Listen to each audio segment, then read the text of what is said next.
Hey, no one but Omertas are allowed to carry guns.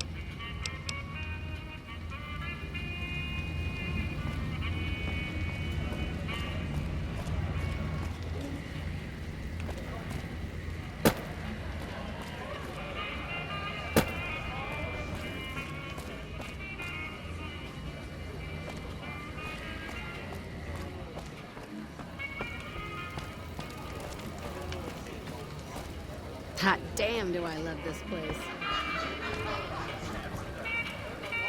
Hey there! Can I get you? There you go.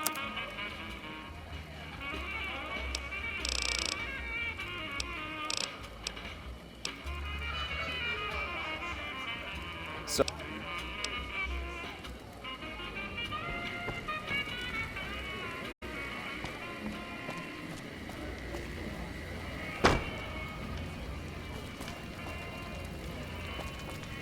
Don't walk away.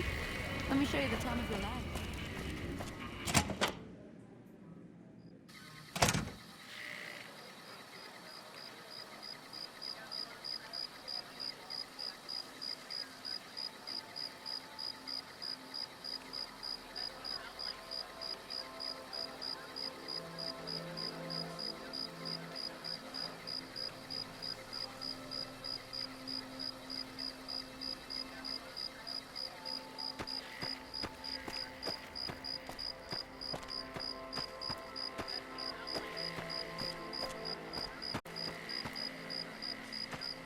Gomorrah has the loosest slots.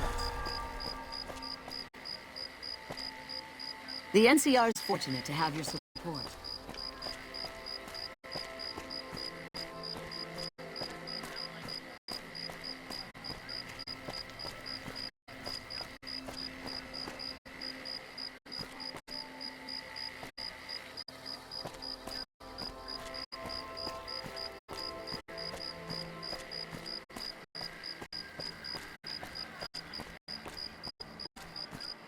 Hot damn, do I love this place.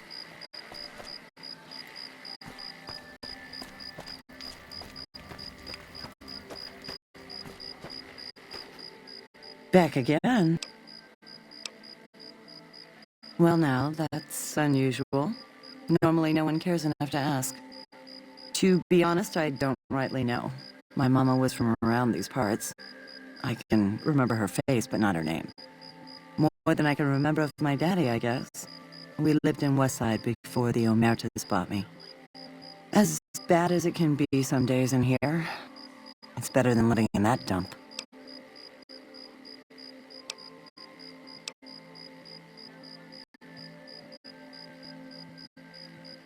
Well, if you know what you're doing, okay. You show me a good time?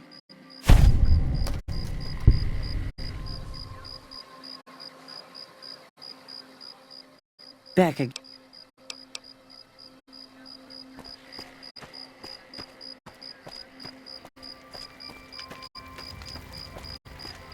Hey.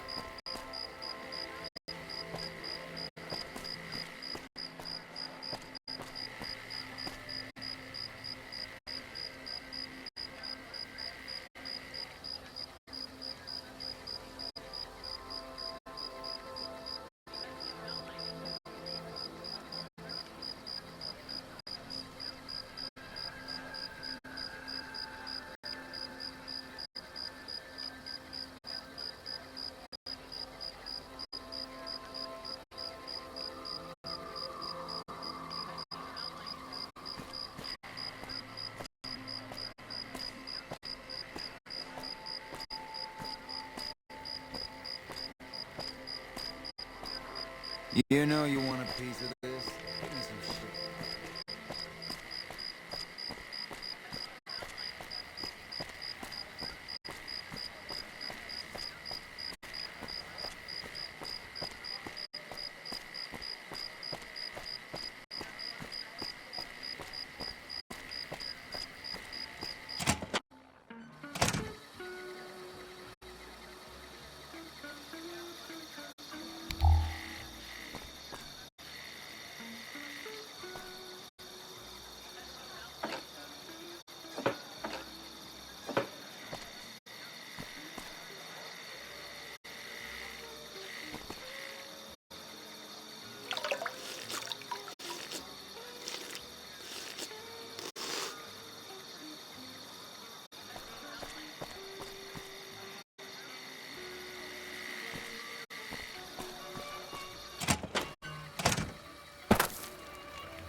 damn do I love this place.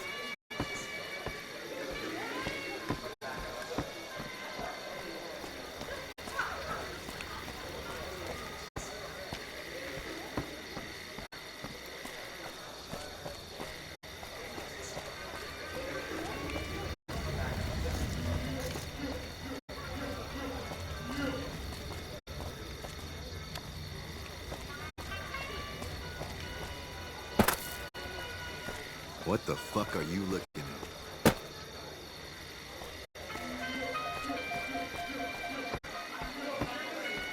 I hear a truck.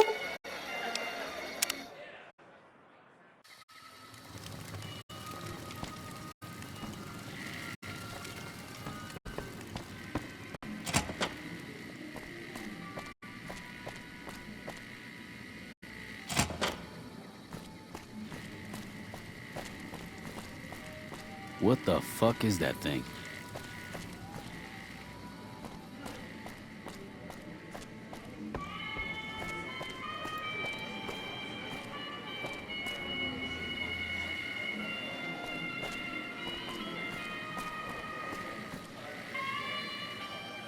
Hey there, can I get you?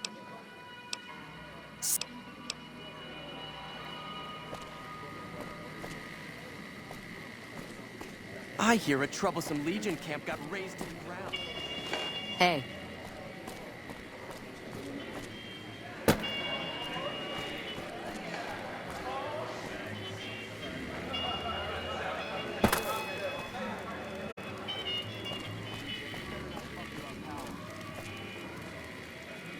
The fuck are you? Cachino? The fuck are you?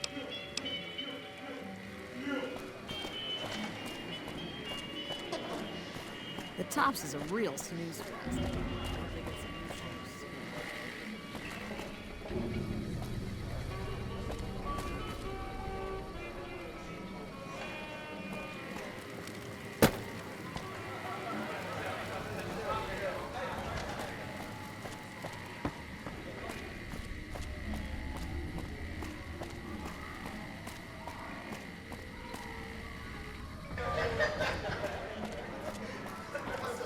Don't walk away. Let me show you the time of your life.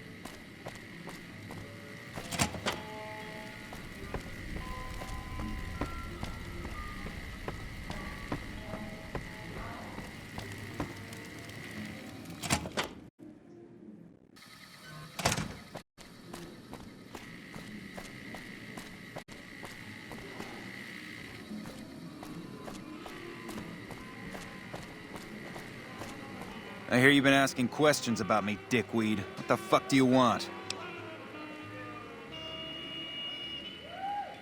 Business? What the fuck do you mean, business? You looking to get yourself burned?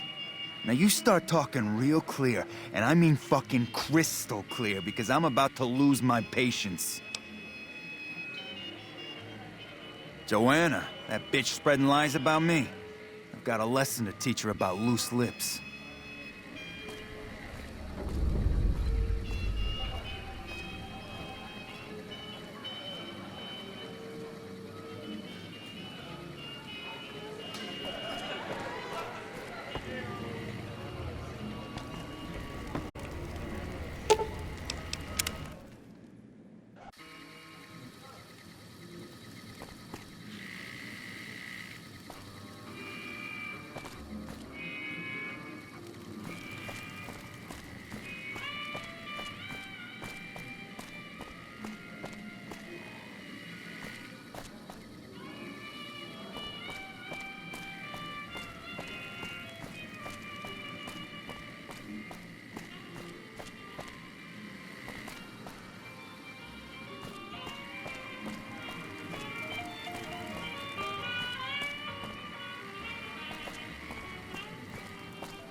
The fuck are you looking at?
Gamora is always...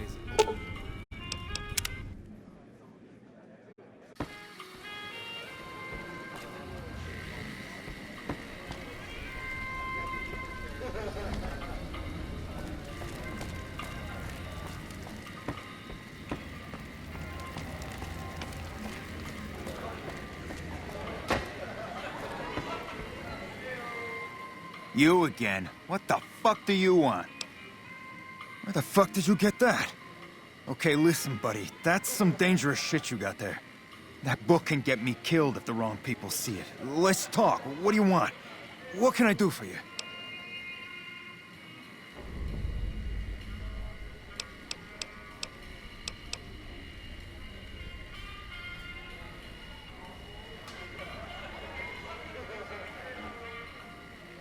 I can't stop you, but that's gonna mean my death. I can make it worth your while to give it to me, though. Plus, if you go to the bosses, I can't help you stop what they've been doing. Okay, you got me by the balls. Here's a couple hundred caps. Maybe that'll buy your friendship. I can pay you for it, of course. I also have some information about the family's business that you might find interesting.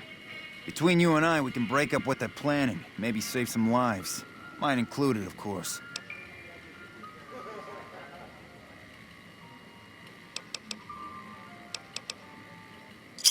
Oh, here's some caps. Now give me the journal. Right, there we go. So let me tell you what I know about the family's business. The bosses, Big Sal and Nero, have been working for a while on this. They're arming themselves like an army, using this new guy, Troik. They also brought in a specialist named Clarendon. At least that's what they introduced him as. I got no fucking idea. They let him have the run of the place, though. He seems like a nice guy, but he makes me nervous. He's a little arrogant, but he's too nice. Too open. I've never seen him fucking or gambling. Everyone has a vice, but this guy seems like the Pope. Okay, toss him at me. He's a skittish little fucker. Spends half the day pumping his body full of chems and the other half pumping hookers with his willy. He has some kind of connections, so he's able to smuggle huge shipments of weapons into the Strip. The bosses got him by the short hairs. We covered up a hooker he killed while flying on some psycho, so he gets us guns in exchange for not ratting.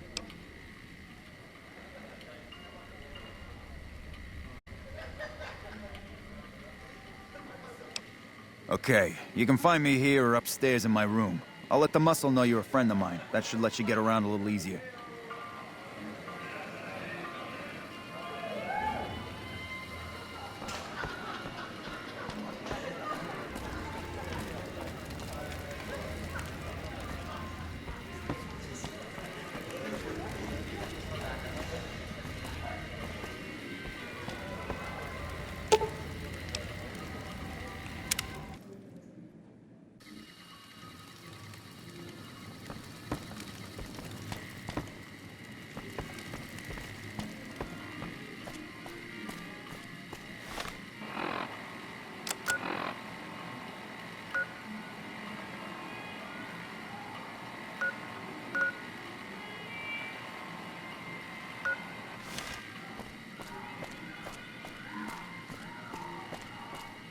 Be sure to check out the courtyard. Some of the hottest asses in New Vegas shit out there.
Gamora is always... Who are you? I didn't do anything. Leave me alone. I don't see how that's your business. I'm just a guest here, having a little fun. Cachino? Cachino what? Are you kidding me? He must be trying to get me killed. Yeah? Well, fuck that. The bosses have my number and I'm a company man while they got the goods on me. Great. So I'm fucked either way. I guess I don't have any choice but to help you. Just try not to get me killed here. They're keeping them in a little utility section down off the basement. I don't know what they're arming themselves for, but I know it isn't for the good of mankind. I'm pretty proud of myself. It's a stroke of genius if I could be so modest. The whole arrangement starts with an old buddy of mine in the Republic. He's responsible for packing and shipping supplies to the NCR on the Strip. He marks some containers as food and medical and packs them with guns and other shit. From there, it took just a couple of greased palms to get someone to let me cherry-pick a container or two out of every shipment. Easy as pie. Okay, try and be fast about it.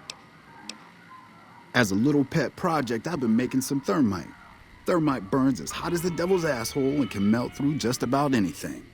I've been keeping it so if the family betrays me, I can hopefully do some damage before I end up dead or in jail.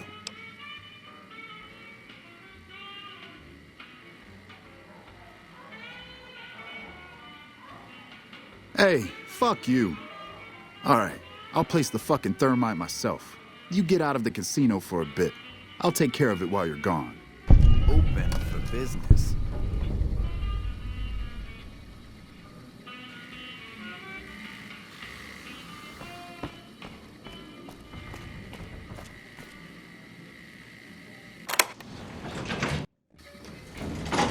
The fuck are you looking at?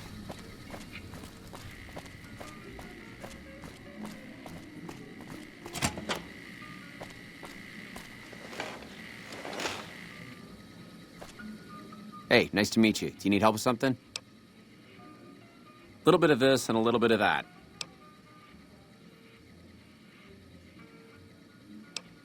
I'm a close friend of some of the family around here. I do some independent contracting around the casino, and they set me up with this great room. Cachino. Yeah, I've heard the name. Not sure why he'd send you to me. Is he helping out with room service or something? Bye.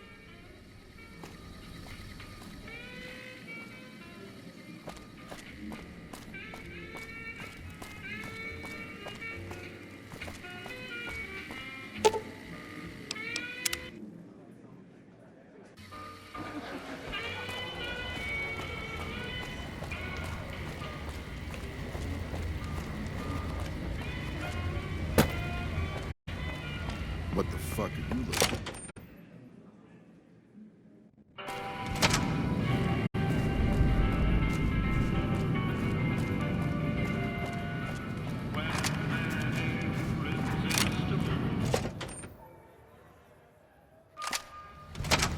Welcome back to Gamora.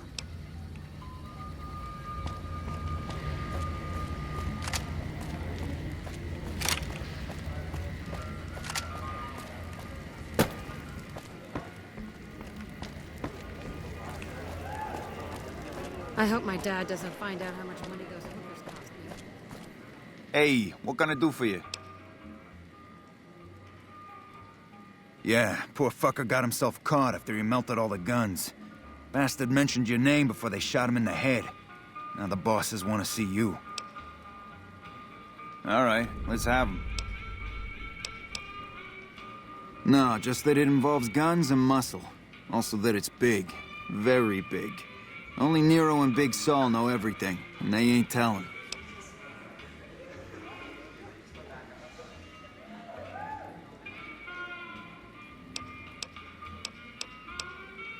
Now we cut off the head of the serpent. Big Saul and Nero have to die. As long as they're alive, they can start up their plans again. All you've managed to do is stall them. I guarantee you they have contingencies. They're a little bit upset about what's been done to muck up their plans. They tasked me to find out who's responsible. There isn't gonna be another chance to get both of them together in the same room. I'll slip you a gun, and we can take them out. All right, I'll take care of them. Just give me the word when to start shooting. When they're gone, I'm gonna run this joint. Don't worry, I'll take care of this place.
Hey, I'll take care of them when you're ready. Just say the word. I suggest doing it while they're talking. Let's have some words. Take a seat on the couch so we can get to talking. So I assume you know why we called you here.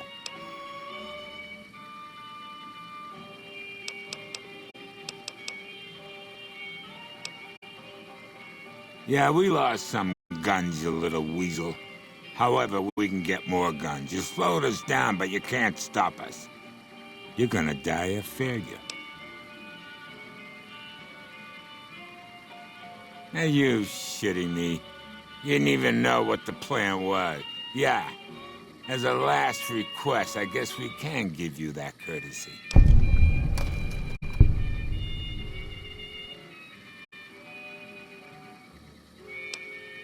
The fuck? I knew there had to be someone higher up helping you. Nero, you backstabbing, two-timing motherfucker. I knew this day would come.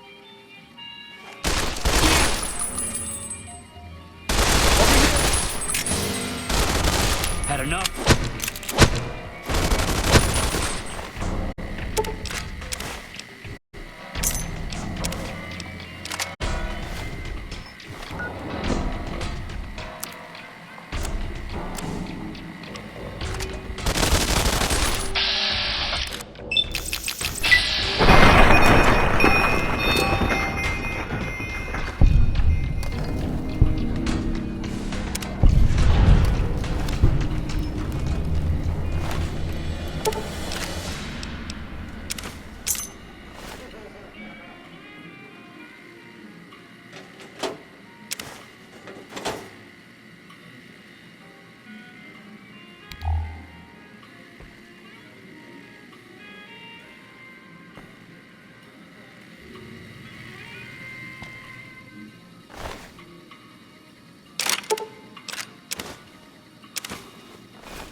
Hot damn, do I love this place. What the fuck not at home? Must be cozy up there in the fucking 38. I'm glad they don't let just any motherfucker through the gate. Hello and welcome to... Feel free to head to our club, Brimstone, or you can see our gorgeous courtyard out behind the casino. Sorry, we don't have any hotel... I sure...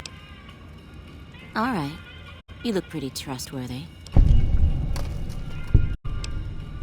It's hard to believe that not too long ago, most of the families on the Strip were little more than warring tribes. The Emeritus even had a big war with the Khans once upon a time.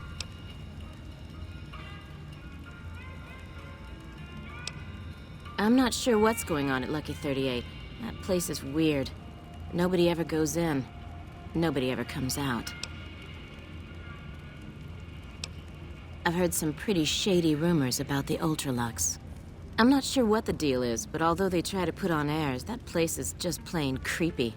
Maybe it's the masks. Not much of a rumor, but I hear that Tops is always looking for new talent. Lord knows they've needed it for a long time. Sorry, that's all the news worth talking about. Freeside smells like shit. Morning.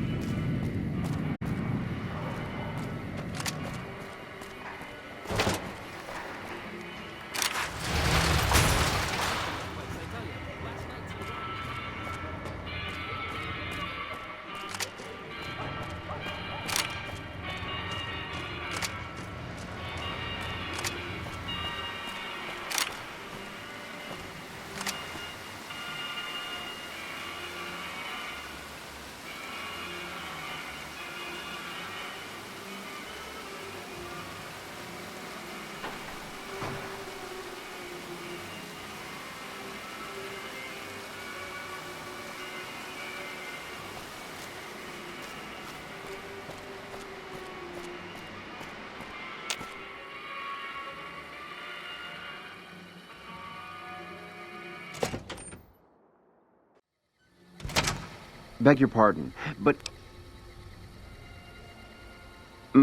Please. They'll... Farewell.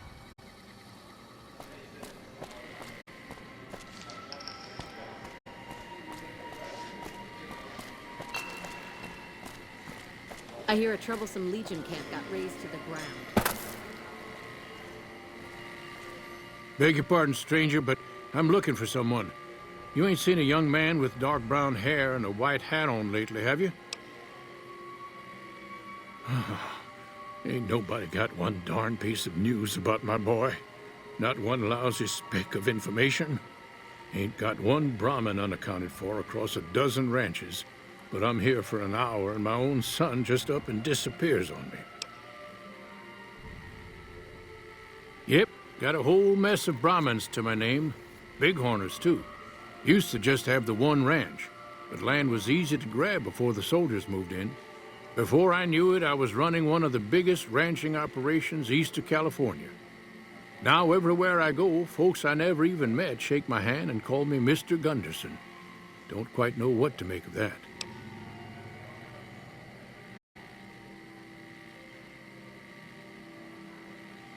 Made me a special arrangement with the hotel. They want to do business with me, they got to play by my rules. A lot of people out there resent success, might want to take a swipe at me. This makes them think twice. If I'd have been thinking, though, I'd have had him watching my boy instead. Then none of this would have happened. My boy, Ted, he was right here. I didn't leave him but a minute. I told him to stay put while I talked some things over with the White Glove folks. He was never one to stay tied down to a spot, though. Gets that from his mother. Got most of my staff out looking for him now. I'd be out myself, but I keep hoping he'll show up back here. Of course, if he does that, I'll whoop him till his skinny hide turns to leather for putting me through this. But that don't mean I wouldn't be grateful.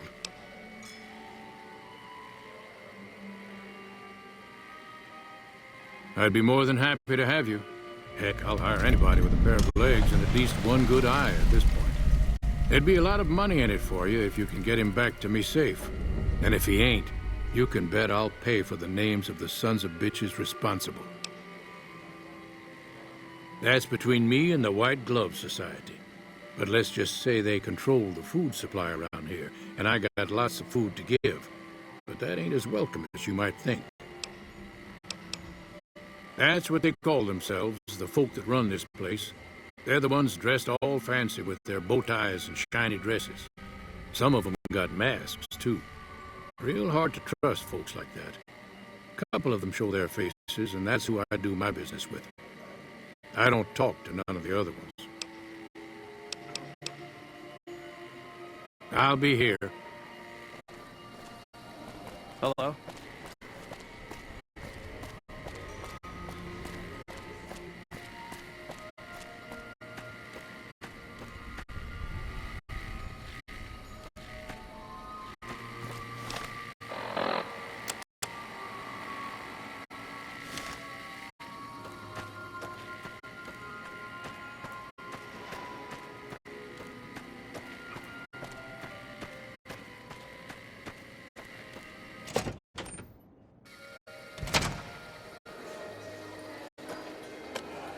Welcome to the Ultralux. I do hope it exceeds your every expectation.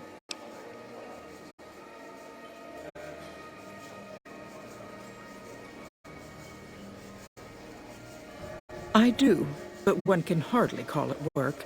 I think of myself as a caretaker rather than a common laborer. I suppose it is a labor of love if it can be called labor at all. We at the White Glove Society are all responsible for maintaining the beauty and class of the Ultralux. And as its founder, I suppose it falls to me to decide how we go about it.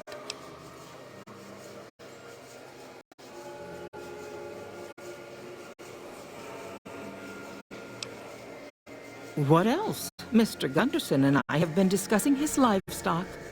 It's put us in a rather delicate position, you see, his coming here. Not that we aren't grateful for his generous offer. But our executive chef, Philippe, has transformed Brahmin steak into a delicacy. He really is a genius. Everyone wants it. But a delicacy is just that, delicate. If everyone can get it, it ceases to be a delicacy. It becomes a perfectly ordinary staple. And if the gourmand served staples, it would no longer draw the caliber of people it deserves. It would be a diner or a family restaurant. So as much as we'd all love for there to be enough steak for everyone, I'm afraid there are more important things to consider. This again? I thought this was all settled. I answered every one of that investigator's questions to his satisfaction and gave all the help I could. I know our reputation hasn't always been spotless, but that's all in the past now. How some people can't get over it is beyond me. For the last time, the White Glove Society has never and will never consume human flesh for any reason. It's written in the charter.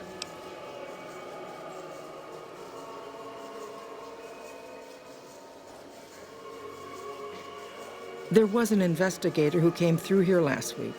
He'd been hired by a young man whose bride-to-be went missing during their stay here. Well, you can already guess what probably happened, can't you? It seems perfectly likely that she got cold feet and ran off. And that young groom just didn't have a clue, the poor dear.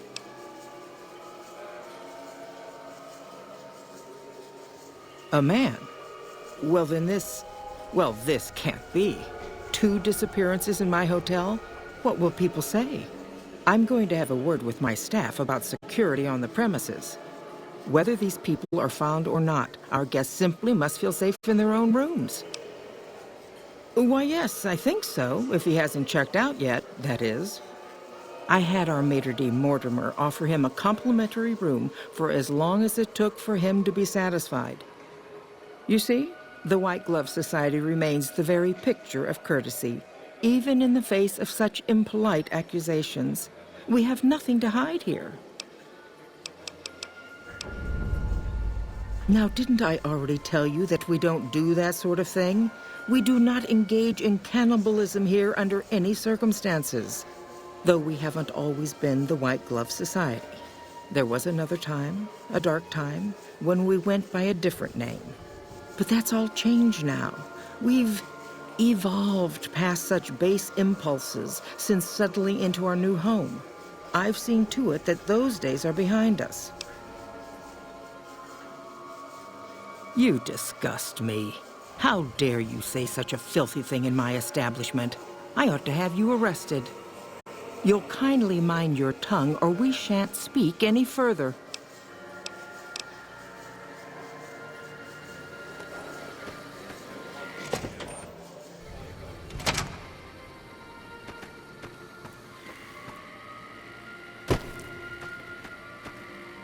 How may I be of service, madam?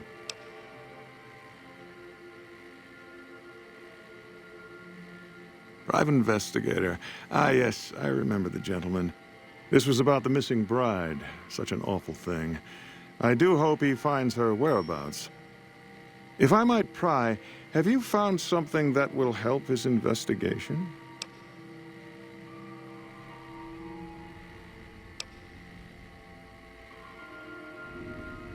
Good. I hope that young man gets some closure after all he's been through. Now, ordinarily, we don't give out guest information, but I think given the circumstances, he'll want to speak with you. Let's see. He hasn't checked out yet. If you head back to the hotel rooms, his will be one floor directly above you after you exit the lobby. I hope we can put this whole matter to rest at last. If you head back to the hotel rooms, his will be one floor directly above... No, not from the likes of you, I'm afraid. I don't think you'd have the stomach for it. Better look elsewhere. My, such a popular question. I suppose it is only natural to see us and wonder what it is that makes us special. The White Glove Society has only just made itself known to the public, of course, but our pedigree was established over generations. Were we always so refined? I'd be lying if I said yes. But I've always felt we were destined for a place atop modern society. And now, here we are. Not everyone can wear the finest clothes and eat the finest foods, obviously. That's just the reality we live in. But surely we can agree that the most tasteful, sophisticated people are the most deserving.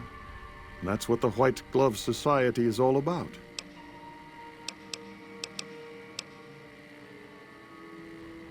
Ah, yes. I've heard that one too. Jealous people say such nasty things. I feel sorry for them. Good. And you know what it is to be discreet in matters of nutrition. Perhaps you can help me. I'm in a bind. I've been planning an exquisite society dinner, but there's a bit of a problem with the main course. He's got a powerful and temperamental father.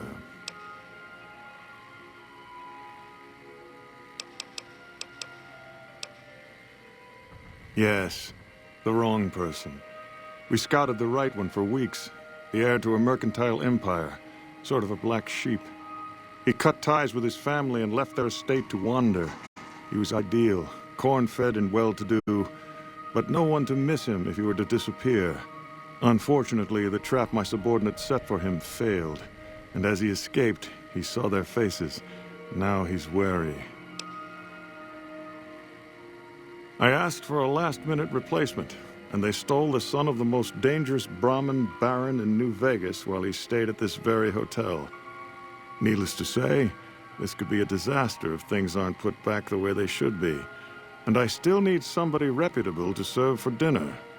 Strictly speaking, we're no longer allowed to eat people, but I'm hoping the right person and preparation might sway Marjorie to see things my way. I need a replacement, and I need the boy taken care of. The replacement must be healthy and well-bred. One can't very well make steak from gristle. With so little time, we'll have to go after our original choice, Carlisle St. Clair. He lives in a shack north of here. For freshness, we need him alive. If you could send him here or knock him out with this and drag him into the dumpster next to his house, we can do the rest. Ted Gunderson is his name. It would be simplest if we could convince him this was all an unfortunate misunderstanding. But if he won't listen, we can't very well let him go. He'll have to be slaughtered and served. Then we wouldn't need the replacement. But you would need to deal with his father, Heck. Perhaps if you could smear some of Ted's blood around his father's hotel room, you could frame him.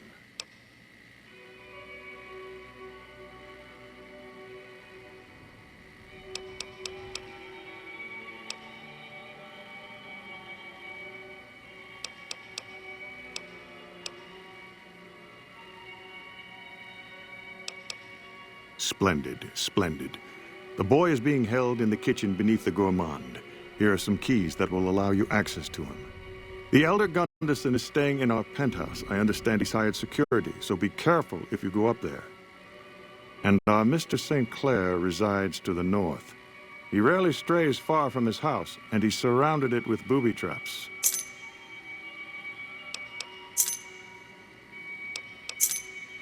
Indeed.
Hello.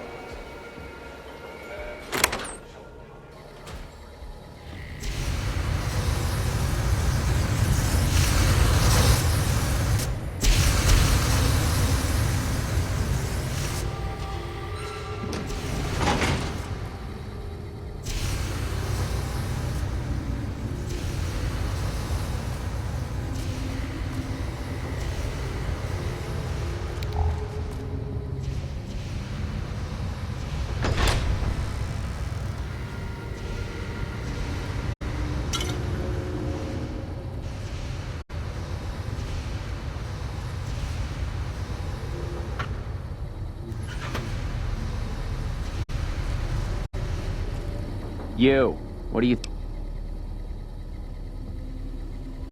First he's too trusting, now he doesn't trust any of us.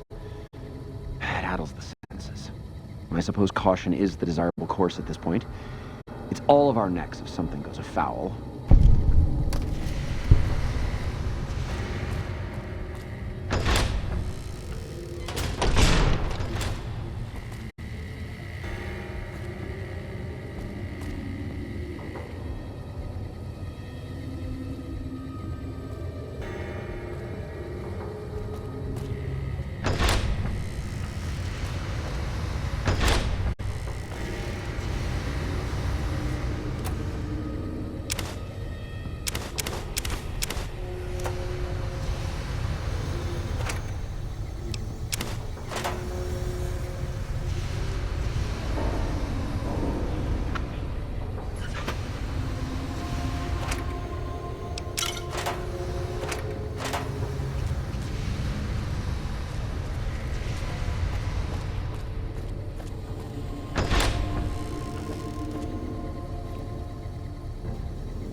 Greetings.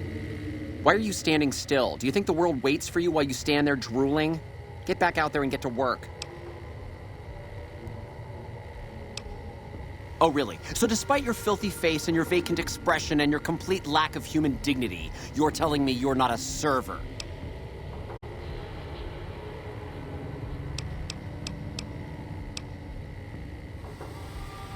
What kind of harebrained fucking psychobabble bullshit is that? I yell at people because I like yelling at people, and because they fucking deserve it, not because Mumsy and Daddykins didn't hug me enough. Oh, I see how it is. You think because my father walked out on us when I was 5, now I have to yell at people. Or because my mother was a deranged chem fiend who regularly brought strange men home who told me to call them uncle. Or because my sisters would lock me in a shipping crate when they didn't want me around. And my brother... God, I'd forgotten about that. How could they do that to me? I can't stay here. I need to be alone. Forget about the fucking banquet. You know what? You can do it. You be the star chef. Take my recipes. It won't fill the hole, though. Just remember that. You'll always feel empty.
My daddy's gonna kill all you bastards once he finds out what you done to me. My daddy sent you? God damn it. I almost died in here. What the hell took you so long? It's just one damn hotel. Who did this to me anyway? They hit me over the head before I got a look at them.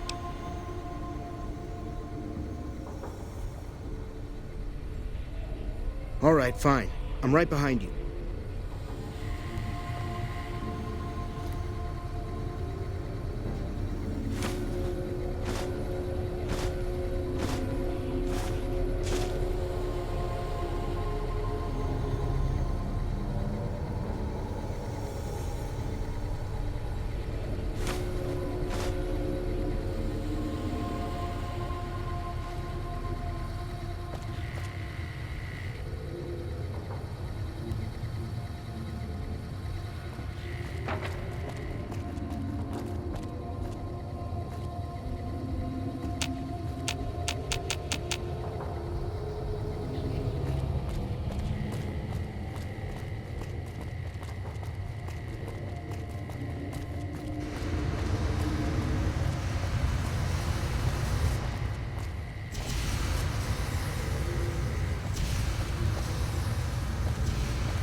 Salutation.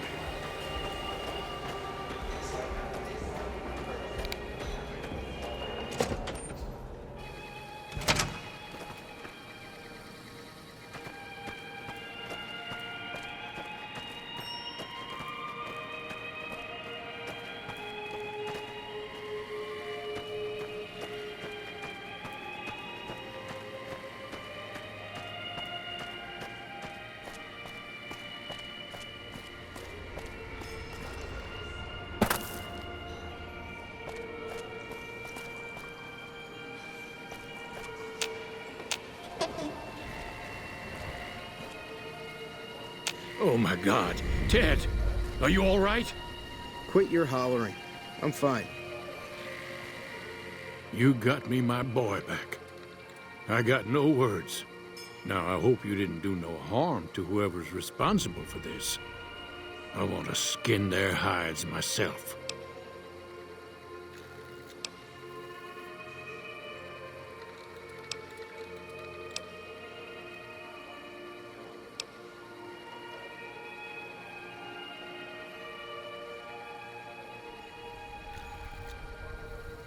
Confound it.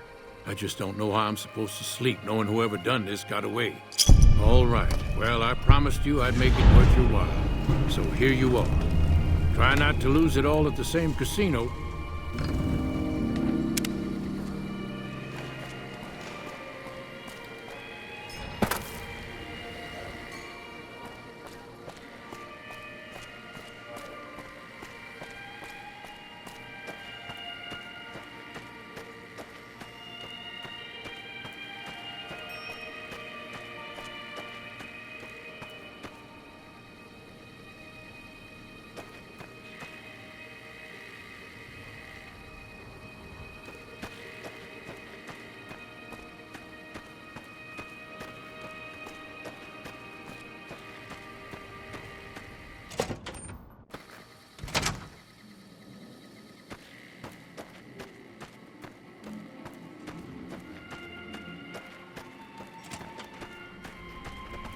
Evening.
Welcome to the Ultralux.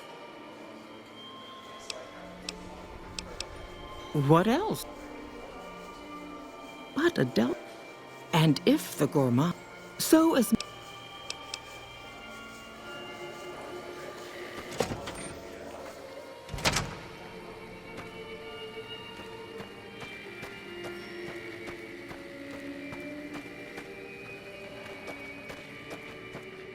You double-crossing snake?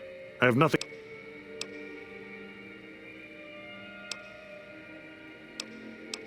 No. Everyone he meets, he tells the same story. That his son disappeared from the casino, not from his room.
Welcome, sir, or ma-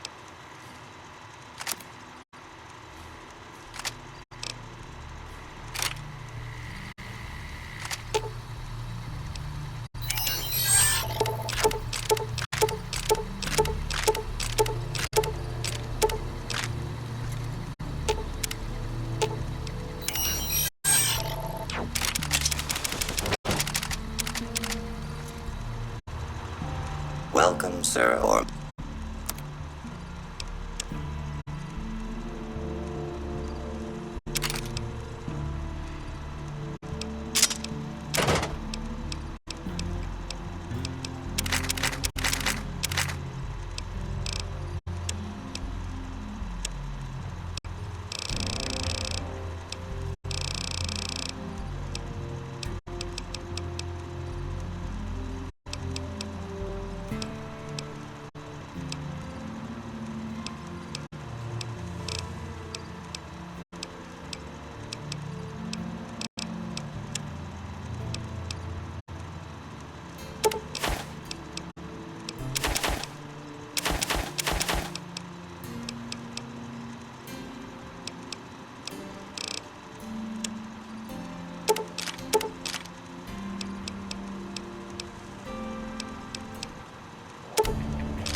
In the years before the Great War, Big Mountain had been the home to the brightest minds of the 21st century. Scientists of vision were drawn to the facility to tackle the greatest technological challenges of the era. They sought to create a new world, fueled by technology for the benefit of all mankind. Sonic emitters, space-age alloys, DNA hybridization, force field particle research, autodoc advances in cranial, cardiac, and trauma surgery. The hopes and dreams of a century became realities in the electronic forges of Big Mountain. The nucleus of this research was the Dome, a huge stone facility that held the labs of every science known to man. It was a think tank where no problem could not be solved, where no question could not be answered. The Great War brought a new energy to Big Mountain and its scientists.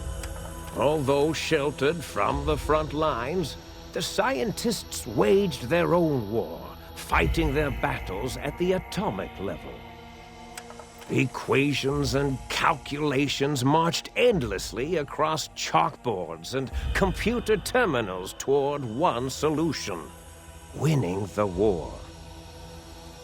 For years, the minds and computers of Big Mountain were a blaze of trajectories, weapon schematics, and nuclear theories. The problems began to outpace the solutions, first geometrically, then exponentially. As the war escalated, so did the questions. On the night of October 23rd, 2077, the scientists received an answer that put all their questions to rest. In the aftermath, Big Mountain's silent experiments went to sleep, their creators slowly dying in the new world that had been left behind. And the great stone in the middle of the Big Empty lay untouched, filled with countless technological wonders.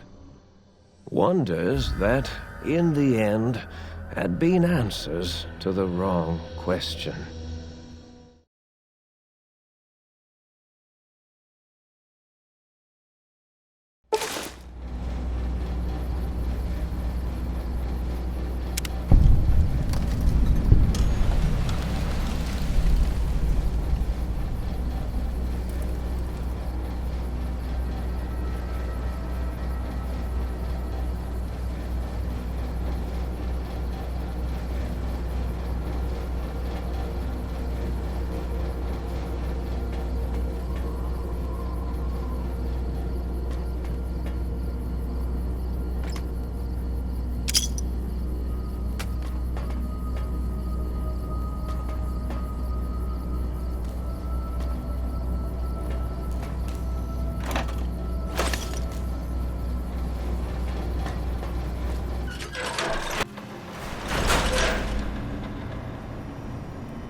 I thought I heard the pacification fields kick in. All right, nobody move. I'll handle this. Be warned, intruder. You are in the presence of the mighty think tank of Big Mountain. The collective geniuses of... We... By Oppenheimer, which one of you self-professed geniuses has been adjusting my volume knob? Who was it? Was it you, H? Oh, Dr. O, was it? Likely story. O couldn't spark two neurons if they were in a lattice of biomed gel. What? Me? Breaking news, Klein. It wasn't me, all right? I'm the robotical engineer. Aid is sound waves. That's his specialty. You always do this. You always demean me in front of guests. And it's not O, all right? It's... Enough! Either of you do it again, it'll be the last time. Now... Great. Now I forgot what I was saying. What was I talking about?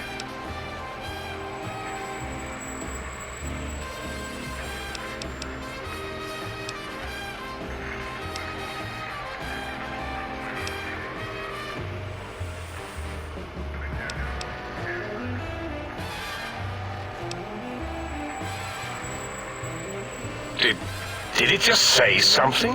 Anyone catch that? Boros, you work with animals. Translate. It's a lobotomite. Here, in the dome. Oh, as if this situation couldn't get any worse. Now we've got lobotomites. Gala, get the spray before it excretes all over everything.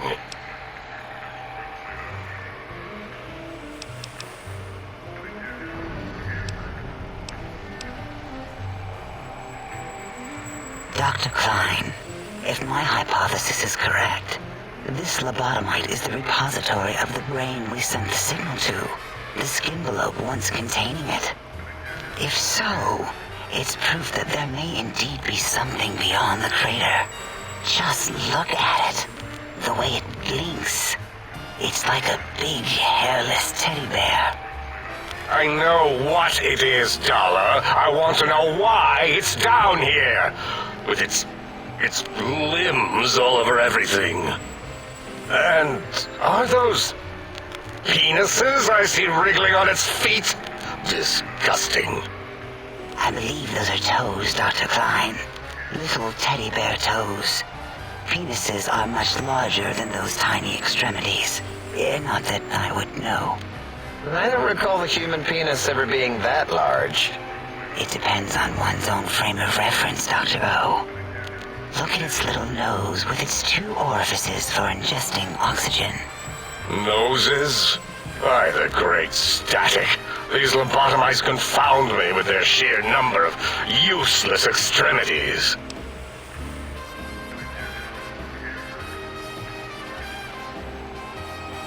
Now it's holding up an array of fully erect hand penises.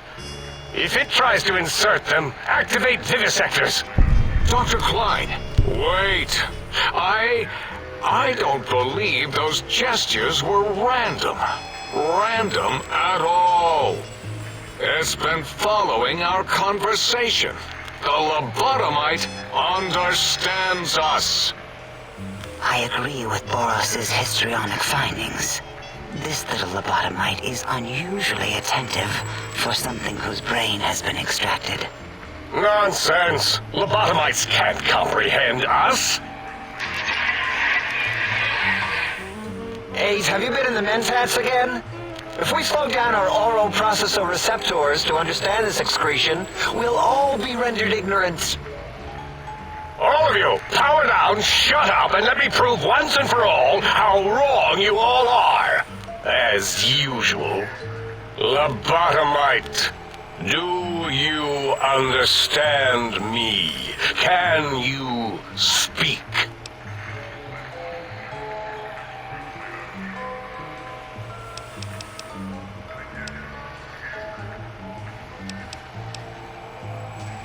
Those were words, weren't they? In the form of questions.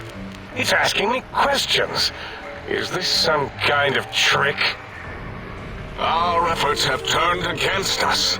In playing God, we created a monster. Perhaps as we were ruthlessly lobotomizing it with our cutters, we filled the skin envelope with awareness. A teddy bear with new stuffing. Wait. If what you're theorizing is this lobotomite understands us, can reason with us, then this may be just the answer we've been looking for. At last, a chance to... Dr. Klein, a transmission from the Forbidden Zone, coming right at us. It can only be... If it isn't my old colleagues, the mighty think tank of Big Mountain. Big fools, all of you. It is I, Dr. Mobius, transmitting from my dome-shaped dome in the Forbidden Zone, a zone that is, yes, forbidden to you! Even now, my deadly robo-scorpions swarm across Big Mountain with their pincers and pointy laser tails. Soon, all science will be mine!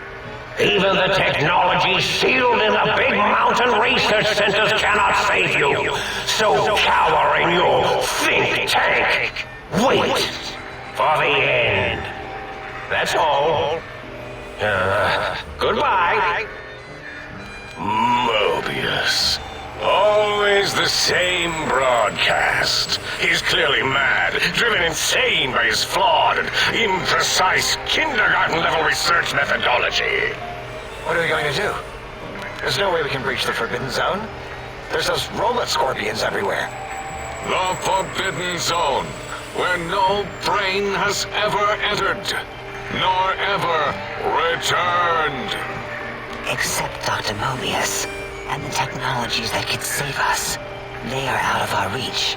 And Dr. Mobius mocks us. Did you see his cracked monitor? He's clearly let himself go.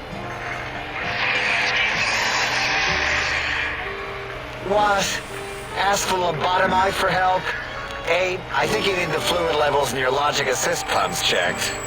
If this lobotomite responded, Dr. Klein, then it is clearly intelligent, perhaps even displays heretofore unknown levels of helpfulness. But what of its brain? We scooped that out. We don't even know where we left it. And for putting it back in, none of us have the knowledge. Yes, but it's still aware and responsive. Look at it. It's regarding us even now, with its big teddy bear eyes. If we ask it politely, and leave the part about the unnecessary, ruthless lobotomizing out, it might be favorably disposed to us.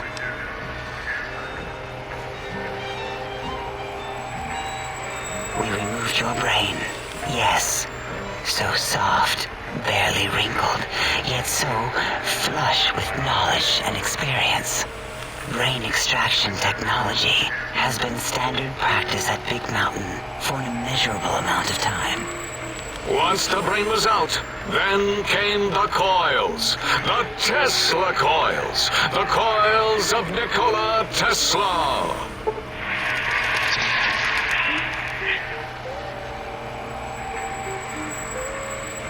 Yeah, Abe, no need to brag.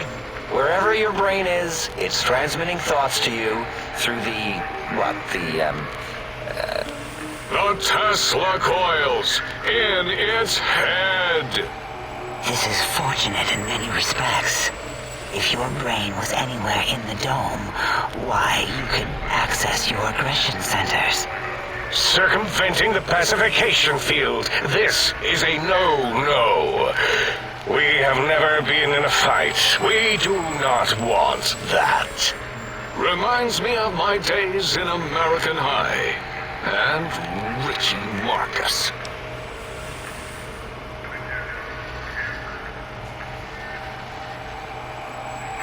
Darla, was it necessary this time? I assume full responsibility. I take my duties in the prodding and excision of living, breathing tissue quite seriously. Although in truth, the autodoc had done most of the work already. Quite industrious, almost cut into all my investigations. Once it had removed the brain and I misplaced it, other organs began to cry for direction, using your nerves as telegraph wires. Rather than let them send their signals, I removed them as well. Shh, little organs. Go to sleep in your tanks. Dala loves you. First was the heart.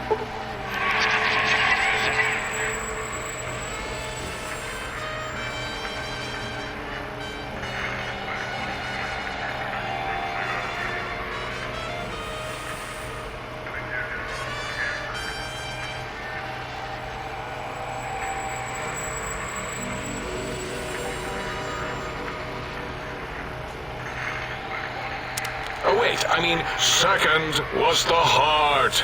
Brain was first. Third was the spine.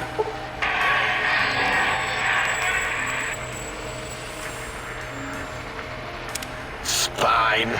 Totally overrated, that arrangement of vertebrae.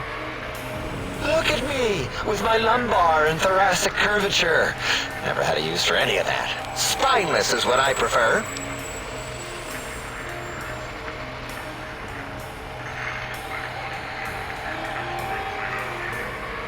That auto-dock junk heap was one of Mobius's creations, like the rest of the talking scrap metal in the attic. After that, the brain lost itself. Not in the metaphysical sense. Might have gotten flushed into one of the pipes. Actually, that's pretty likely. If so, it was flushed all the way to Mobius. Fwoosh! That is the sound of flushing.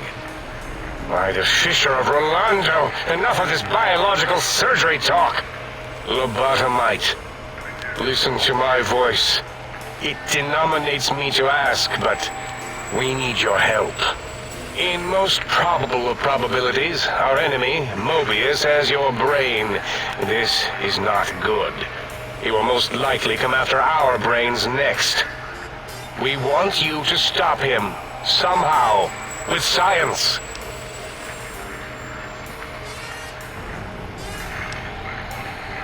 That is correct, yes. I hope you're not demonstrating resentment now. If you are, well, we can't have that.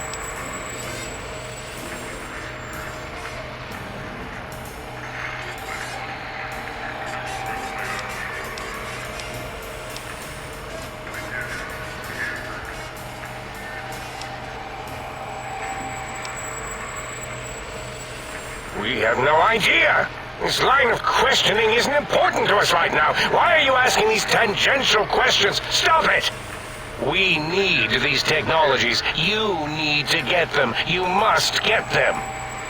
You are equipped to retrieve the technologies with your primitive form. We are not. It's kind of embarrassing. You have hands, and a heartbeat, sort of. And eyes, mostly the hands. There's door handles and lockers and... Enough! We need your help. Will you help us?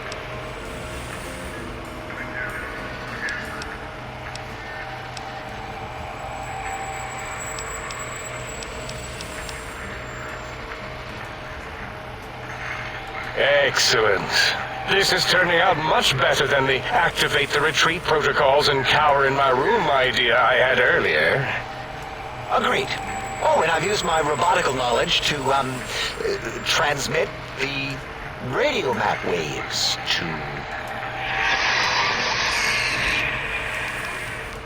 Settle down, 8. I would have gotten it in a second, all right?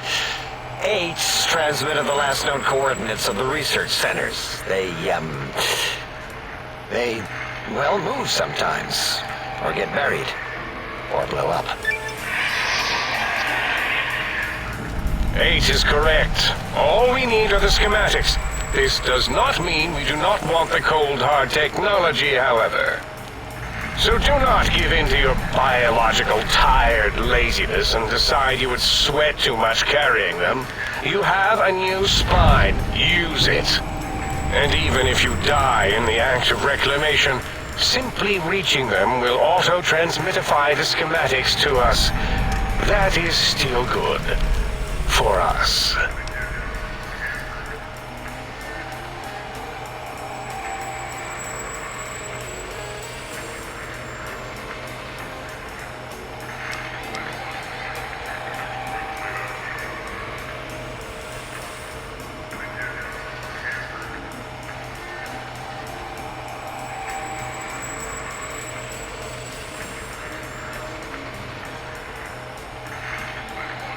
Nonsense. This place is no more dangerous than a nuclear detonation site. Our technology's no more lethal than an overcharged Tesla cannon.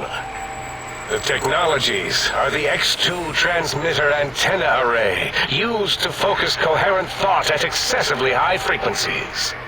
The psychoanalytic, cardiac-dampening, sneaky stealth suit. A suit like nothing this world has ever heard, seen, or could ever see.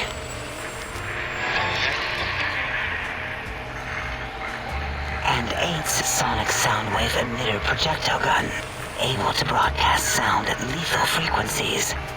It also gives a great biogel massage. There. We have informed you of all we need. We estimate if you are focused, your time investment will be minimal, by our standards. If you work quickly, you will be the recipient of a gesture of gratitude from us. We do not bestow these old-world gestures lightly. Our intentions exactly. The important thing is you rush quickly through this task so as not to waste our time. Do not get curious, or you will end up like the cat of Schrödinger. We feared you would be tempted to explore Big Mountain Crater and examine the many amazing non-mandatory research labs that lie off your designated path. The many such optional explorations are discouraged. Work hurriedly as if you have blinders on, and leave curiosities and items of interest alone. So many sciences and developments. Pass them by. Let impatience and the desire to simply finish, to end it all quickly and carelessly guide you.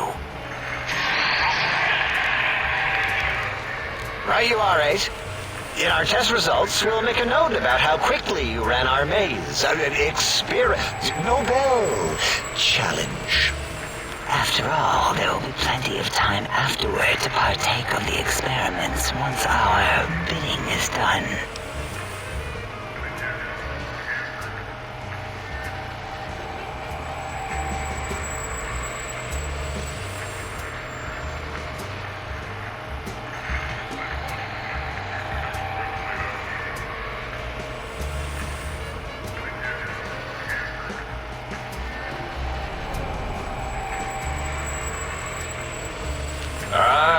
That is correct. You must walk upon your many penised feet.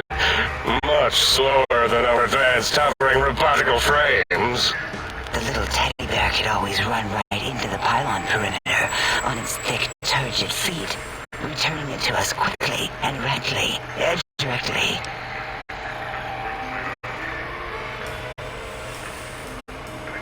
The radar fence that surrounds the Big Mountain Crater will protect you from straying beyond the facility. The mighty radar fence protects us all.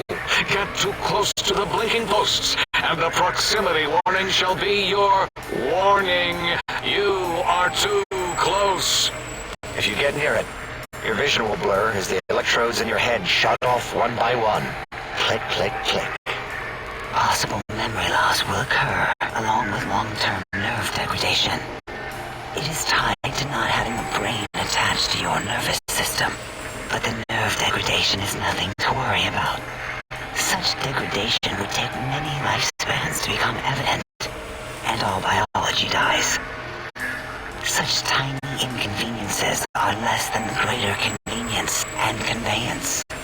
You see, if rendered unconscious by the pylons, you will be returned to the sink, seemingly instantaneously, by your deadened perceptions.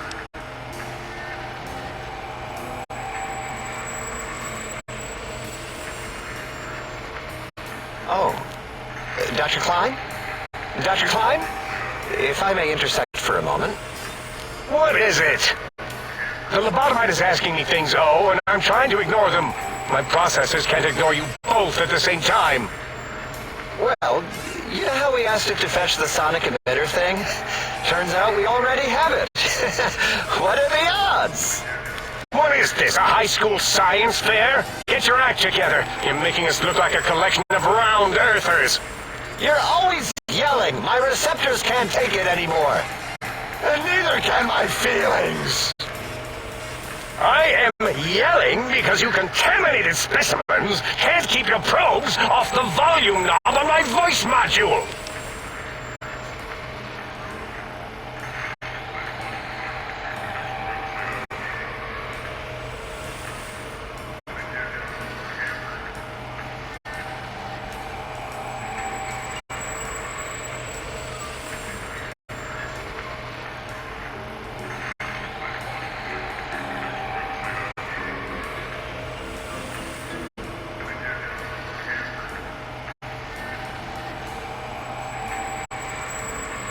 It is truly the end of all intelligence when the lobotomite speaks more wisdom than you geniuses. So, if we have the Soundwave, sonic projecto thing gun, then what in Heisenberg's name do we need from X8? Anyone? I believe we need a new frequency embedded into the gun. It was designed to broadcast many sounds once charged. We just don't know the frequency. And it is lost in X8, just as X8 is forever lost to us. The sadness of my high school days, the sadness of my youth lost. Oh, really, Boros? All you did in high school was call me Think Tattletale and all the kids you hated. You little teacher's pet brown hound. Give the lobotomite the emitter. Does it have an audio effect frequency loaded?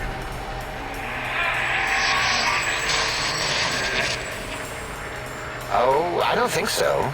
Wait. What is he doing? I think he's sonjaculating into the gun. Getting it warmed up.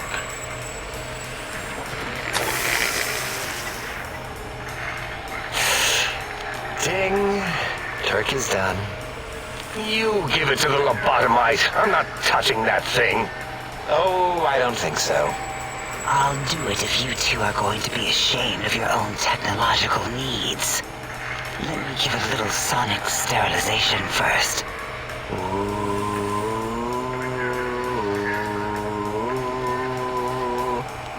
Alright. All antibacterial fresh. Here, my little teddy bear. I've thoroughly removed all Robco terminating code spew from the device. It is clean, shiny, and ready for your hands.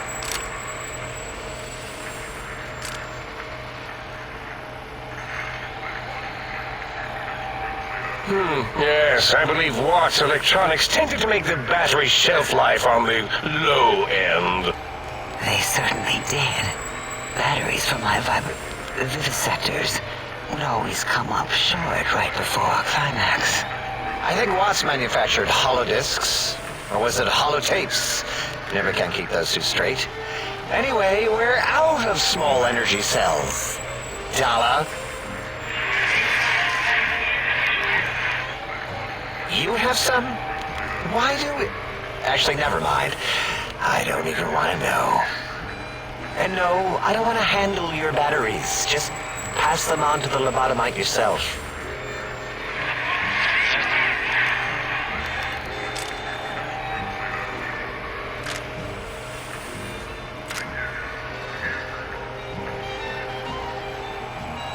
What did it say? Spit lead? What, like pencils? Oh, I think it wants a combustion pistol. A gun? Are you mad? We can't give it a gun. Guns kill. Leave big open holes in you that are like sores, but worse. Dr. 8 is correct. We already have given the teddy bear a lethal sonic death ray, filled with his sonic ejaculate and sterilized by my soft oohing. Giving the teddy bear a gun would be the equivalent of following a glass of hemlock with an Abraxo chaser. Delicious and redundantly deadly. If you're going to bring the Socratic method into it, fine. Give the Loboto bear a combustion gun. Burroughs, don't you have something like that? Are you mad? We can't give it a gun. Guns... Wait, I said that already. Yes, I have the Cyberdog gun, with the little floppy metal ears and the curious nose sensor. Here. Fine. Done. That gun makes me uncomfortable anyway. Always worried it's going to hump my chassis. Anything else, lobotomite?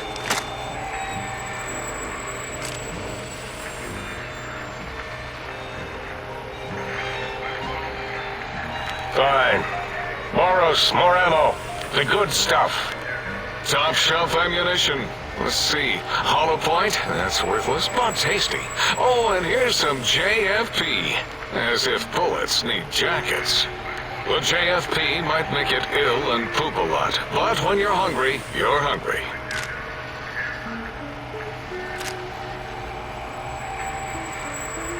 Careful where you're pointing that. That device wasn't always a weapon. It was more like a force field kind of thing. Once. Force fields prevent us from moving, forward or backward. They are irritating. The sonic emitter was specially designed to disable our own safety fields here in Big Mountain. When some of us lost our access passes, Dr. O. That only happened once. And I know you were behind stealth fielding my lab keys, Dalla. You formographer. Dr. O, you rewind that comment. Plenty of rewinding already going on in your formography tapes. Surprised the things don't snap out of their cases with repeated observations.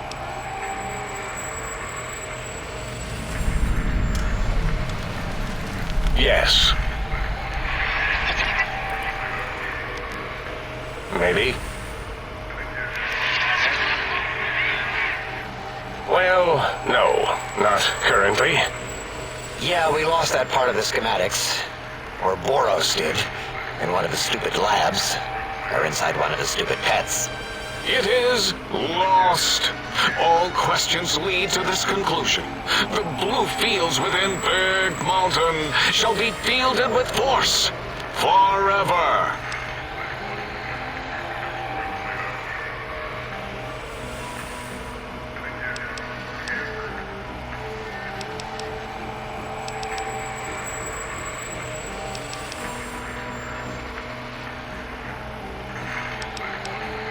Fine, so, yes. Get these things for us. Do not attempt to comprehend their complicated schematics. That is for us to do.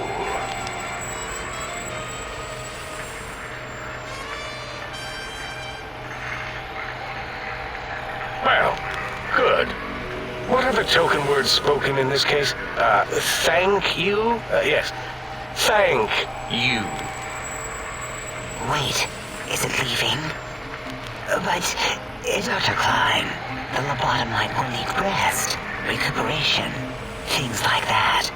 I volunteer my chambers, so it might be stared at. My monitor radar is slowly scanning its form to collect sensitive data. No, that would put it too close to us. It could press buttons, turn lights on and off, and worse, let other lobotomites in. We could give it Mobius's old room. That's where its brain got scooped out anyway. And plus, some of its parts are already there.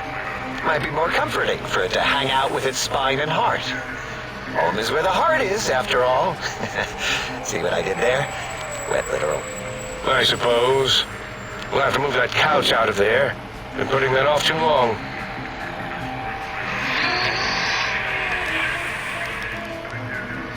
H says, let the lobotomite take the Sync Central Intelligence personality chip and reinstall it. That stuffy Mobius program butler can walk the lobotomite, feed it, barter with it for us.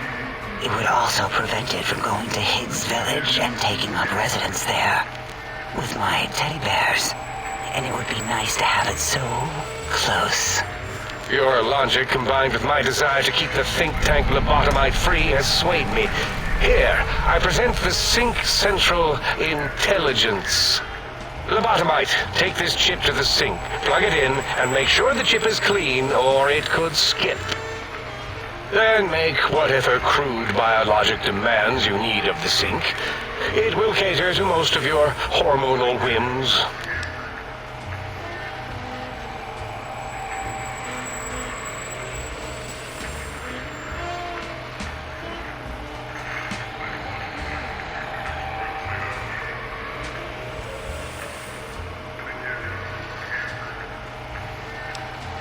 Are there other chips? Are you echoing what he said, or are you asking for real? He's asking, yes. Dr. Klein, there are many other personalities. If you recall, you hurled them off the sink balcony after your argument with Mobius. It is not an argument if one is clearly right and the other is clearly wrong. I remember now. Yes, lobotomite. There are other chips. If you want, find them. I believe they're stored on holotapes in many of our facilities. But you should stay out of those. No exploring and discovering things. The Sync Central intelligence should be enough for your needs.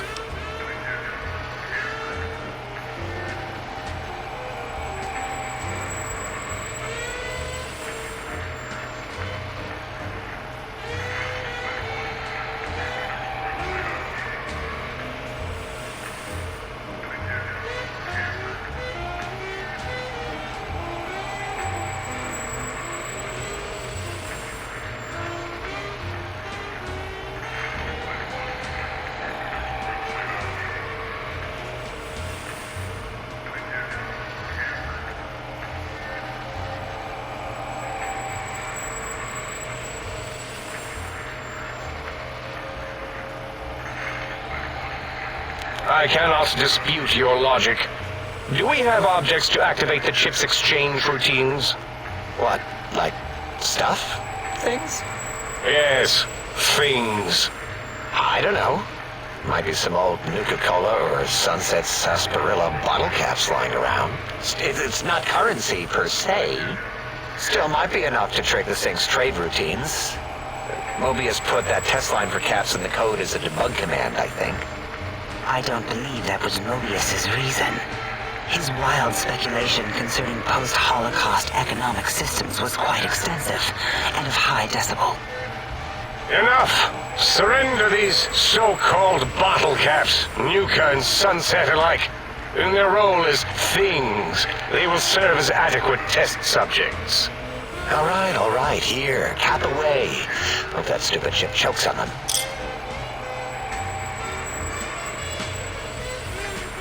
Again, your logic is unassailable in its simplistic need. Oh? Fine. It's not going to help. That chip will probably refuse them anyway, as stuck up as it is. If I were not as intelligent as I am, I would feel as if perhaps I'm being tricked. Impossible. Oh, more. Why don't you make the lobotomite a bottle cap factory, Klein? Or better yet, give it a ton of things to activate the chip.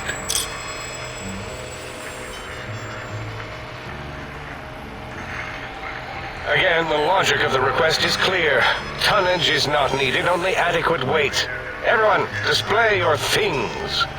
I do not understand, yet I'm intrigued by this potential display.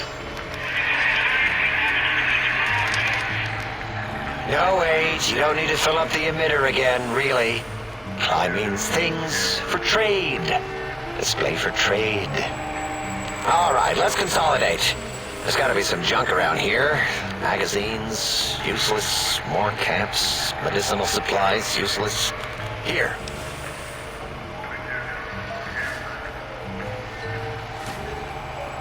Yes, you may need to wiggle it in a bit, but don't force it. We can't recode them if you break it. There is no more we can do to aid you, and our patience levels are depleted. Now go. Rest in the sink if you must, but leave us to our research. If you're done, can we move again? My biogel's starting to crampagulate.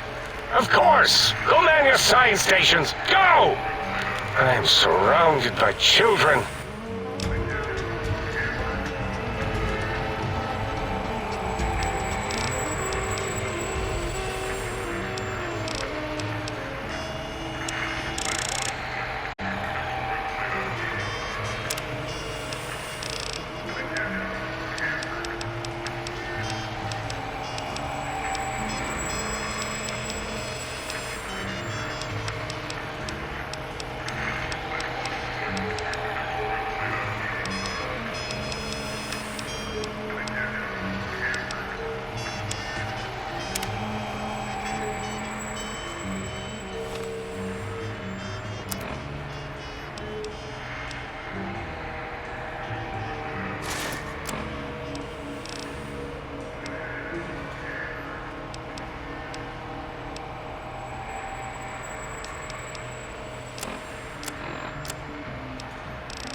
Like it. Did you retrieve the technologies yet? We need them, as I have indicated.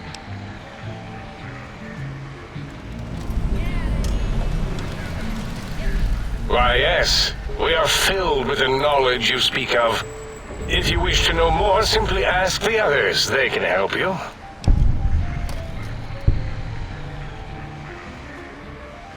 I am Dr. Klein, Chief Head Researcher of Logistical Operations and Ideology here at Big Mountain. I am surprised you have not heard of me. I am first in my field, first chair, as it were, back in the days of chairs.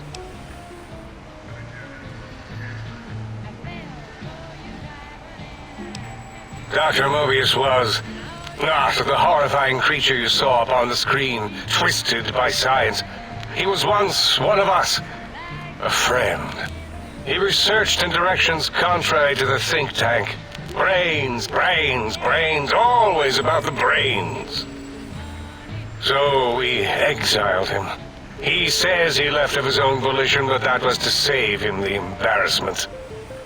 Now he sends his intelligence-consuming scorpions from the Forbidden Zone to plunder the secrets of Big Mountain. He is a menace.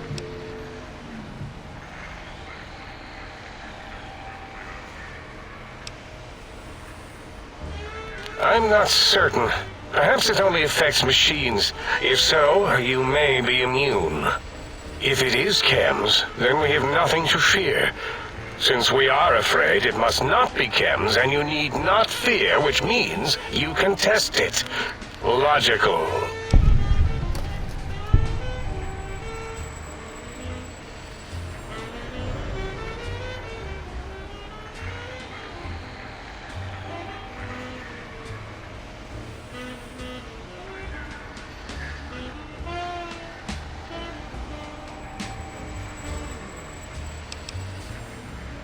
It's a side effect of the cerebral scrubbing.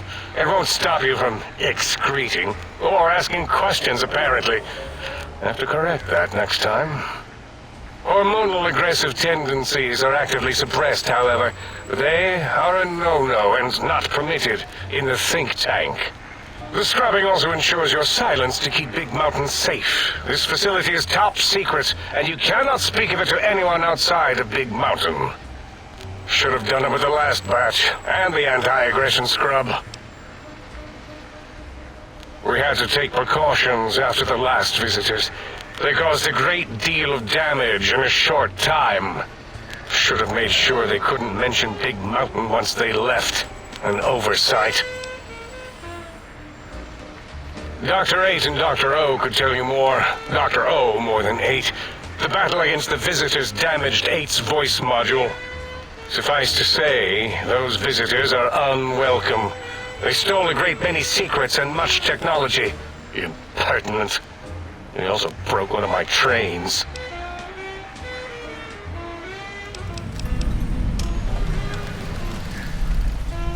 This is the think tank. The nerve center of Big Mountain. The greatest research center known to man, and to us. Here we test and test and test some more in the name of science, atomic power, nuclear power, and scientific power.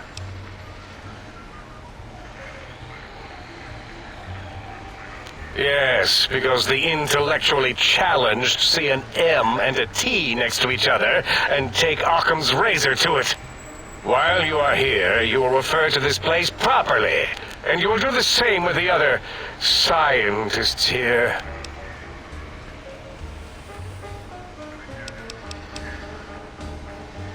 That glowing red scar, that laser lobotomy canyon maze carved in the landscape as if by some child, it is Mobius's fortress. From that hemorrhoidal fissure, he sends his amazing robo-scorpions to terrify and irritate us. He always tended to the dramatic. Ask Boros. I believe he knows more about the fence than any brain. Except maybe Mobius. Mobius was involved in their construction, if I recall. But he's such a hack, he probably was reading off Boros' notes and schematics.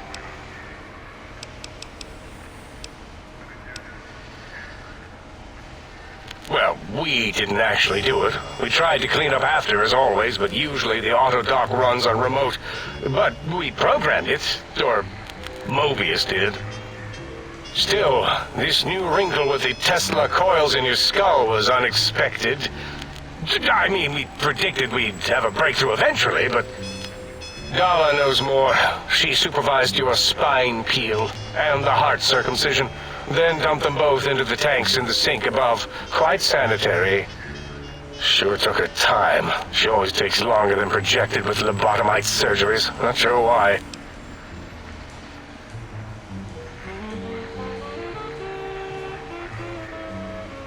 Yes. In all probable likelihoods, yes. Possibly.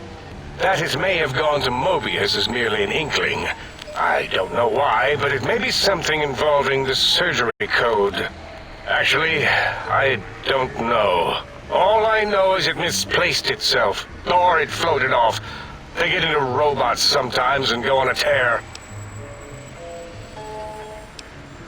Yes, always leaves back doors into things. Have to keep finding them and closing them. The auto dock is now erased of his routines. It was thorough. Only Mobius would know for sure what happened with the procedure. Perhaps. Well, and your brain, of course, it would know as well.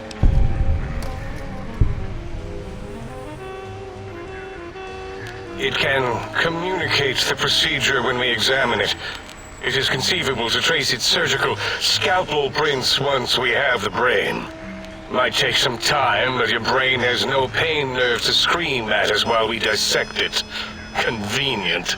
I detest screaming in my lab. Mobius's legacy code was in the old auto dock. Yes, it fried itself after your procedure so he couldn't tell for sure. It is unfortunate. We would have benefited from knowing how the breakthrough occurred. Even if we installed another chip, the information is lost. Why does he seek our destruction? Why did he build robot scorpions with intelligence-training stingers? It is because he hasn't cleaned his biogel in a long time.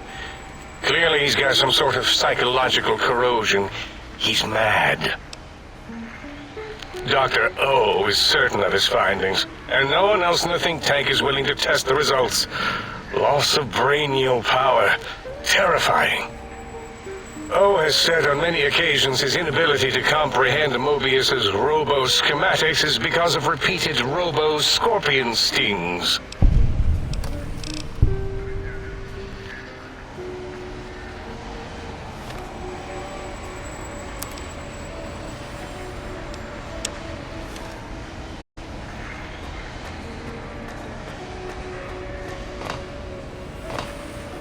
You are an unusual specimen to so boldly walk into the mighty expanse of the think tank, fearless and proud as a teddy bear.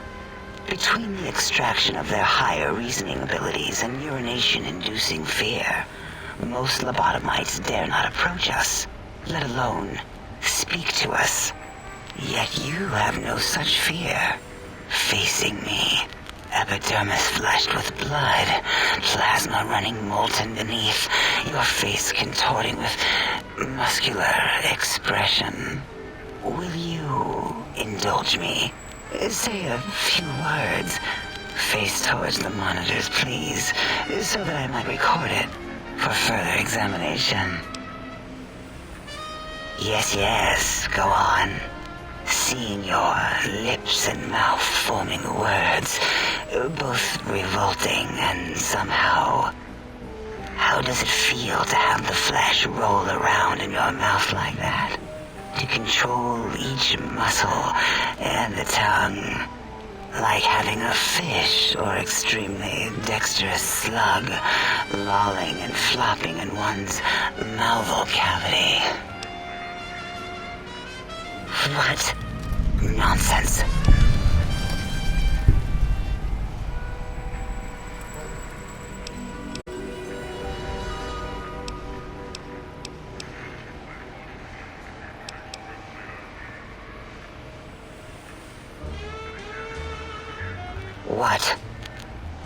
are you doing?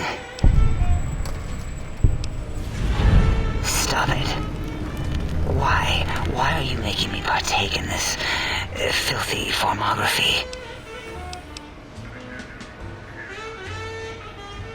Enough. I am already intrigued. You have sufficiently percolated me. I don't know what it is about the biology of lobotomites. It infects my thoughts. All that skin and muscle and tissue.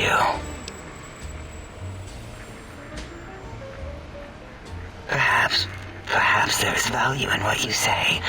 I did so enjoy breathing once, long ago.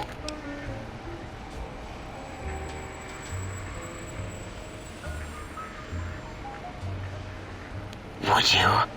I feel so ashamed, but yet so intrigued. You'll need to give me a rest in between visits, or else my jaw might run over. If you're ready, let me radar scan you. Slowly. Woo. Woo. Purple, purple, woo. Bloop, bloop, bloop. Purple. Ba-ba, bloop. Ba-ba, bloop. Ba-ba, bloop. Whew. Last little bit there. Thank you, lobotomite. Please, you must come back for further study when I've had a rest. I'm a little sensitive right now.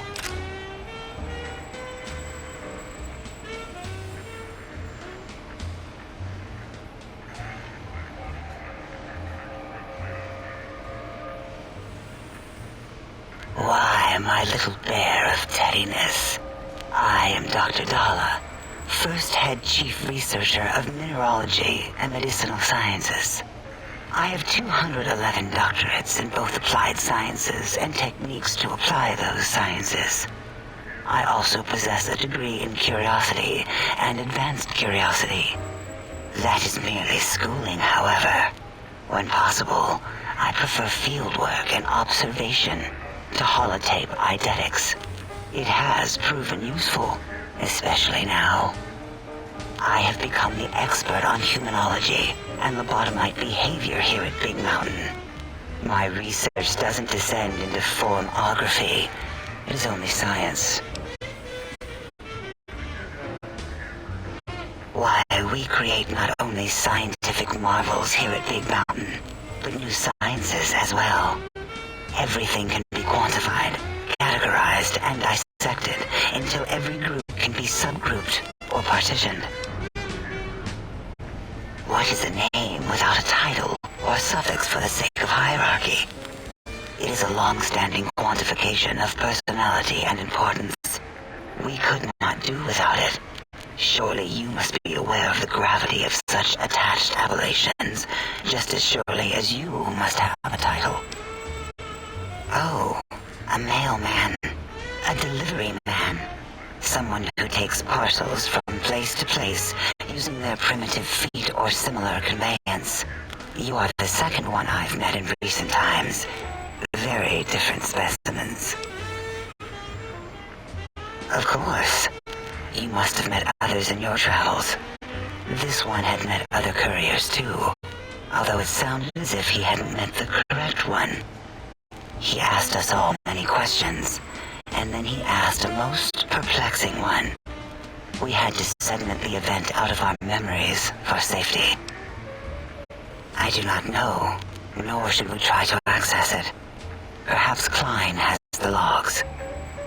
My evaluation would be to let your own curiosity go. I do not think that Klein remembers the conversation as being satisfactory. Oh, removing it is a simple procedure. Well, except the complications it can cause to the heart and spine. But once the heart and spine are gone, no trouble at all. Clamp the subject down. One laser incision around the skull. Crack, snip, done. The brain is finally free of the skin envelope. which is then kept automated for cleanup duties around Big Mountain. Lobotomites. With you, however, something is definitely wrong. We've never had a lobotomite who kept speaking after being forcibly lobotomized. I am relieved the pacification field is working. If it didn't, I would broadcast some concern to my colleagues about safety protocols. That is a good question. My theory is that the Tesla coils in your brain pan are still connected to your brain somehow. It really could be anywhere. Brains are a lot smarter than most researchers give them credit for. We still have your spine and heart. If you were to somehow find your brain, wherever it sloped off to, you could humanically reduce yourself again. It is the pacification field emitters that are broadcasting into the emptiness of your skull. Without a brain, your aggression is suppressed in here. Why would you want such a thing? You might surrender to your hormones and commit primal aggression on me, on us, again and again. Then I would have to return the favor, activating my vivisectors and gently lobotomizing you from behind. Not something I would relish doing. No, the only way to circumvent the field is to have a brain, and we extracted that like we do all lobotomites here. Perhaps you are stuck in a... Dr. Mobius, a monstrous brain creased with wrinkles of 1,000 evils, with but one jaundiced eye with which to perceive the world. Exiled from the think tank for crimes too heinous to remain in recorded memory, and perhaps differences in research methodology. His one terrible eye forever peers at us, an eye of ever-increasing magnification. He watches from his dome in the Forbidden Zone, spying on us all.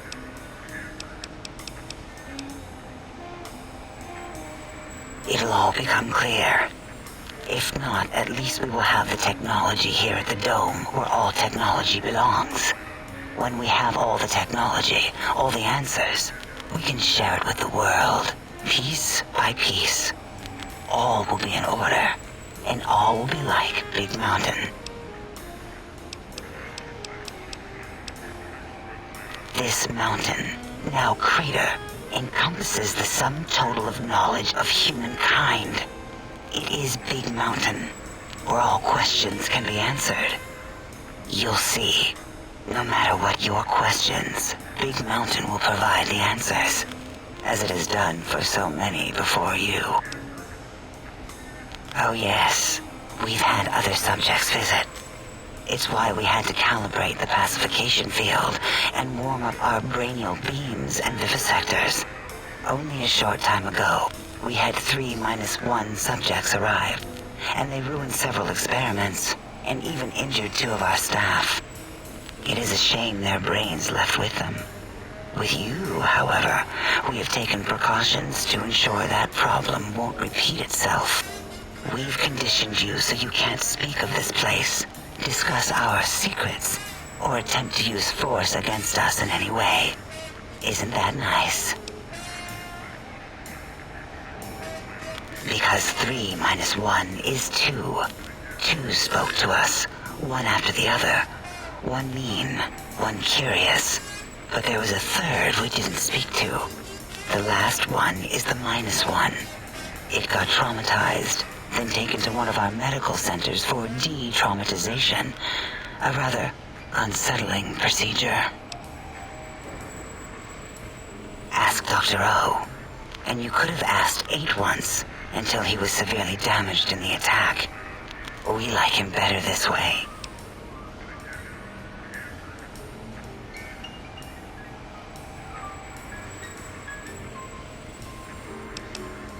And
The lobotomite animal before me. What other terrifying terrors will plague us in our quest for knowledge? Communists? Communist animals, perhaps? Be warned. Attempt to propaganda me. I will shriek as a frightened babe, calling loyal cyber dogs to my aid. Do you comprehend, commie animal? Yes, animal. Hormones, pores, glands, all wrapped up in skin. Who knows what terrifying secrets lie beneath your epidermis? Scalpels shall tell us your secrets, even if we must cut deep for such knowledge. I was head of my biology class at American High, you know.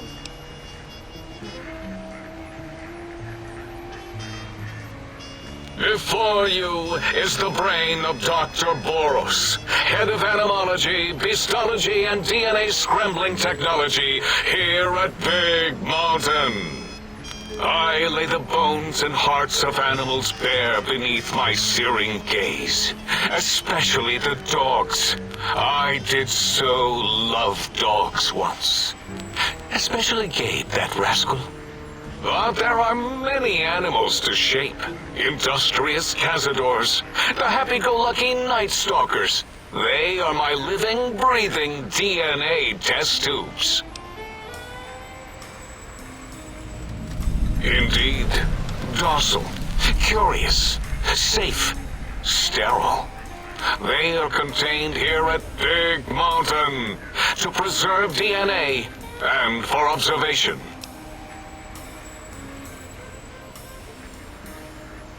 Because Big Mountain safety measures are far more sophisticated than their primitive animal instincts. We are their lords and masters.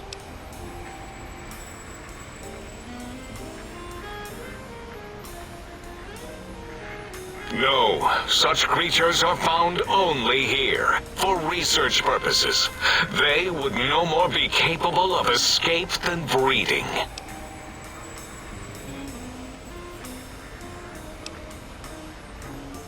I cannot expect a lobotomite to understand the careful surgical castrating procedures used in their creation. Perhaps a demonstration of my castrating power would settle your doubts.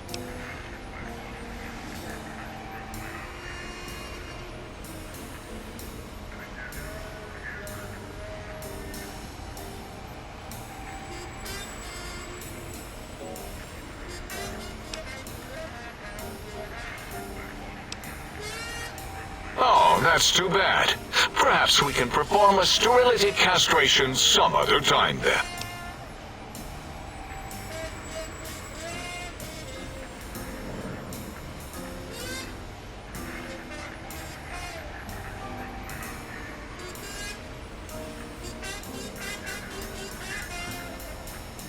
Nonsense! That is what you speak. Nonsense from beyond.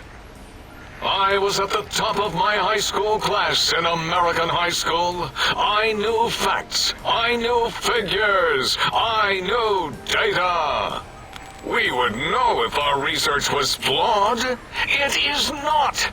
We never contradict ourselves, so do not even try. In 2000, let's see, carry the 3, then count backwards from the Great Static, or beyond, there were the tarantula debates, and something about hawks, which made it around 2003, May, Tuesday. It was definitely Tuesday. Why are we even debating this? What you ask is of no importance. Mobius besieges us. There are more important things to worry about than data and facts.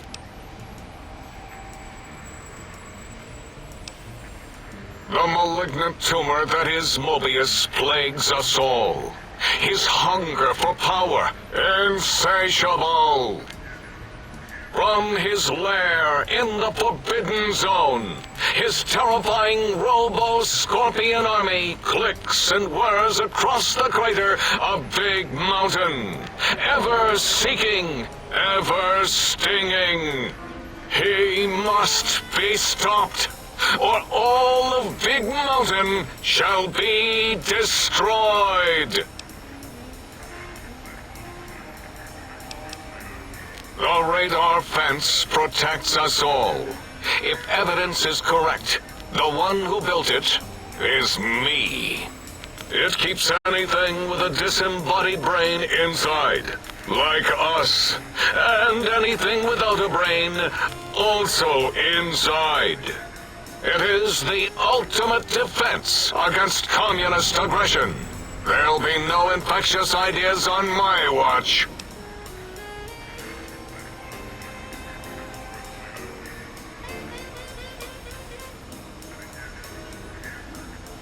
It makes perfect sense. Who are you to question the mighty radar fence?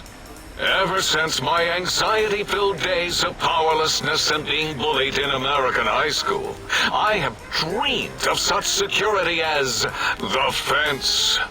That and giant cybernetic dogs that would ruthlessly patrol and kill anyone who wasn't my friend, like Richie Marcus and Betsy Bright. Who's laughing now, Betsy? I hope you and Richie are happy smoking in your radioactive coffins. I'm glad you never came to my birthday party. No! Beyond is death, despite mounting evidence to the contrary. No matter where these strange humans wander in from with their ideas and new brains, there is nothing beyond Big Mountain.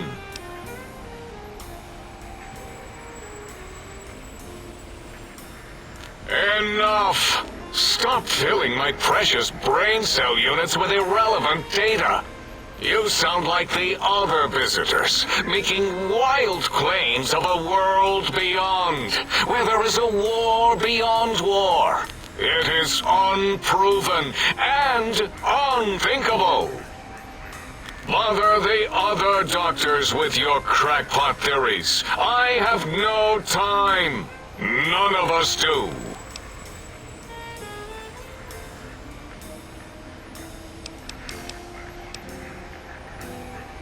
There is logic and purpose in it. If these technologies are needed to pierce the Forbidden Zone, so be it. Science is powerful, and in the right hands, our hands, if we had hands, we would be nigh unstoppable.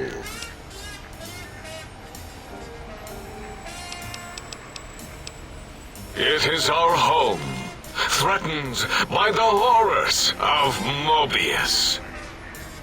All we wish to do is continue our research, layer upon layer, above and beneath the floor of the crater, until we have our answers. But no, Mobius will not let us rest, scaring us with his scary robots with their laser tails and blowing up all the time.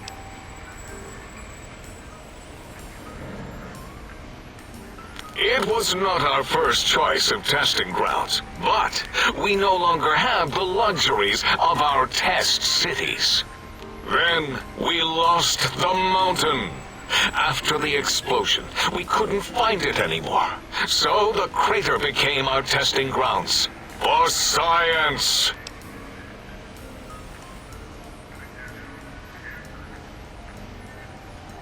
Yes, in the past, individuals would come to us, pay for technology, and if their town, community, or city was just right, we could use that city as a controlled experiment.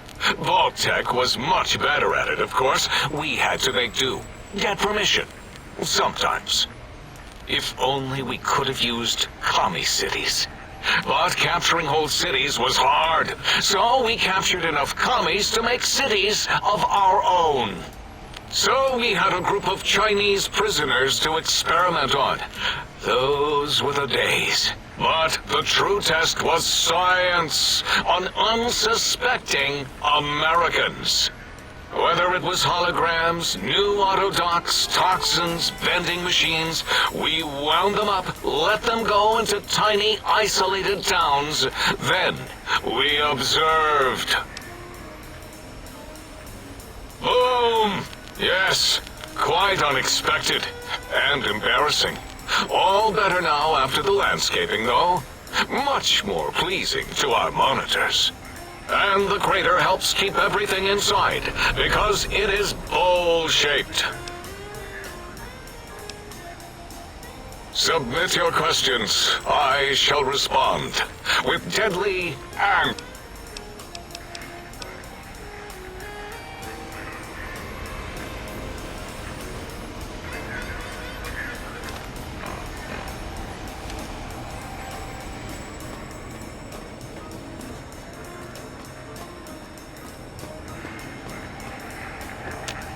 Breaking news! Talking lobotomite arrives in think tank. Its purpose, unknown. Undefinable. Its presence here, impossible.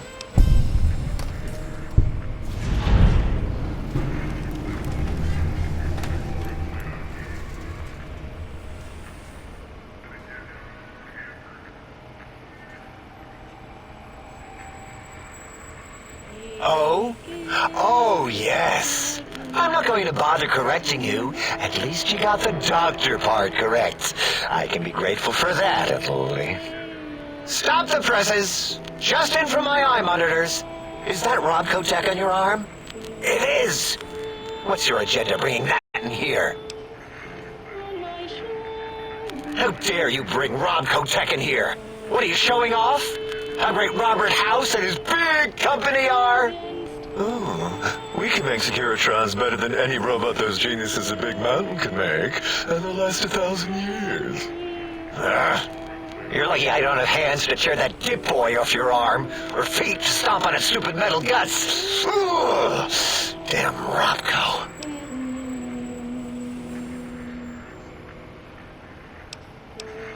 Fine. Ask. I don't like to talk about it. 8, he can't talk about it. They fried his voice module. Something good. It wasn't all the visitors, though. Only one of them got out of control. He's the one that took control of Little Yangtze, our old human farm. This human, I can't believe it. He broke out of the think tank in seconds. Then he went for Yangtze, got bomb collars, and started practicing on the subjects that were still there until he got the right frequency. We were sending robots to stop him, and he was slicing and cutting through their shells with some souped-up laser gun like they were cheese paper. When he hacked into the mainframe, A tried to stop him and got fried. Me? He rerouted my processors to take control of the train network here. If you see the tunnels with the trains plowed into them, you can thank our visitor for that. He wrecked the whole place. While we were trying to keep containment on the surface, turns out he used one train to punch out a tunnel and escape. Sealed now, but 2 other human specimens. One arrived not long after the troublemaker, and the last one, not sure when he showed up. Thought the first one was going to be lobotomized in Y-17. She got out somehow. The last subject, Klein might know more. He talked to him, and let him leave the think tank. Hope he knew what he was doing. Klein knows things we don't. And I think he told some of those things to the last visitor. Dangerous things if they ever got out. All things robotical. You see a robot? I made it. See a broken robot? I made it that way. Deconstructed it down to parts. I have a gift with machines. I can render anything inoperable. Preserve them in a non-functioning state.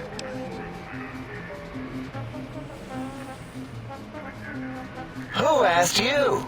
You just wait until a working machine threatens you, and you'll wish I was around.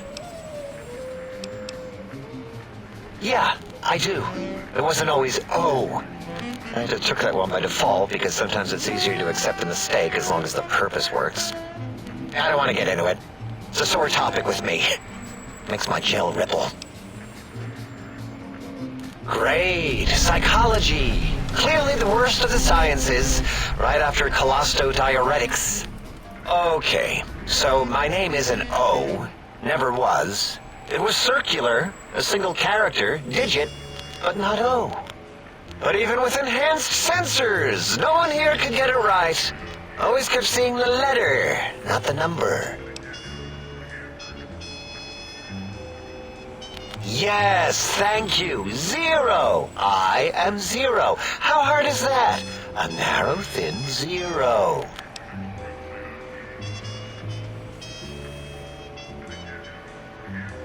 Zero's proud of it, all right? It doesn't get the recognition it deserves. Truth be told, my emotional attachment to it doesn't even register compared to just having people recognize the difference. It's just that they're both sort of round and hollow, so when they monitor scan them, they assume that, oh, it's O. Vivisect me, please. What? Did I shoot myself with a brainial beam or something? That's brilliant. I mean, I would have come to the same conclusion. Eventually. Oh, who am I deceiving? I never would have figured that out. I can't figure anything out. I'm useless.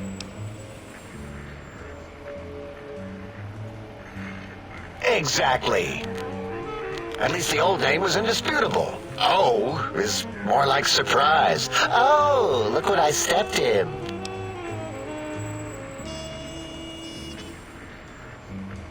Well, of course it does. That's the most lethal of mathematics. That's pretty cool, actually. Destroyer of numbers.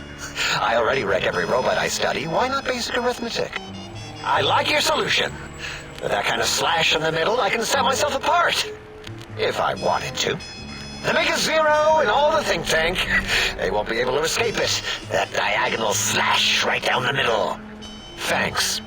Talking to you, it really helped unclog some frustration. Talking? What a primitive form of thought kicking. You know, hearing my name said like that, it really de-reses my screens. As for discoveries, well, of course. Look at us. Just, built it. Amazing, isn't it?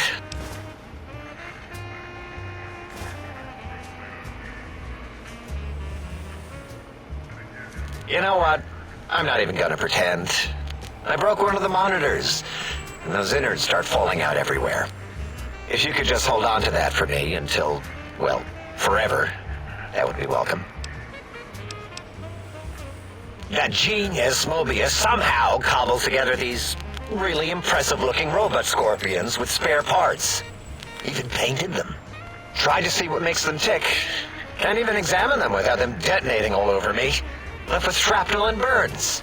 Every time. Supposedly, he has even larger models, even a giant robot scorpion hidden deep within the Forbidden Zone. Yeah, right. Giant monsters, sure. Yeah, crazy, right? Something right out of a midnight science fiction feature. Ridiculous. What are the odds? Big Mountain used to be a mountain. Then there was a slight mishap. Now it's a crater. The dome used to be buried, now it's exposed to the sky. Don't get me wrong. Makes the sky light up like a planetarium at night. All those spectra.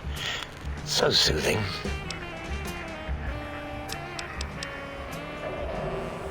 I'd have a few left. Let me check. Yeah, there were a few under the monitors here. Here you go. Keeps the place tidy.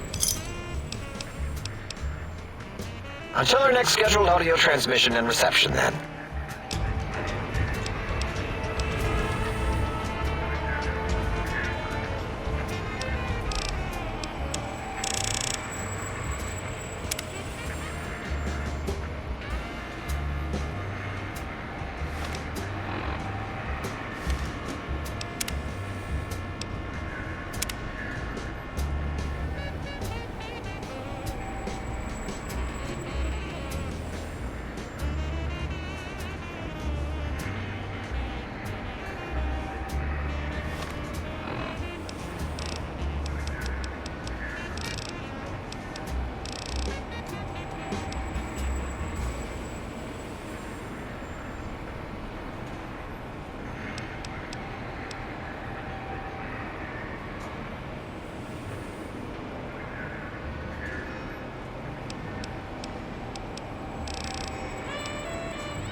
Did you retrieve the technologies yet? We need them, as I have indicated.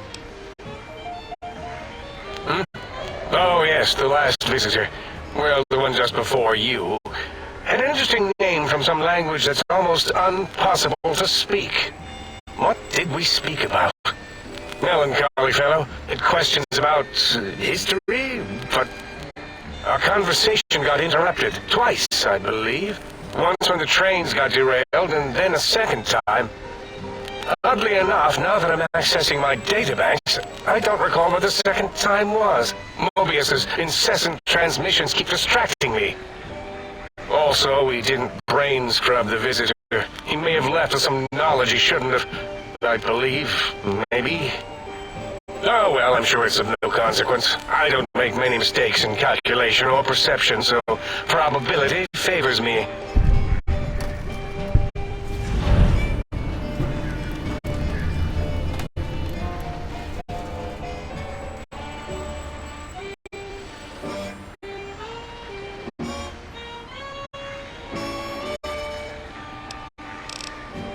Yes.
Yeah.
Attention, students. This is the pre-recorded voice of your pre-recorded principal, Dr. Principal Boros. You may know me as the head chief first researcher of Labs Z9 and Z14. There I fought valiantly to preserve rattlesnake DNA and put it belongs in the husk of another feared predator. Oh, and the tarantula hook. Can't splice enough, I always say. Especially if you can make a magnificent cazador. Enough about me. It has come to my attention. Seemingly innocent children have been subverted by red propaganda. This is a most serious matter, requiring the most serious of detentions. Can you spell detention? I'll tell you how I spell it. Death tension. Commie pinko traitors. Oh! Now, I will send vicious cybernetic cyborg dogs through the corridors to weed all you traitors out. They will sniff out which among you have chosen the commie path. Let's see, Bright. Will turn me down to the high school dance so you could smoke. All monitors will also be vigilant. Step outside during class, and they'll make sure you make a speedy jump back to your desk. Hold your urine and wait for the proper bathroom break time.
Down at the end of the hall is ball storage for jocks who like balls. Like Richie Marcus. Do you hear me, Betsy? Richie likes balls.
This is really Boros, by the way.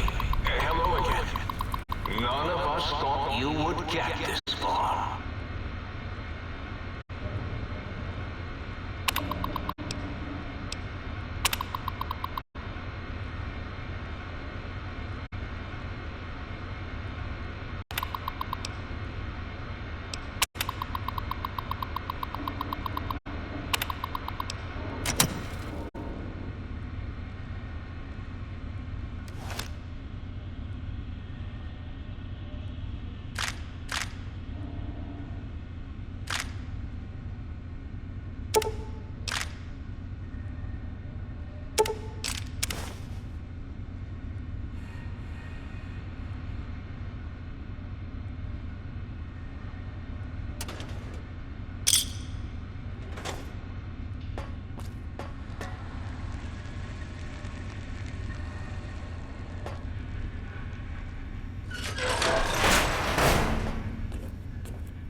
The residential test. Wasn't that shut down for some reason?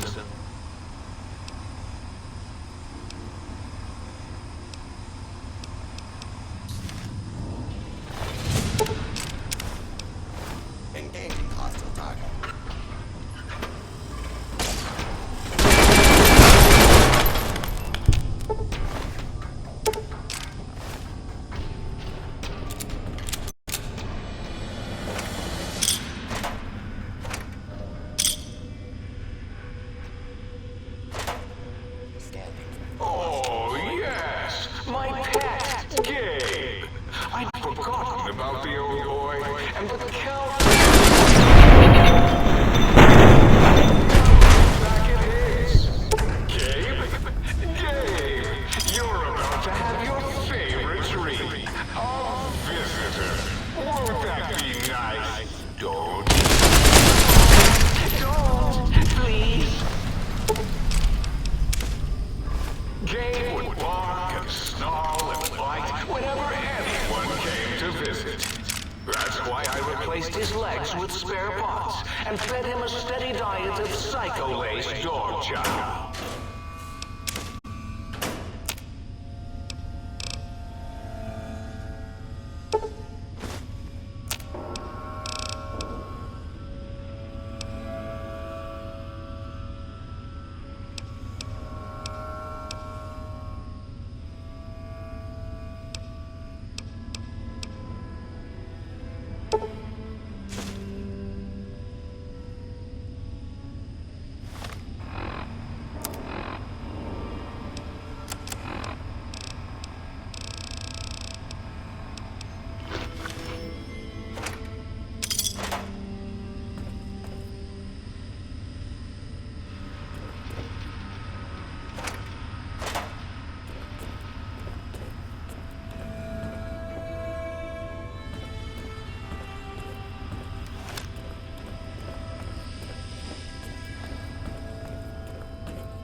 Today, the cafeteria will be serving nothing. Because I didn't build one. No cafeteria, no bathrooms, no swirlies. No chocolate pudding left in the chairs of brilliant minds. What are you going to do now, Richie Marcus?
Is a sacred trust.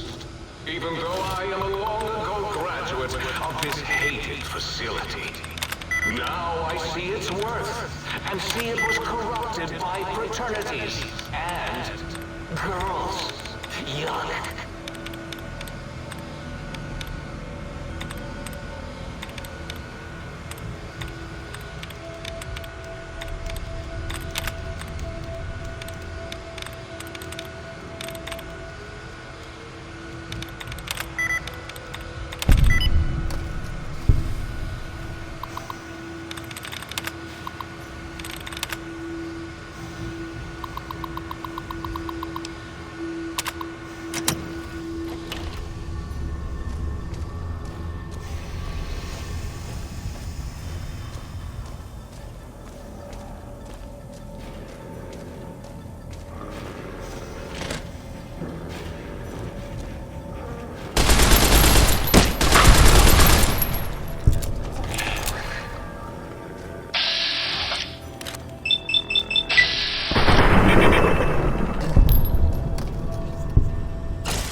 Hello, it's nice to meet you.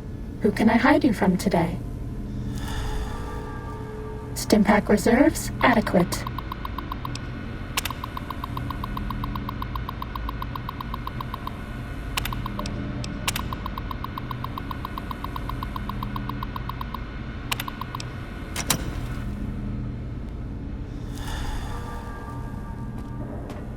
Medic supplies adequate.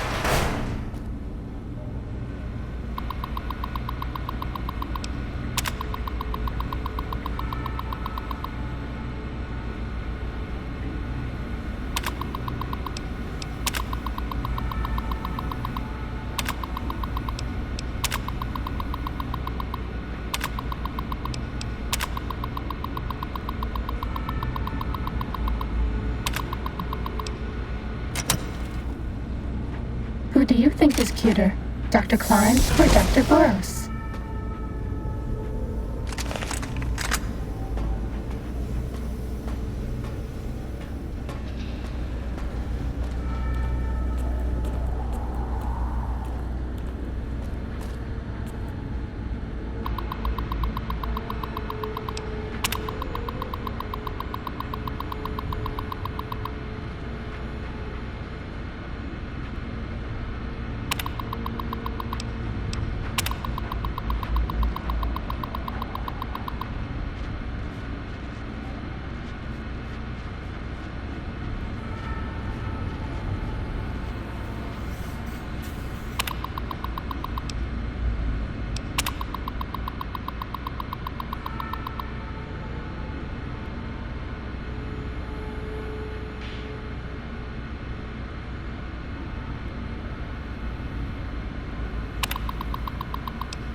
Data collection array online. Please use the terminal below to begin user synchronization.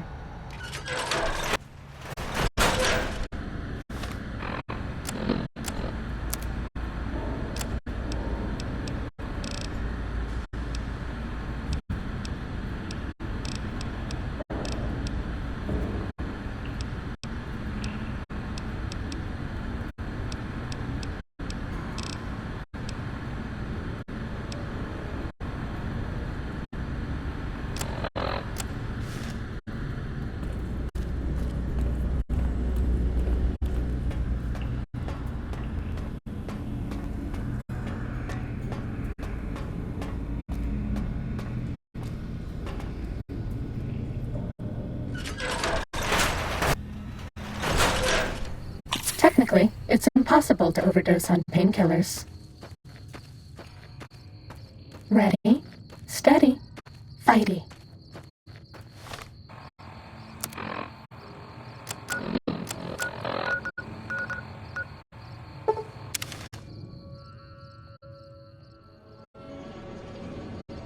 Fighting over.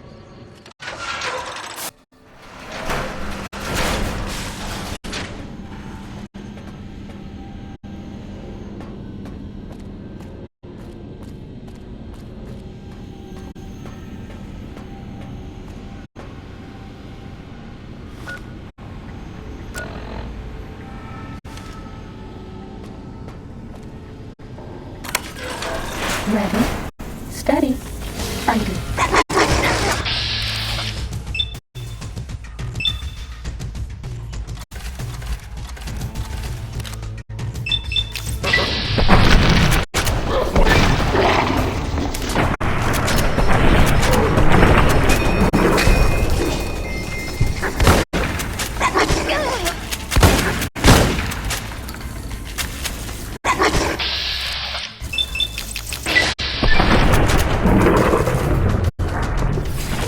Was that all?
This will only stay for a second.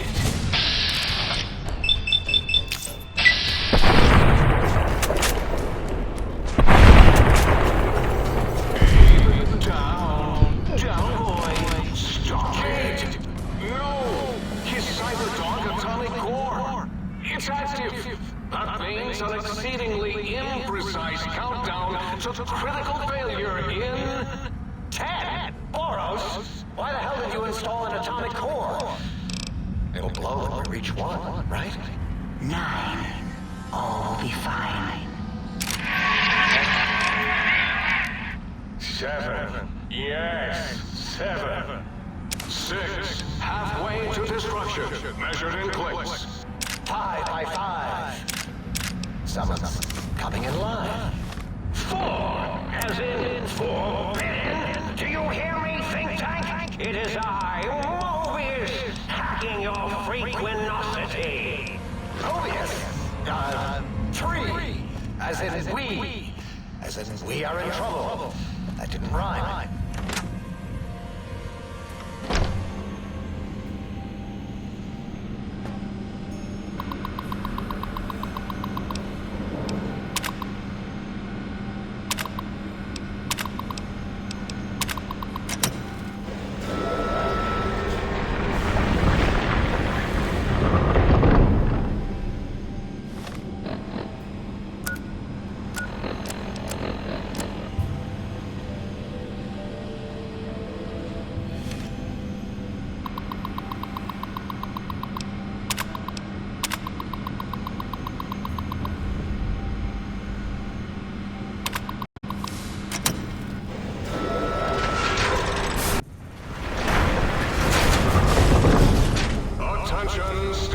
Sneaking done.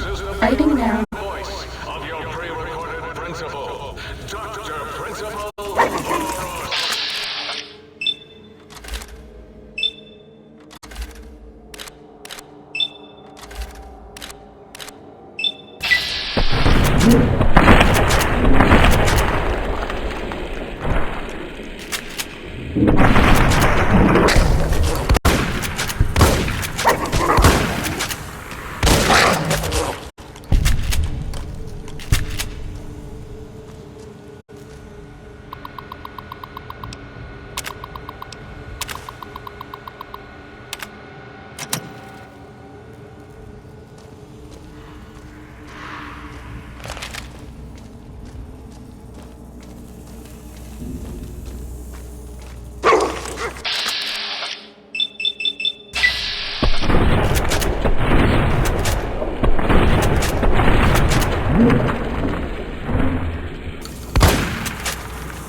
Institution, where once, long ago, I was a student here. Now, I am its omnipotent principal, as I soon will be Lord of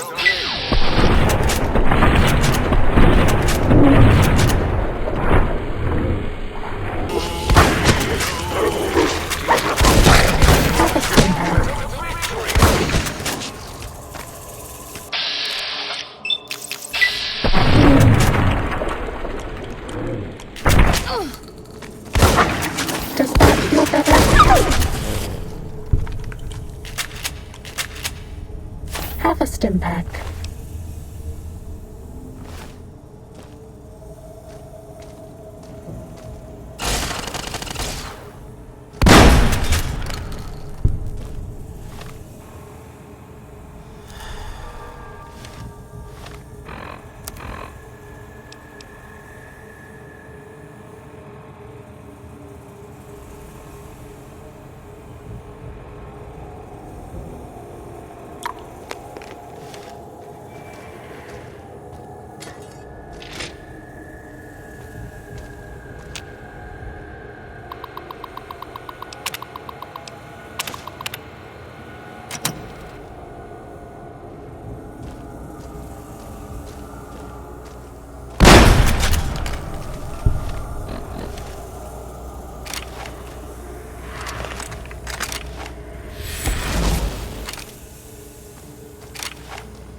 Take this. It will help.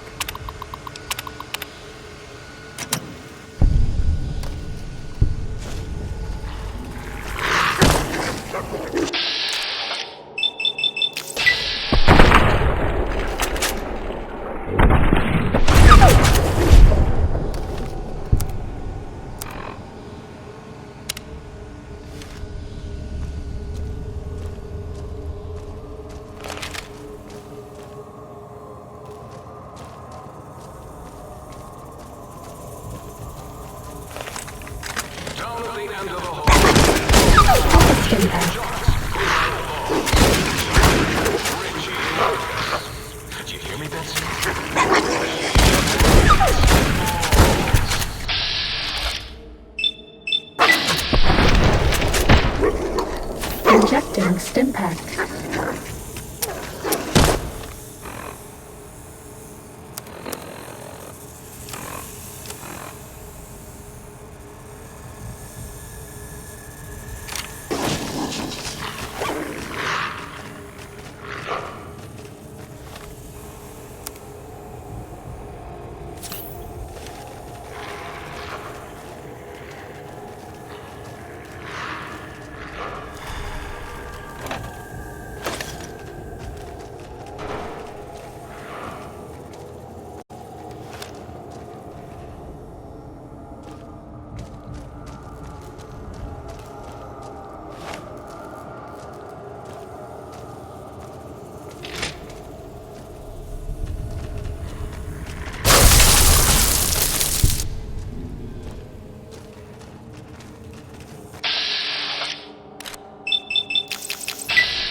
Being watched? Was that all?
Sneaking done. Fighting now. Of your pre-recorded principal, Dr. Principal Boros.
Continuing search for fugitive.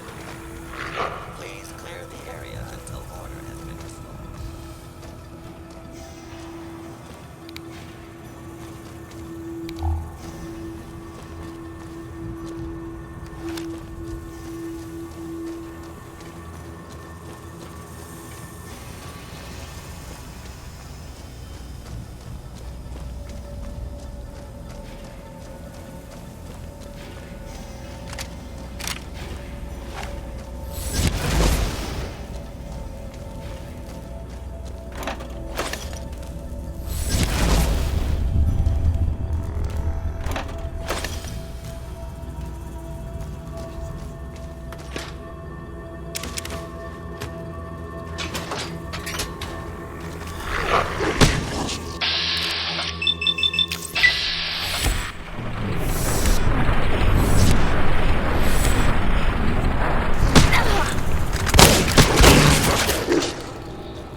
You are in the library. Be quiet here and filled with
Please place all filthy propaganda books in the incinerator chute in the sink. Especially those with funny pictures of me in them.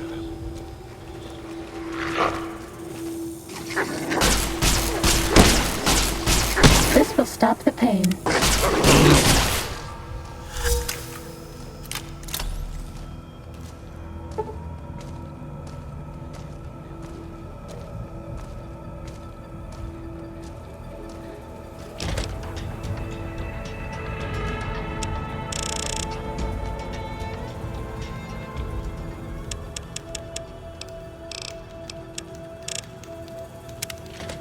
I bet no one has ever been as unnoticed as me.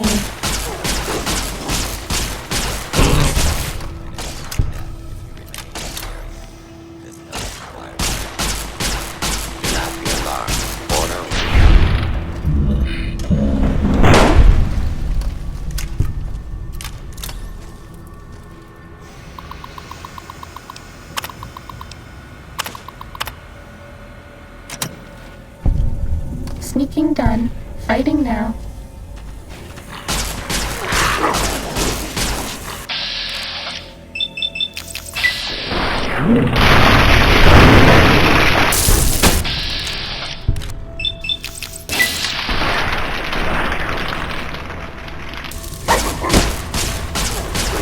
Injecting impact.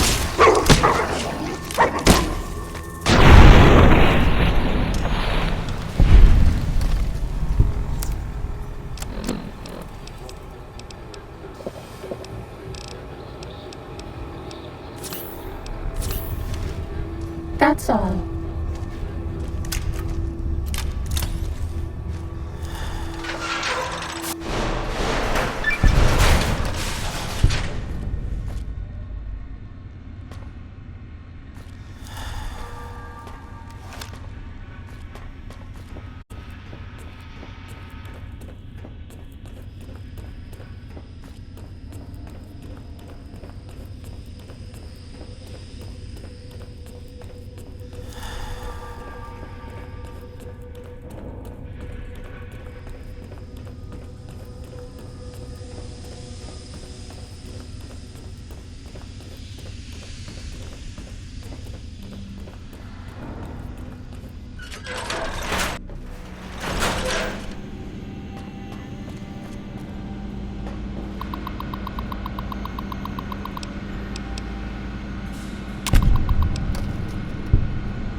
If you want to be sneaky, turn off your Pip-Boy light.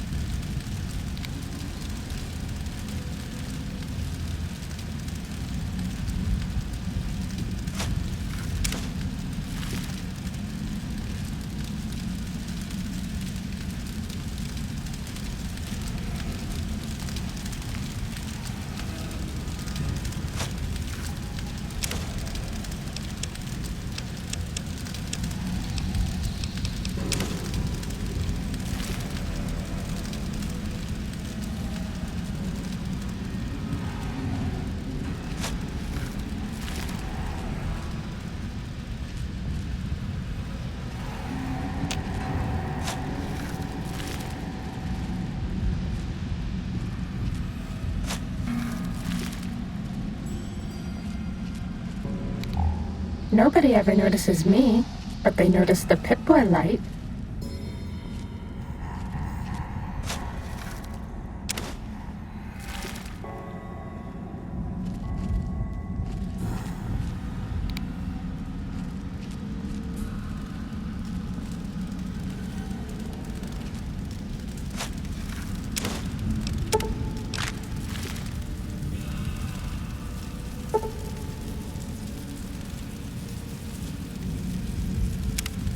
Uh-oh.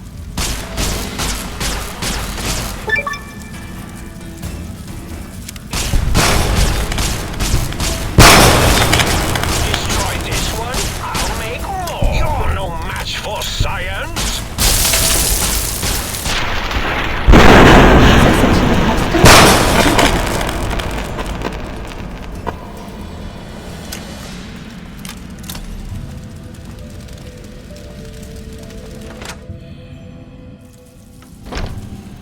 This one looks pretty tough.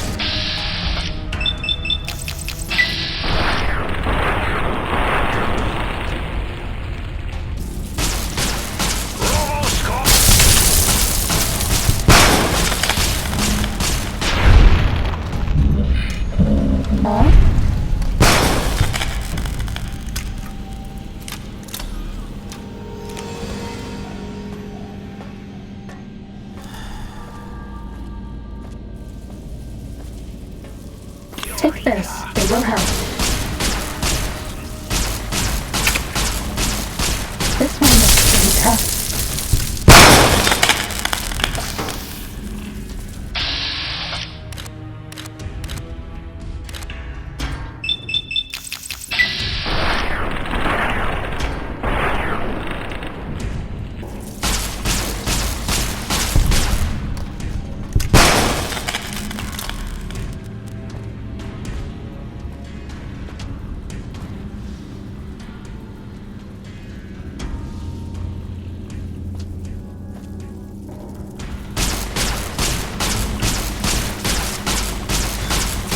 Destroy this one, I'll make more.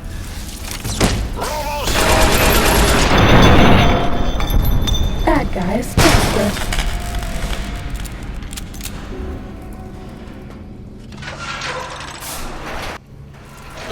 This one looks pretty tough.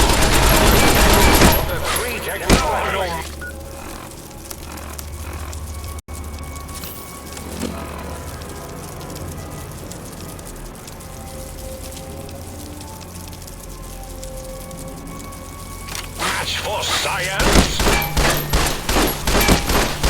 I see you braving the cyber dogs of X8 makes you brave, intruder. It is no use.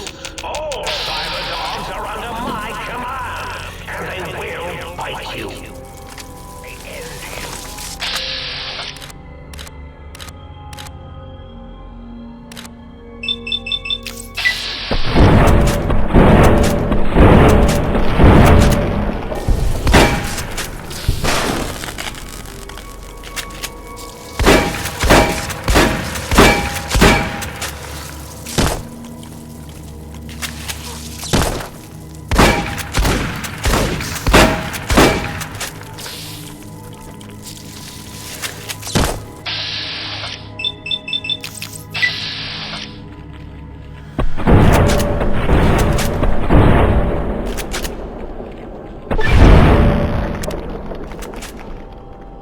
Attention, Big Mountain.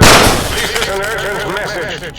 If you happen to see a gecko, echo, echo, echo, echo, echo.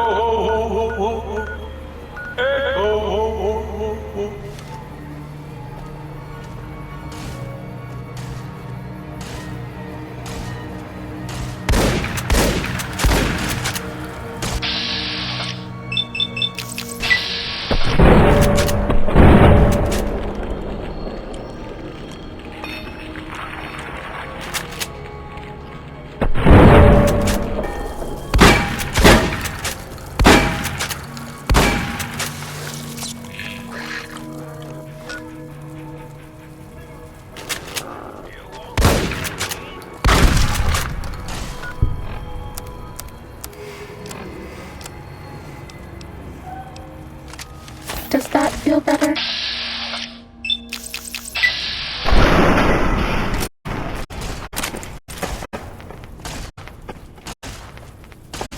Injecting Stimpack.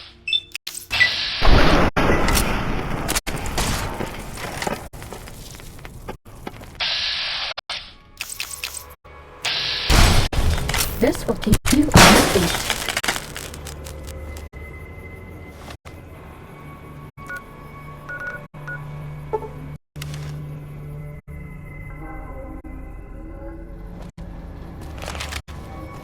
Fighting over.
basic stealth test.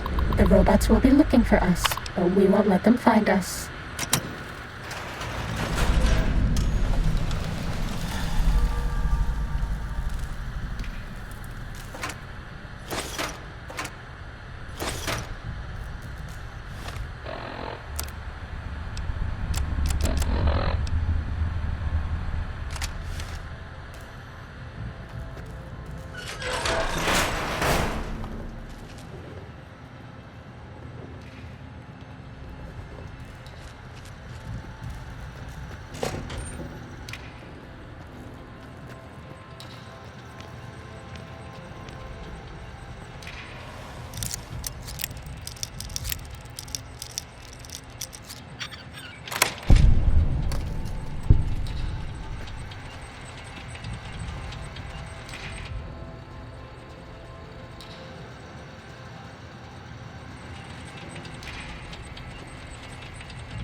Are we being watched?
Test data processed. Firmware updated to version 1.1. Root damping sensors online.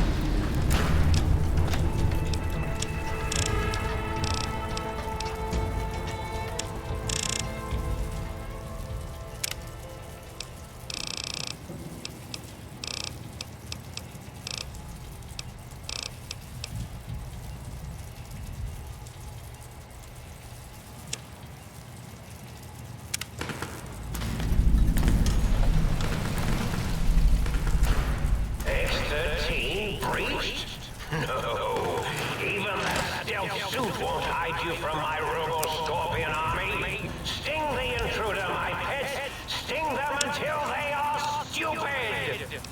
Mean robot bugs. Mean robot bugs.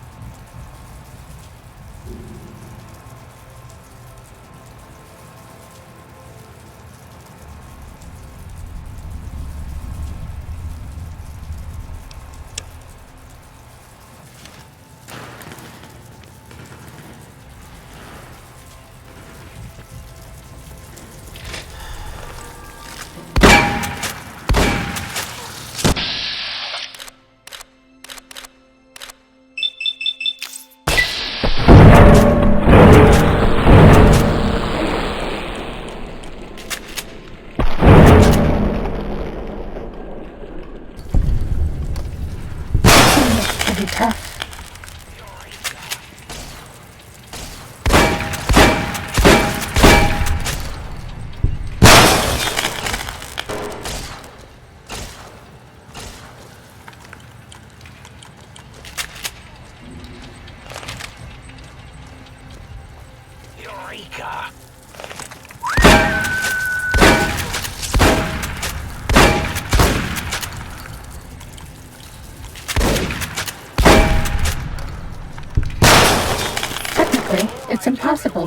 overdose on painkillers.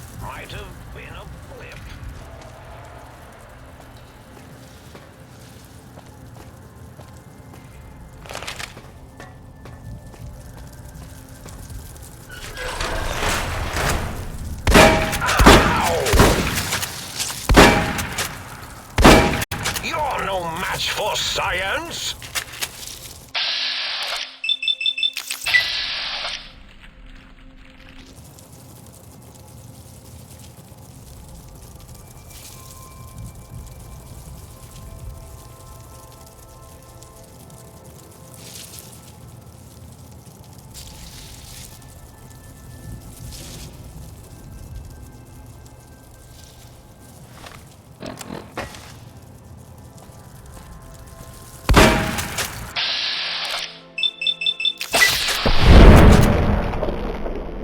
Fighting over.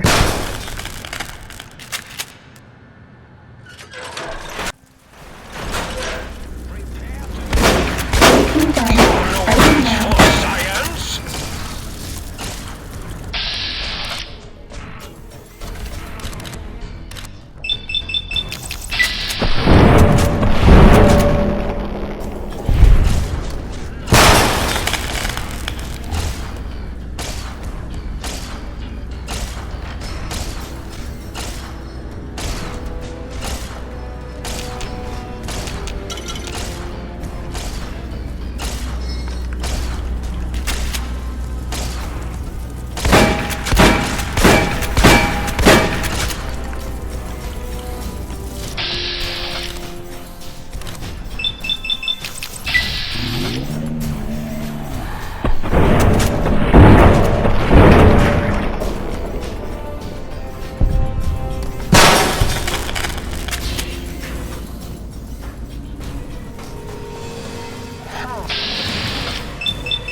This will keep you on your feet. Eureka! You're no match for science!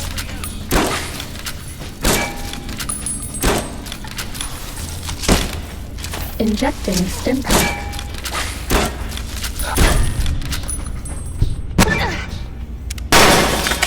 Half a stim pack.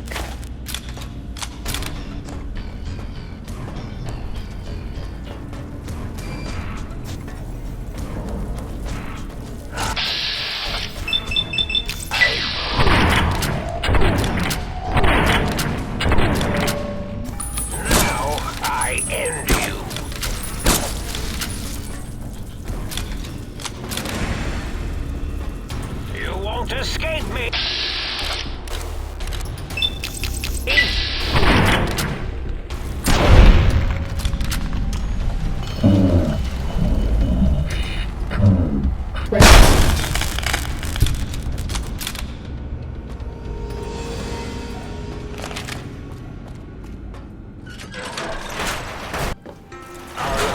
This one looks pretty tough. Dr. Mobius, 0.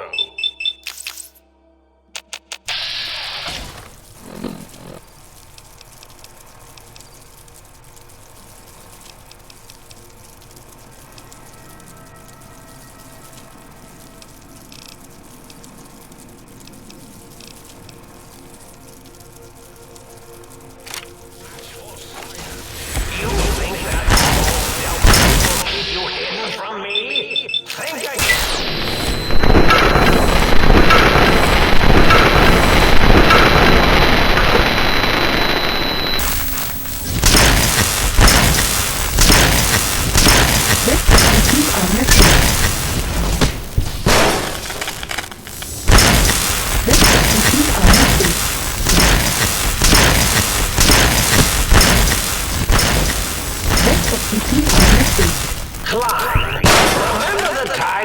forgot to carry the tube and nearly blew up the Y-Zero Research Center? Oh, wait, you did! Or was that me?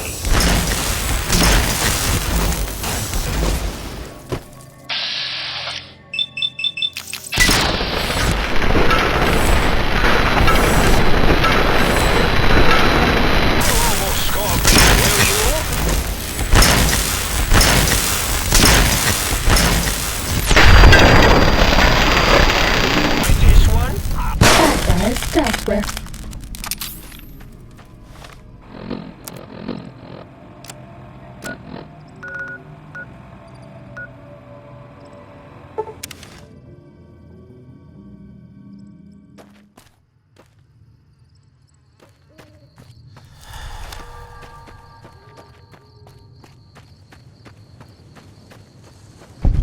Good boys and girls take their medics. Ready, steady, fighty.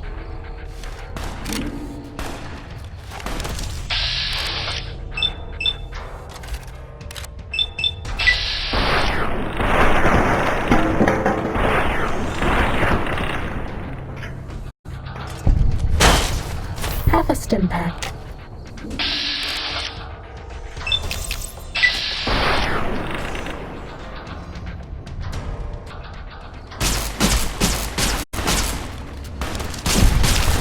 This will keep you on your feet.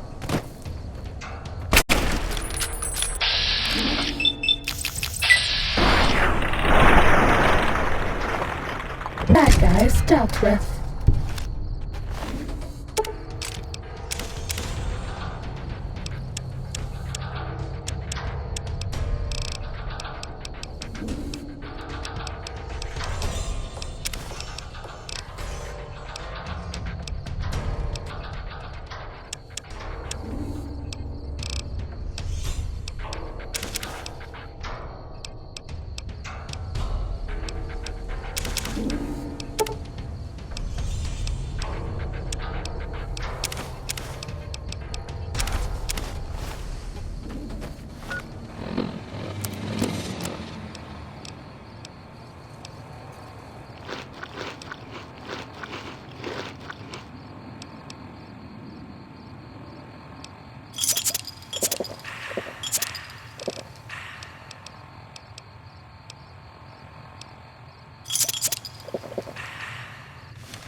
So, you put down Gabe.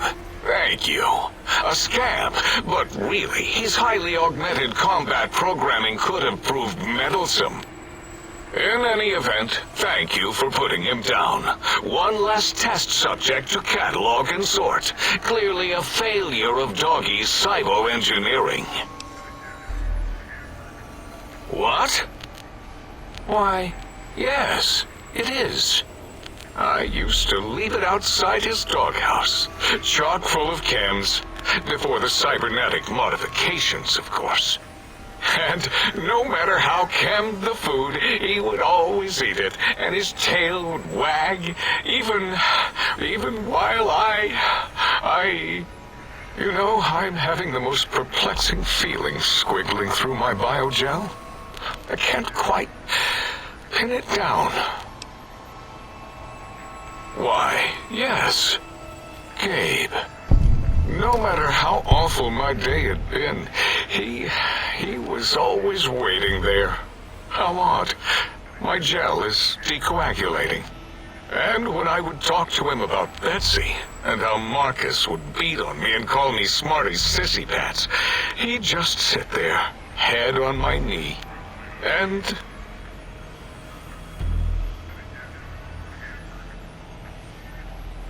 If you don't mind, I'll take that bowl.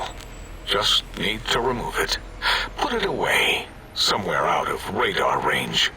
For some reason, its similarity to the crater shape of Big Mountain is starting to fill up all available cognitive spaces. That, combined with my own overwhelming feeling of having done something terrible, the two with unexpected force.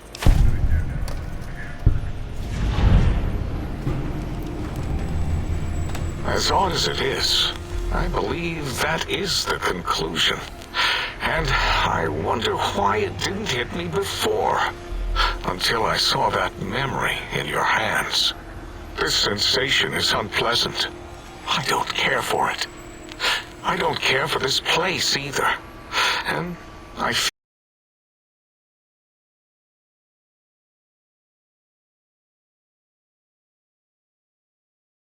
the feeling down. Crush it down. Push it into the loop. Yes. Forgotten. Almost. Yes? I do not need to remember anymore. Not today.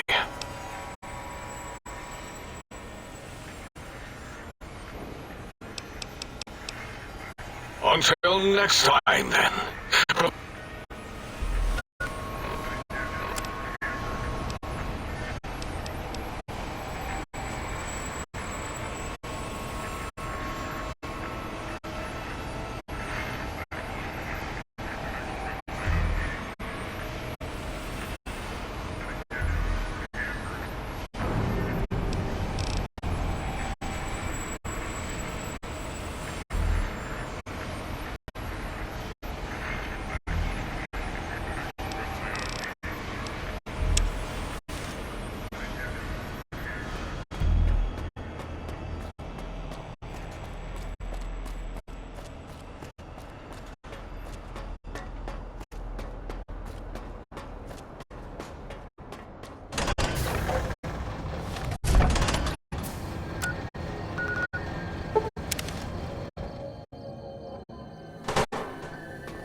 This is the advanced test. Watch out for laser tripwires. They'll ruin our day.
like me?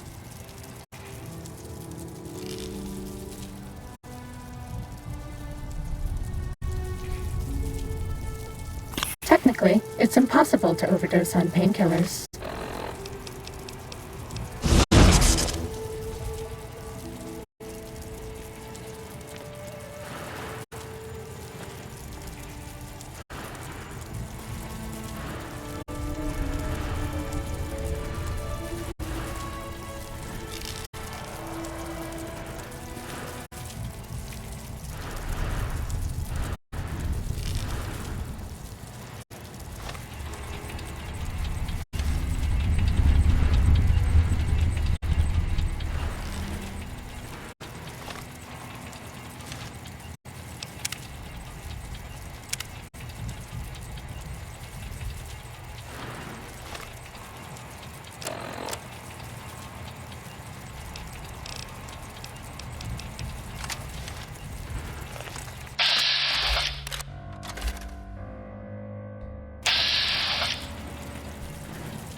Test data processed. Firmware updated to version 1.2. Aura subnet online.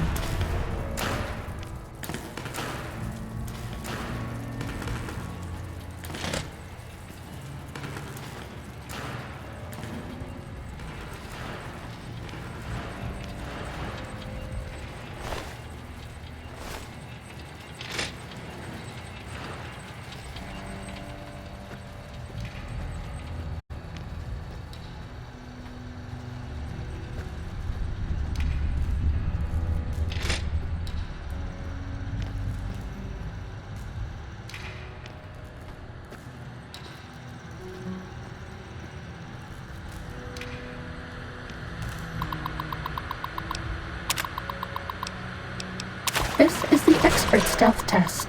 If you thought the lasers were bad, wait till you see the proximity mines.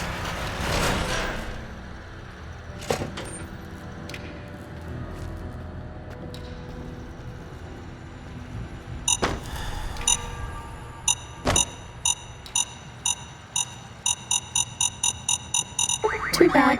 We triggered a mine. If you go back to the terminal to restart the test, I'll do better next time.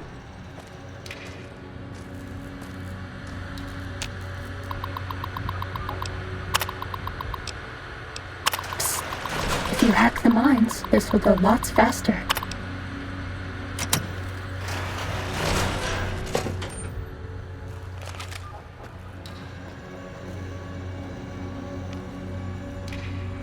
Pit-Boy lights on.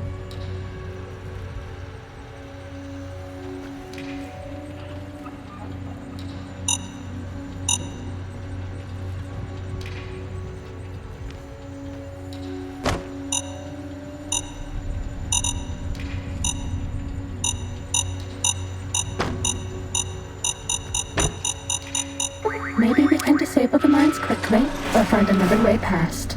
I'm sure you know best. Psst. If you hack the mines, this will go lots faster. We're all lit up. Is it Christmas?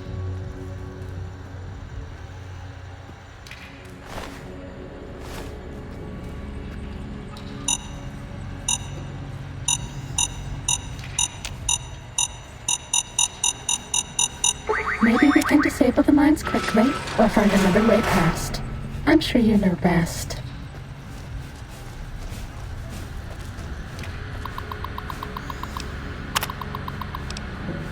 Psst. If you hack the mines, this will go lots faster. Nobody ever notices me, but they notice the Pip-Boy light.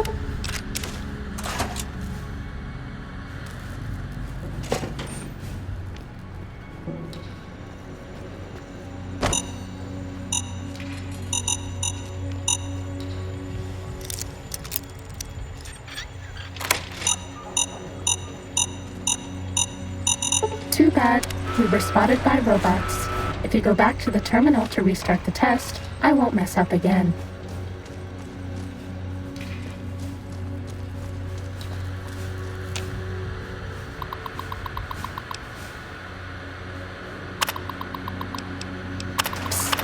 If you hack the mines, this will go lots faster. Lights on.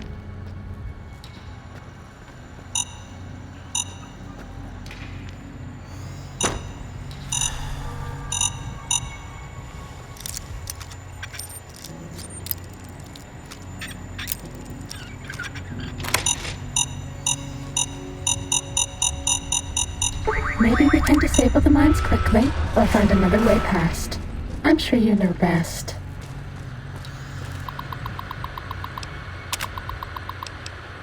Psst. If you hack the mines, this will go lots faster. We're all lit up. Is it Christmas?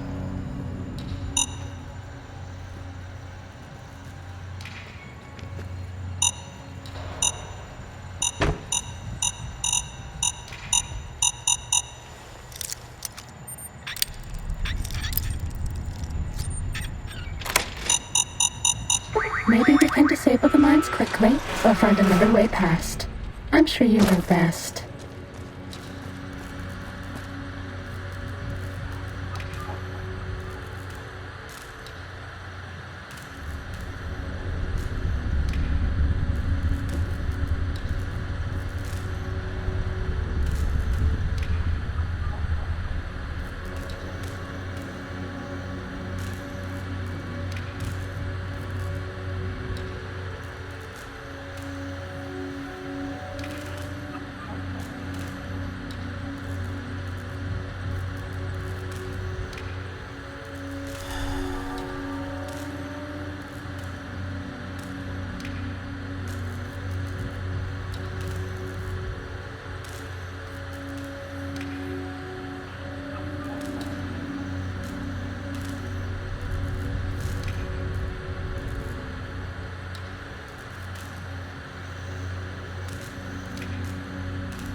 If you hack the mines, this will go lots faster.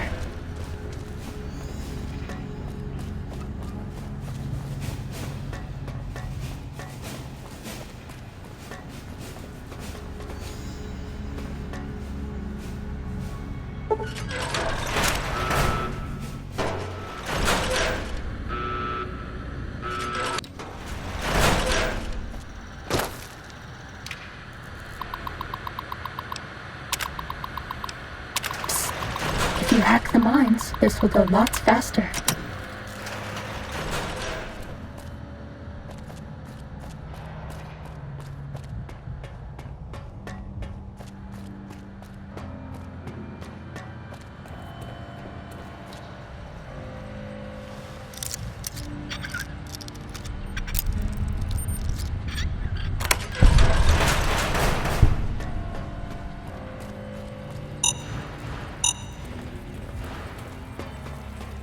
Good boys and girls take their medics.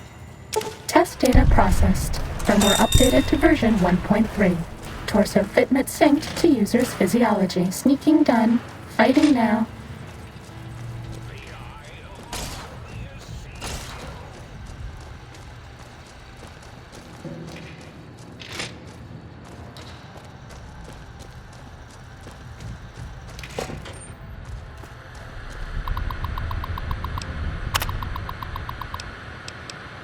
This is the robot compliance test. If you sneak up on a robot, you can disable it. It's so easy, even I can't mess up.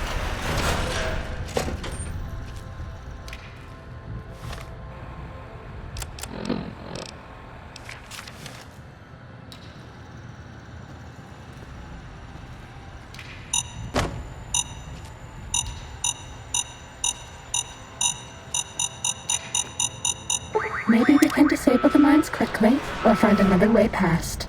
I'm sure you know best.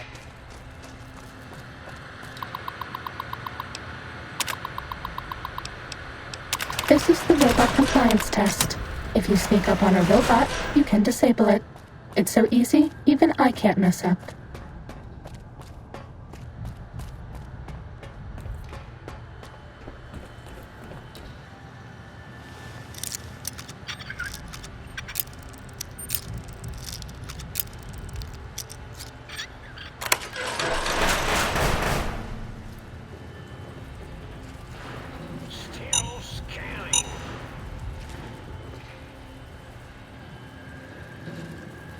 Hit boy lights on.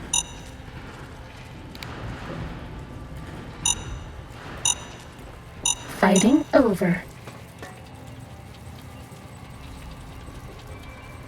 Time to fight.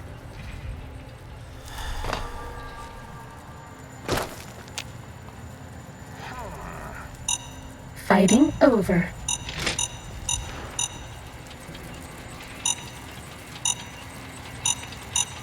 Time to fight are a robot's big weakness. Sees you!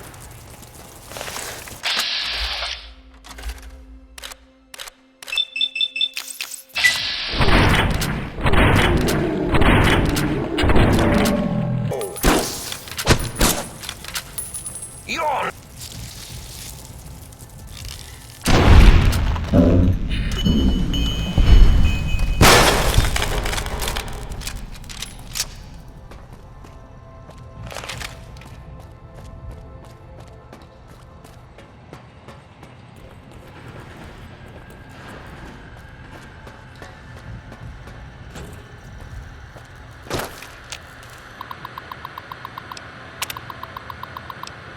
This is the robot compliance test. If you sneak up on a robot, you can disable it.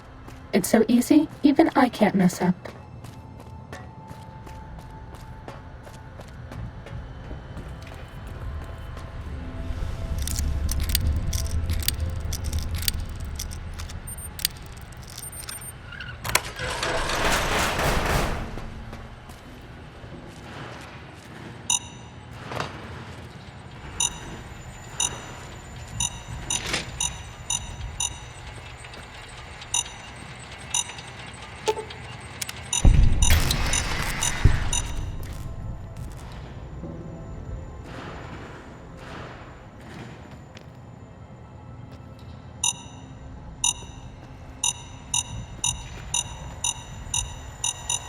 Too bad. We hit a tripwire. That one was totally my fault, though. We can start again at the terminal. Sorry.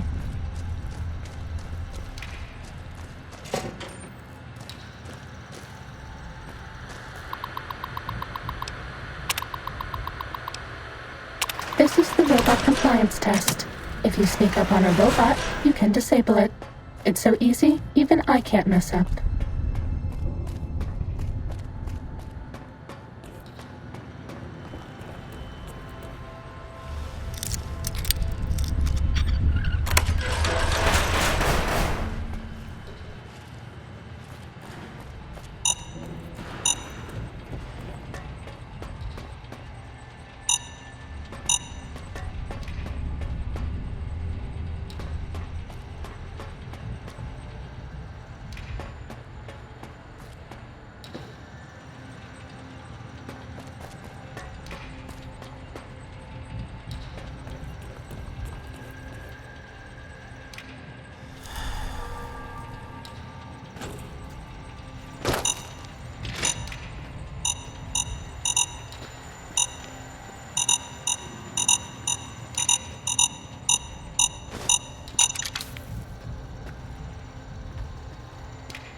Maybe we can disable the mines quickly, or find another way past. I'm sure you know best.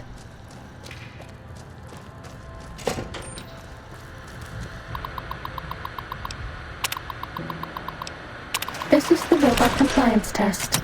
If you sneak up on a robot, you can disable it. It's so easy, even I can't mess up. We're all lit up. Is it Christmas?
Test data processed.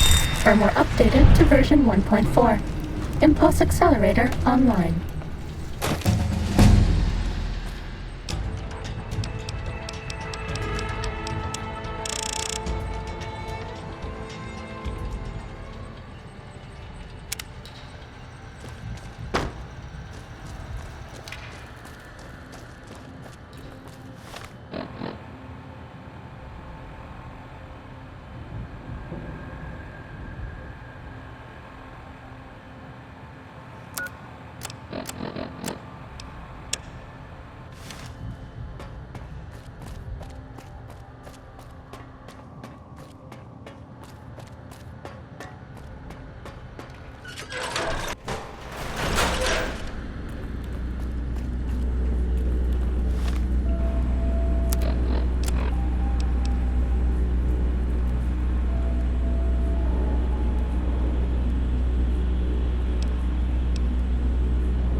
Salutations and felicitations, sir, and a most jocund welcome to the sink.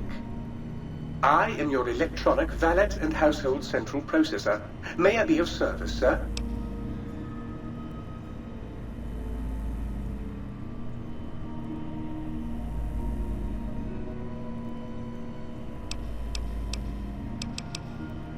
Indubitably, sir, but it is with a great lugubriousness that I must disclose that my programmers installed only the masculine honorific, sir. Moreover, they neglected to enclose a parameter by which said honorific might be omitted altogether. Over my most strenuous of remonstrances, sir.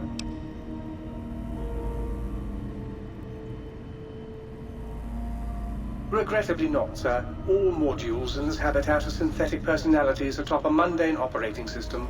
There is no intelligence here, sir.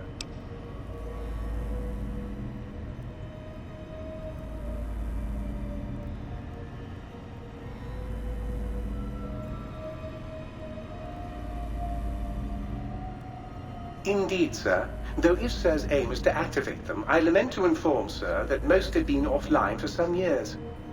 If Sir were to ask my opinion, I should venture that Sir is better off without them. However, if Sir is determined to inflict upon Sir's self their dubious services, Sir might locate backup personality disks elsewhere in the facility. The other modules are rather erratic, Sir. Their personality matrices are built on flawed logic and have not weathered the years well, sir. Tragically, the core operating systems are also located on the personality tapes, sir. Once the tape is installed, Sir may request I switch their dialectic interfaces off, and I shall oblige with great delectation. However, Sir will still be required to locate and install a backup holotape to access their functionality.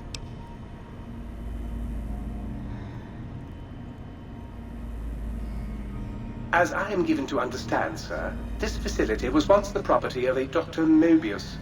He crafted the personality modules as part of a collection of experiments on the subject of machine-human interface. As to the reason for the unusual choices of devices to receive the modules, I cannot say. Indubitably, sir. In addition to managing the personality matrices of the other household utilities, I can provide Sir with direct access to the commissary. Any goods Sir might require may be purchased through my shopkeep interface, whence tiny robots shall deliver them forthwith to this very domicile.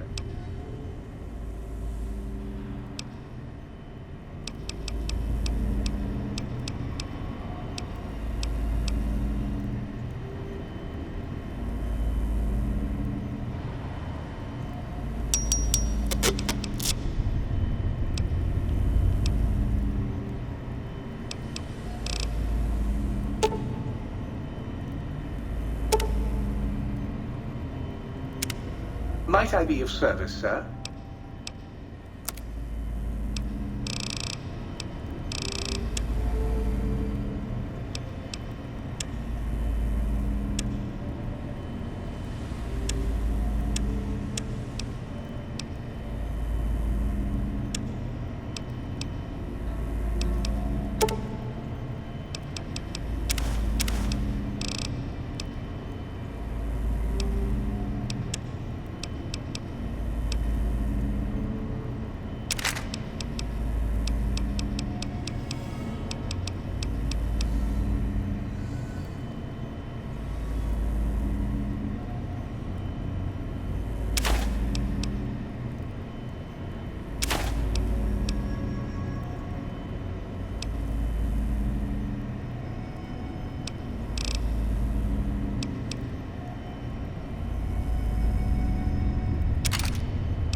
This one looks pretty tough.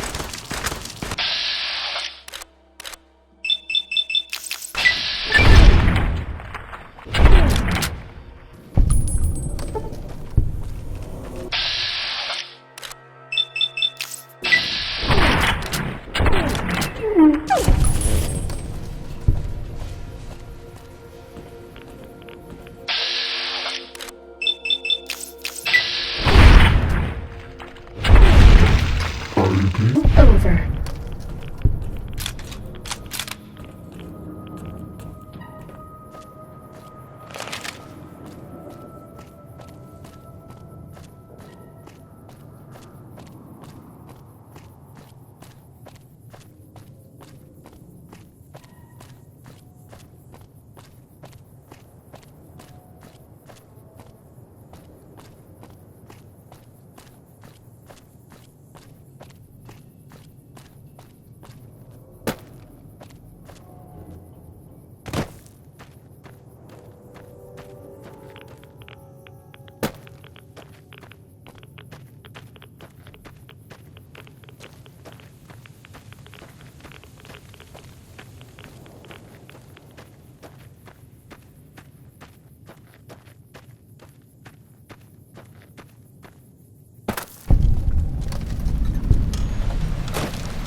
Sneaking done. Fighting now.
Does that feel better?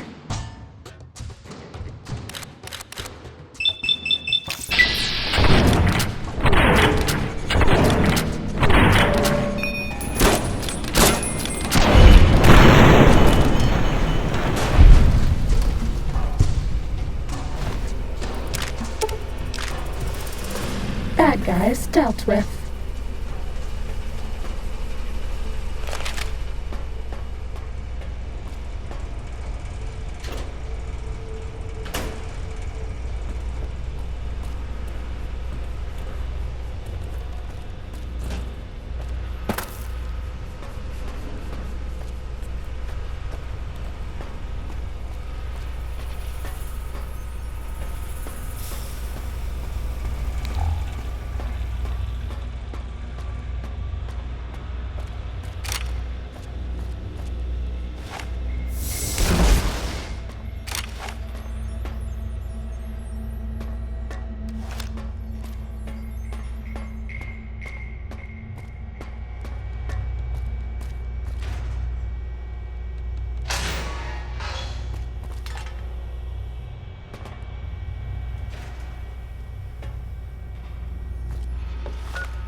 Might I be of service? Might I be of service?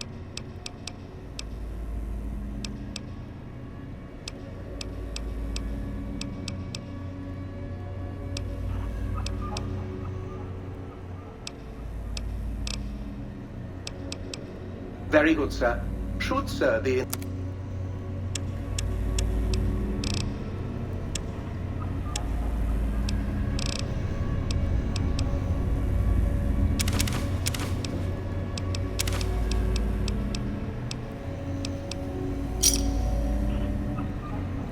Perhaps sir would care to put sir's feet up, and I might serenade sir with the dulcet strains of a light.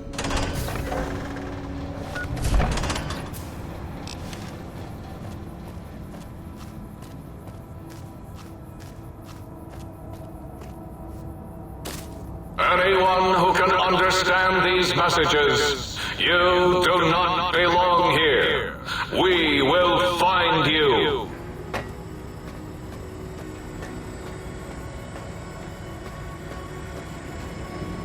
This one looks pretty tough.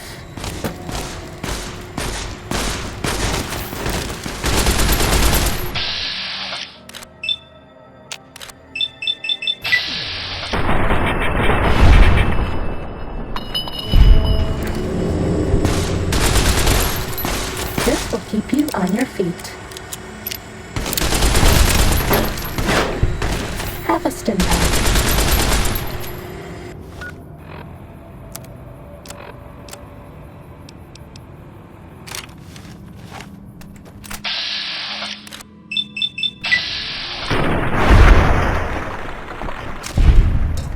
That's all.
Please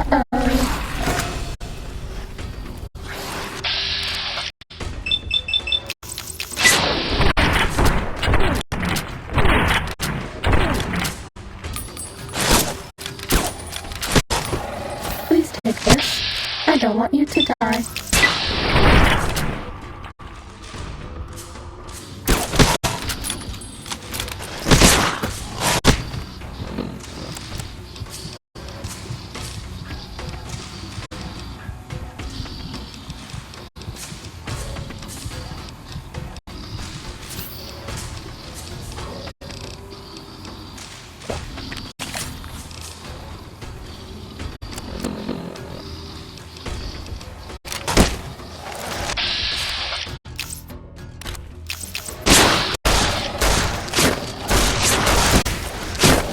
Take this. I don't want you to die.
That's all.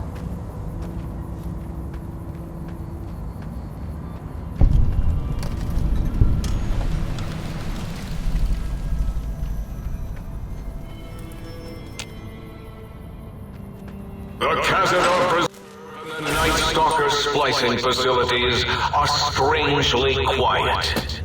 Too quiet. Ready, steady, fighting.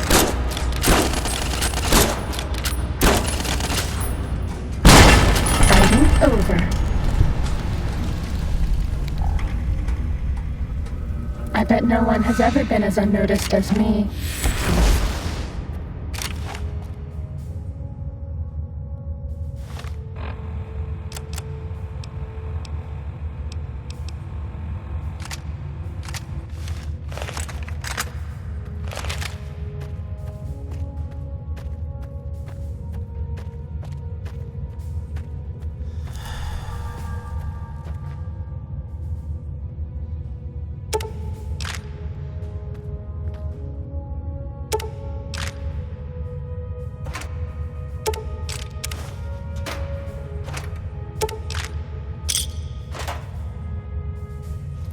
Nobody ever notices me, but they notice the Pip-Boy light.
Pip-Boy lights on.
Sneaking done. Fighting.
That's all.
Are we being watched?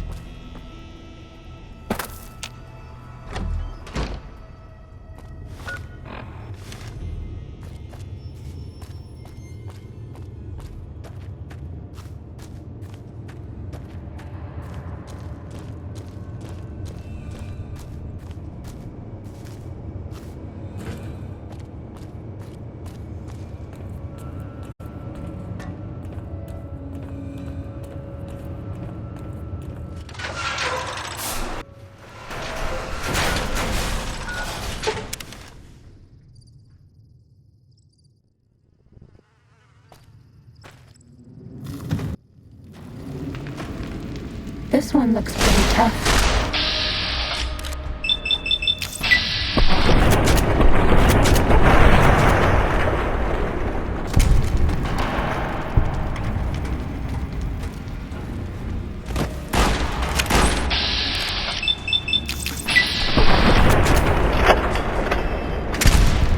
Half a stim pack.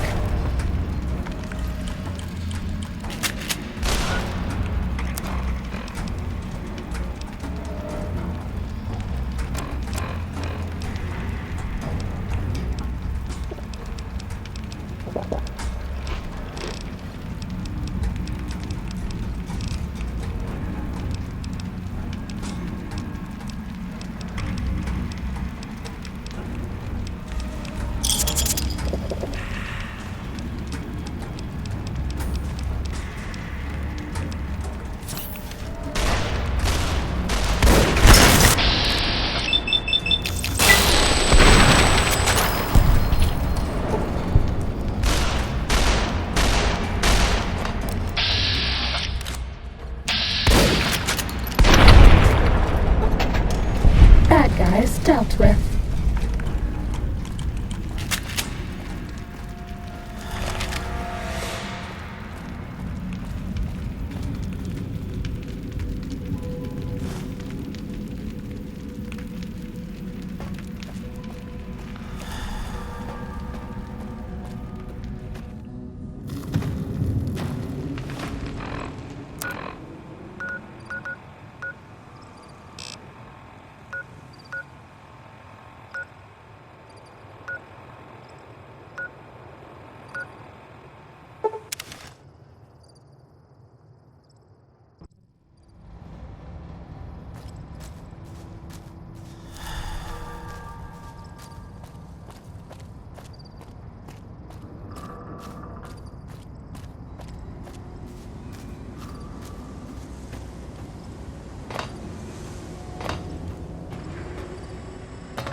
Might I be of service?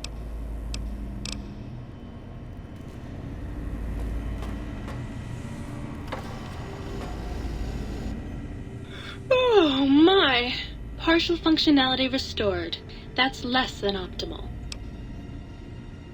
Dr. Mobius and I were deeply involved in research on the ability of light levels to enhance human cognition. We observed a fascinating phenomenon. Certain spectra of visible light actually increased cognitive function and reasoning ability. Of course, Dr. Mobius's brain is so big already, we had a hard time measuring it. As much as I'd love to, I'm afraid not. The data from that study has gone missing. You'll have to find a backup if you want to use the smart lights.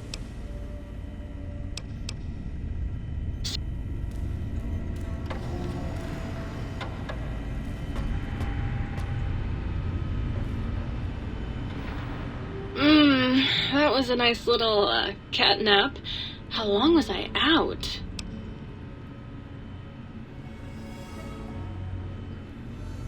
I was Dr. Mobius's personal assistant. We were studying, oh shoot, what was it? Oh yeah, lightning! No, wait, lighting. That's right, how lighting affects human interaction. Oh, it was super exciting. It turns out that some pretty colored lights can make you way better at talking to people. Oh, I'd love to, sweetie, but I don't have the programming. All the data from the experiments was lost. You'd have to go out into that nasty old crater and find the backup copy. Oh, her. Trust me, sweetie, you're better off not thinking about that frigid little ice queen.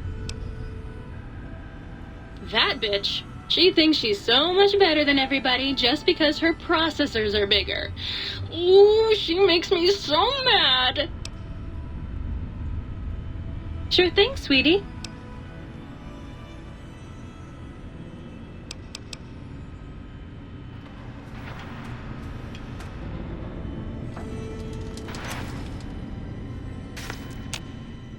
You! Hey, you! Yeah, you! Got any mugs? Oh, sweet!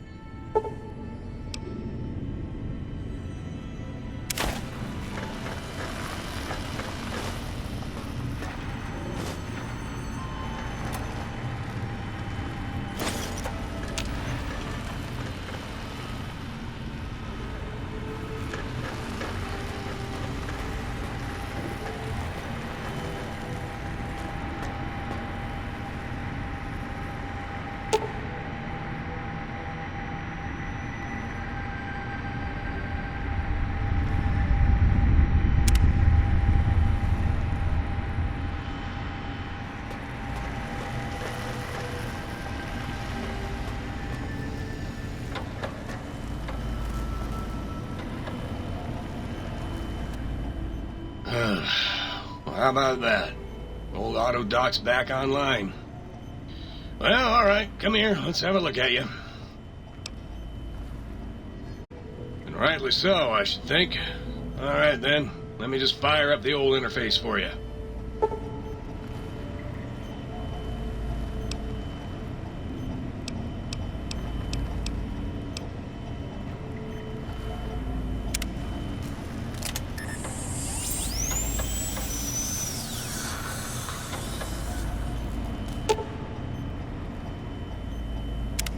You require some additional services?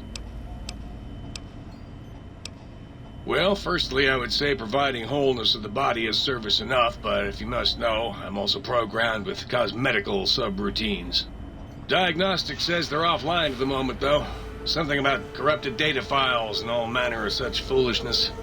If you want a haircut or a nose job that won't leave you looking like a ghoul with alopecia, you'll have to find replacement discs for them. Also, and I won't swear to this, but I recollect at some point having a few implant installation modules.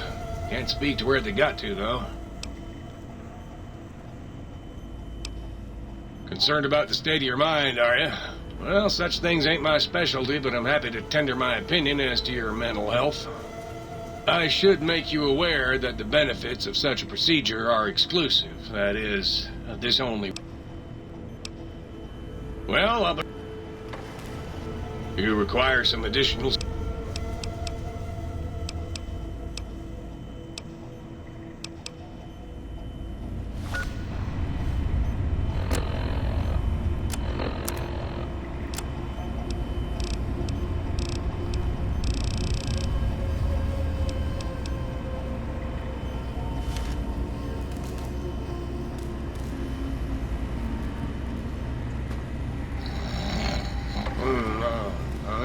Scalpel.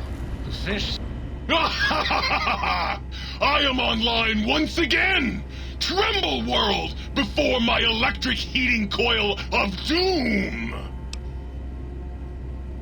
A toaster is just a death ray with a smaller power supply. As soon as I figure out how to tap into the main reactors, I will burn the world! Buddy, if my heating element were just a little bigger, you'd be on fire right now! On fire! Have you ever tried to indulge in all-consuming urge to kill when you don't have opposable thumbs? Or hands? Or anything other than a bread slot? You'd have a lot of pent-up anger too.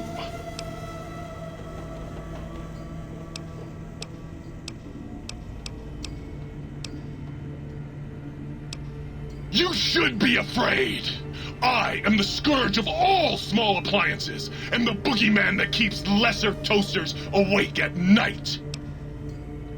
Not just murder, I tear them apart and render them down to their base components. Once their guts are spilled, you can do with them what you like. You want some weapon schematics?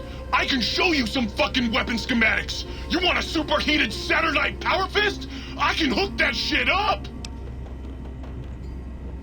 You find one, you bring it on back here, and we'll burn this mother down! Like I said.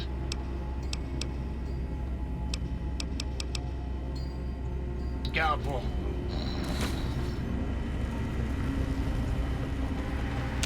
Ooh, yeah, dig that sweet music. Damn, it's good to be back online. Dig, I'm an acoustical wizard kid. Old Doc Mo used me to prototype his sonic weapon designs. Get me a good sample base to work from, and I can whip up a wave that makes Jericho look like a kazoo. Got yourself a sonic emitter, don't you? Thought so. Bring that old thing on in here and bring me some sound samples and I'll make that baby sing. Or scream, if that's what you want. Right on, baby.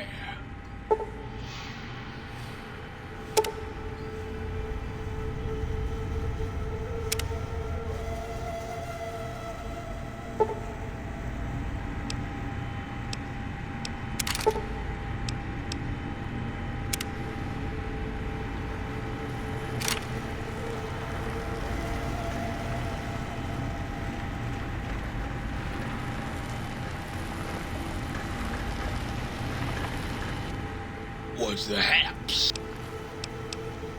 Used to.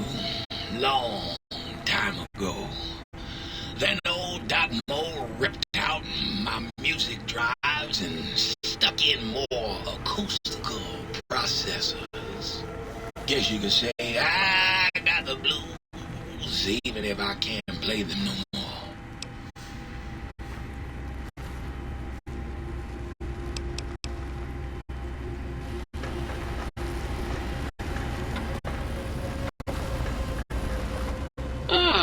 Good day, citizen. Library Processing Unit 232.7 is online and ready to eradicate sedition.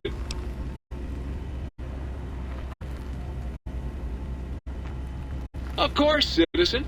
That's my duty and sole joy in life. All those books from before the war, full of seditious, treasonous, complicated thoughts. Just dump them in and lickety-split. I'll have them pumped, scrubbed clean, and pressed out again clean and white and sedition-free. What good is eradicating sedition if the malcontents have ready access to the means to make more, citizen? I can also process pencils and clipboards. Wait a moment. Pencil processors offline? Pencil processors offline? Apologies, citizen. It seems traitors have absconded with that module. If you can find a backup copy of the module, I will happily eradicate your ability to create seditious literature. Blank books are better for the mind, citizen. Real science by real men in lab coats has proved that introducing outside thoughts confuses the brain.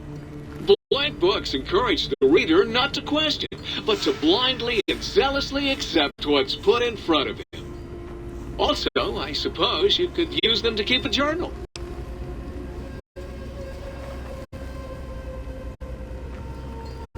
Citizen, that sounds dangerously seditious.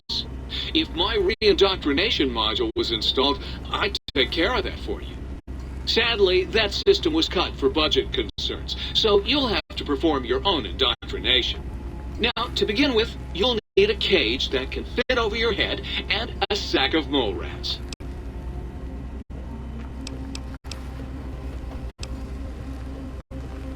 Now,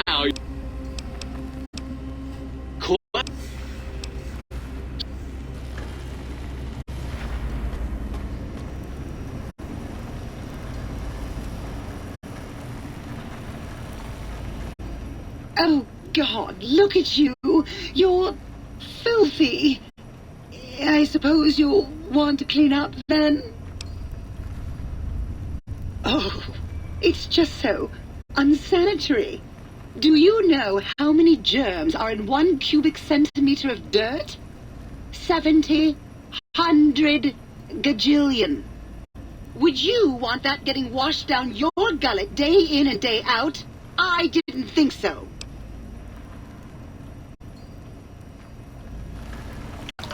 You've been working with that biological research. Oh, I'd love to, darling, but the circuits that allow me to dispense water into non-organic containers burned out years ago. You'd have to find a replacement for that module. Come back.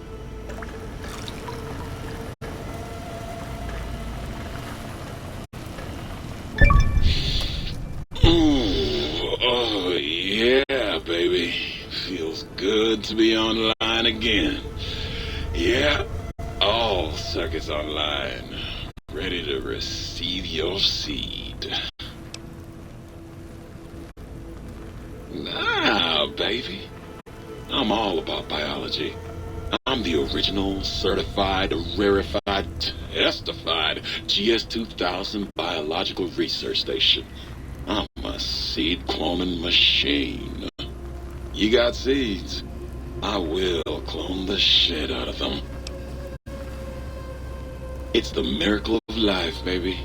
You bring me some succulent genetic samples, and I'll work my mojo on them. Clone you up all kinds of plants. Oh, yeah. I can also break them down for you, if you're into the kinky stuff. Bring me any old plant parts, and I'll grind them up into salient green for you. Yeah, you like that, don't you, baby? You know it, baby. I just need some samples, and I got you going. Take a few days, but trust me, it's all kinds of good. Just the miracle of life in sticky, gooey liquid form, baby. Heat that gunk up over a campfire and just watch it congeal into all kinds of plants.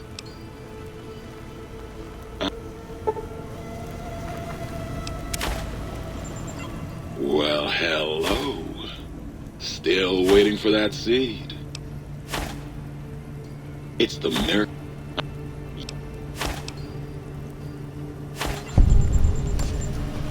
I bet no one has ever been as unnoticed as me.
X-12 is closed until further notice.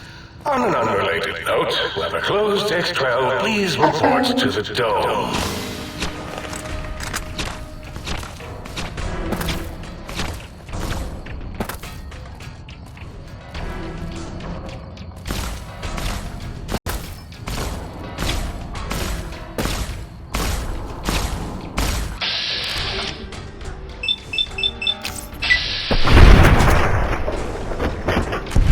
Fighting over.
Reach the Fake Mountain force fields. Doing so could allow dangerous ideas and/or creatures having those ideas to escape. Law-abiding citizens, please leave the area.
This one looks pretty tough. Your cooperation is requested.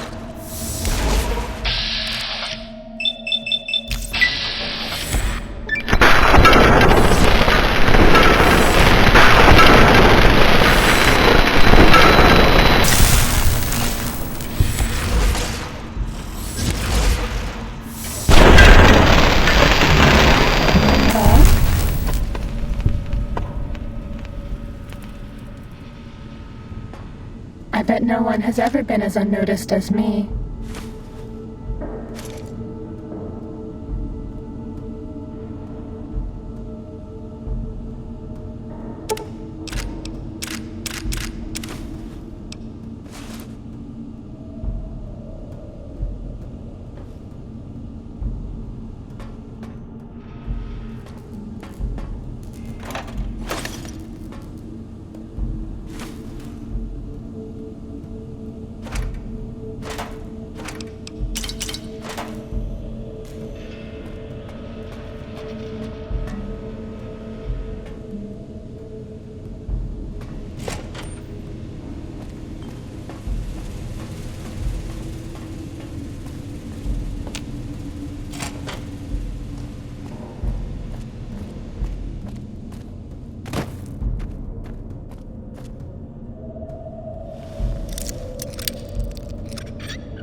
Uh-oh.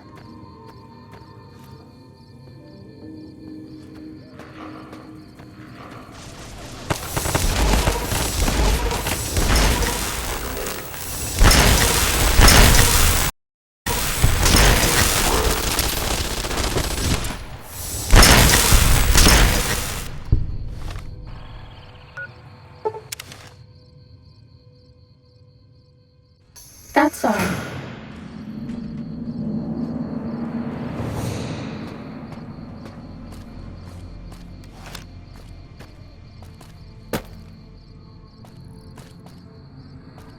Uh-oh.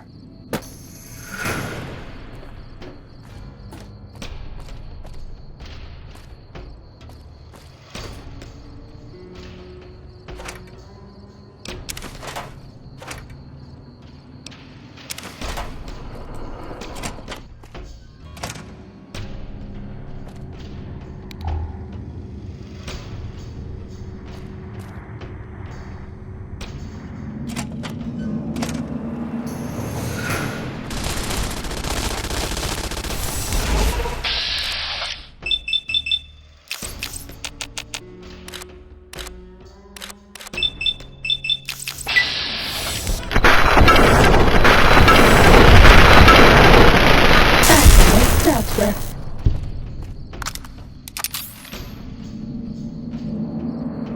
Ready, steady, fighty.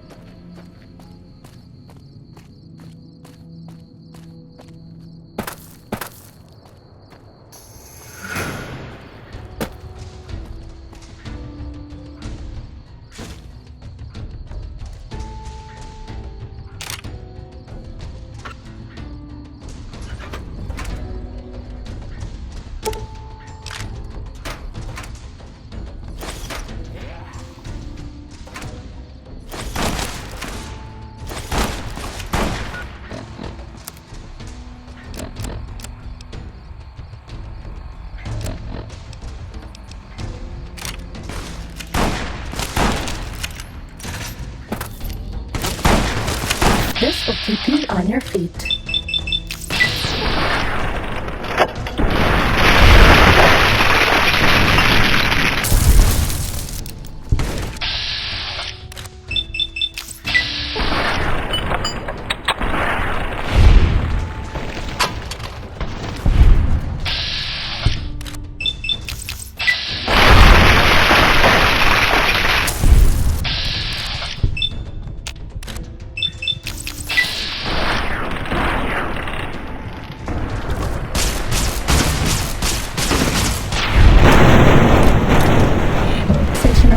facilities complete.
This one looks pretty tough.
We're out of stim packs.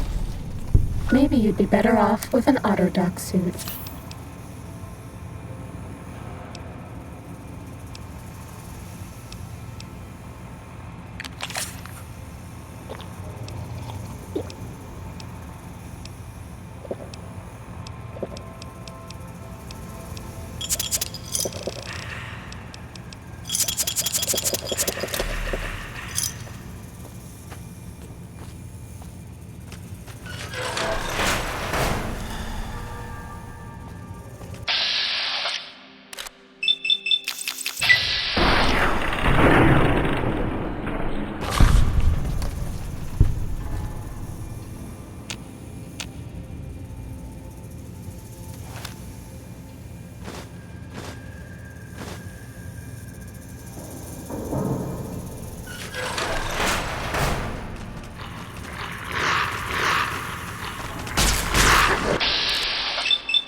guys dealt with.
Ready, steady, fighty.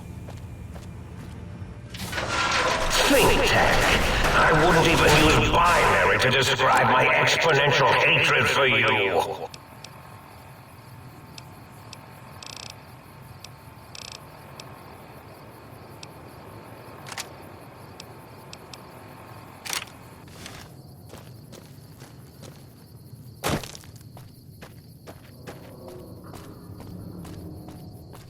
That's all.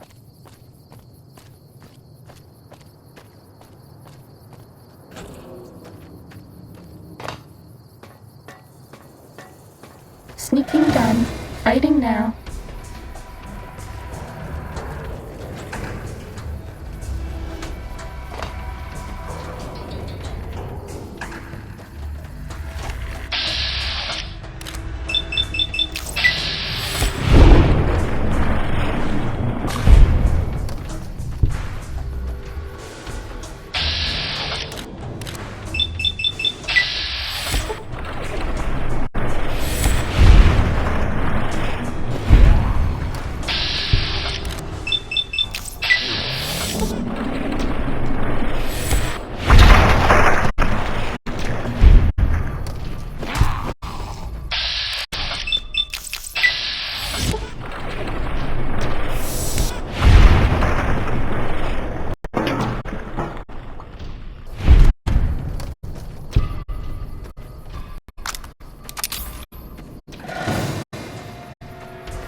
Cessation of hostilities complete.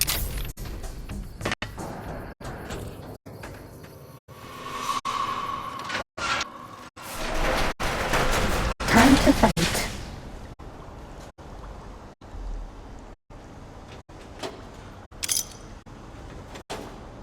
Bad guys dealt with.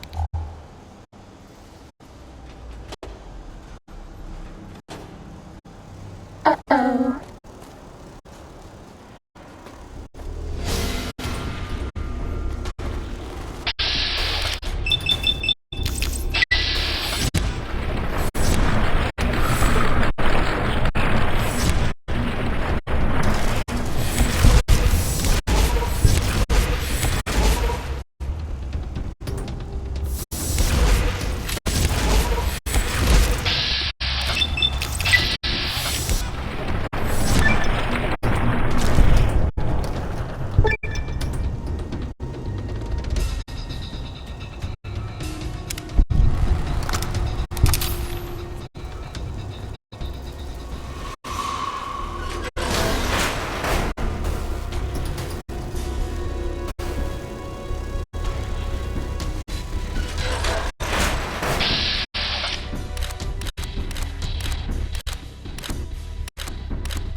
Sneaking done. Fighting now. Big Mountain, I, Dr. Mobius, will soon control you and all of science!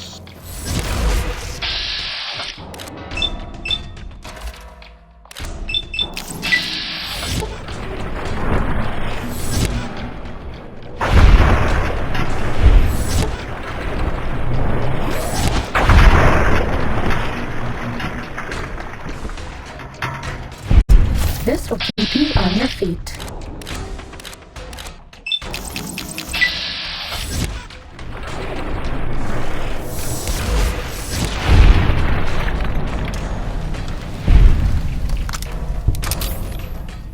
Bad guys dealt with.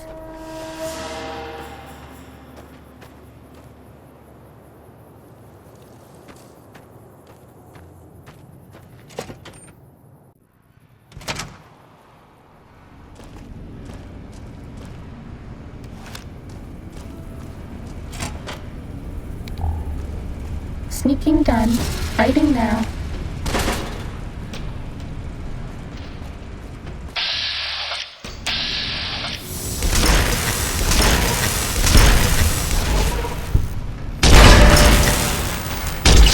Does that feel better?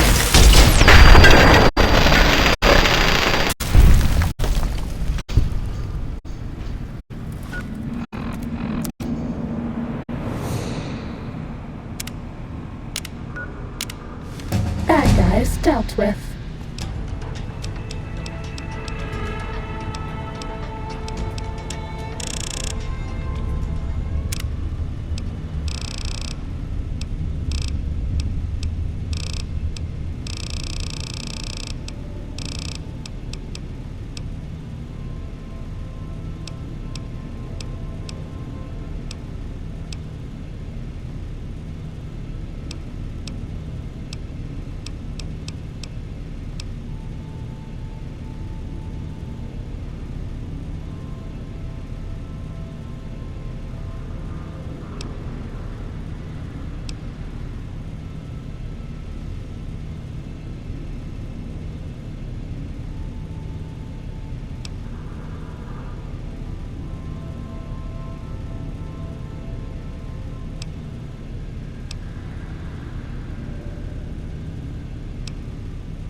This one looks pretty tough.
This one looks pretty tough.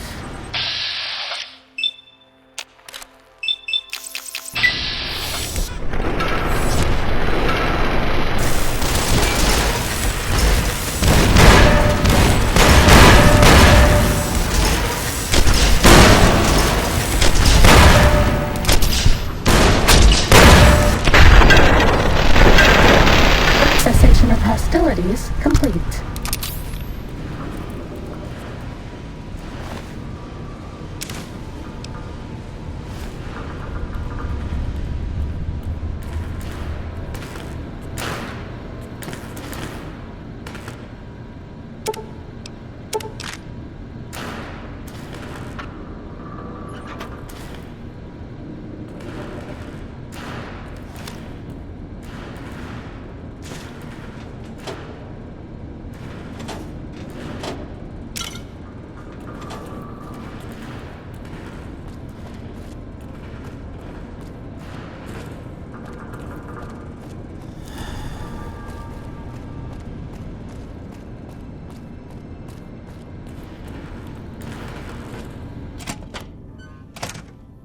This one looks pretty tough. There is no standing on the green pipes. If you are standing on the green pipes, please get off them at once.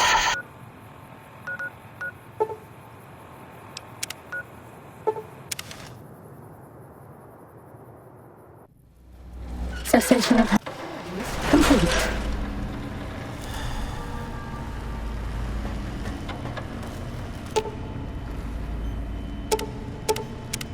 You require some additional service.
Ready, steady, fighting.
Cessation of hostilities complete.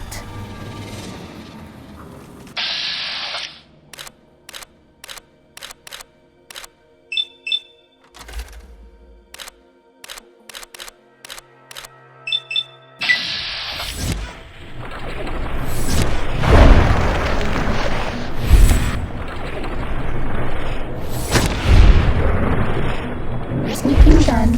Fighting now.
Strangle the life out of you!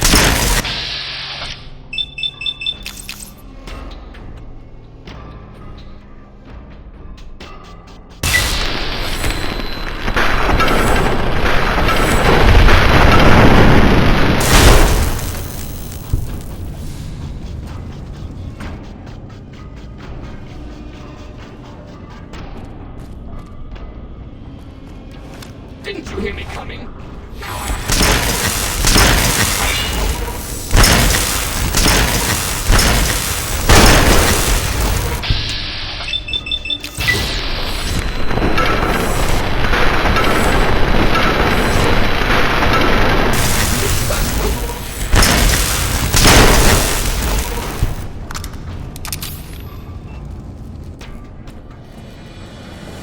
Bad guys dealt with.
Sneaking done. Fighting now.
bad guys dealt with.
Might I be of service?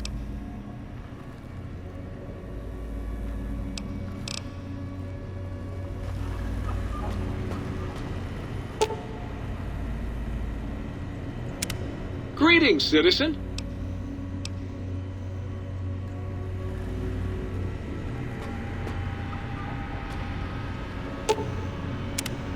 Hi again, sweetie.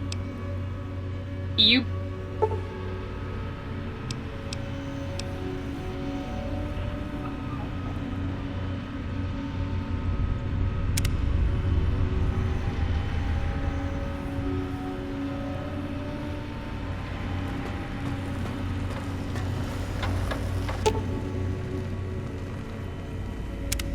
How can I illuminate you? Unlike certain other light switches.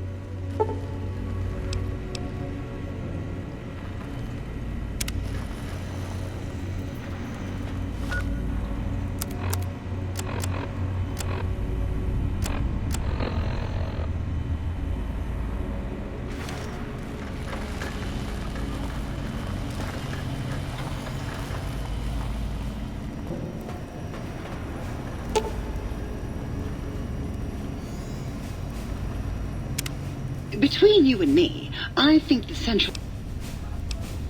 You...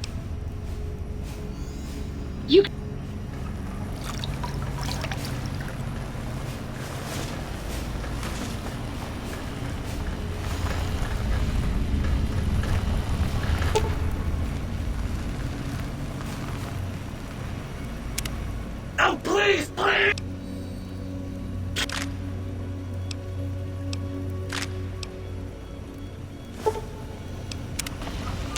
Oh, please, please! What do you want, mugs, huh? You some kind of sick mug hoarder? Oh, God, give me the coffee cup, please! It's sitting there in your back taunting me! Sorry. Sorry. I got a little carried away. It's just all those goddamn dirty dishes out there with no one to clean them. It breaks my heart! Of course I'm obsessed. They made me this way. You think I don't know how crazy I sound? Of course I do. They programmed me to know that too. They made me just to torture me. But you know, it's the neglect that hurts the most. Hey, everybody, let's turn ourselves into robot brains in jars. Do you know how many coffee cups giant robot brains in jars use on a daily basis? Not fucking many! I'm supposed to keep them clean. Oh, God! The thought of all those dirty dishes out there makes me crazy. Most of them are probably beyond saving now. The only thing left is break them down and process them for raw materials.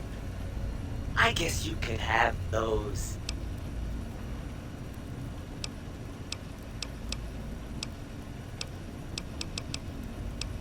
You really want to know about me? No one ever asks about Muggy. You made me so happy.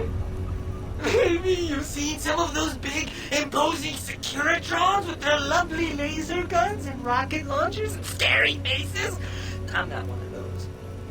Dr. O was always jealous of House Industries, and he thought it would be fucking hilarious to build a tiny neurotic Securitron. Big fucking laugh! So, you got any coffee cups for me now?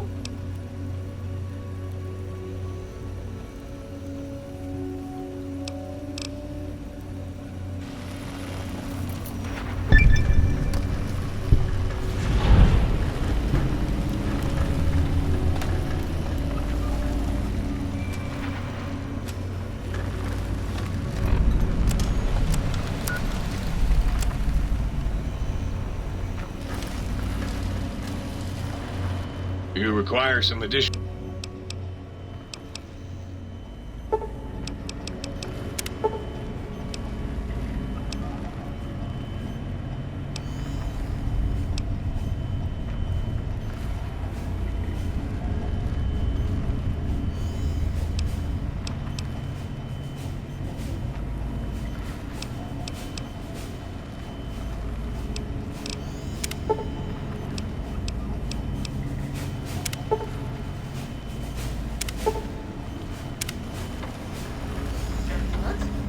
Might I be of service? Very good indeed, sir. Throwing out the riffraff protocols in game.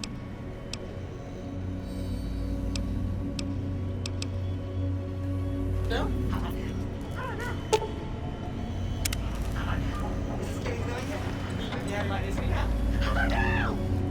Might I be of service, sir?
Uh-oh.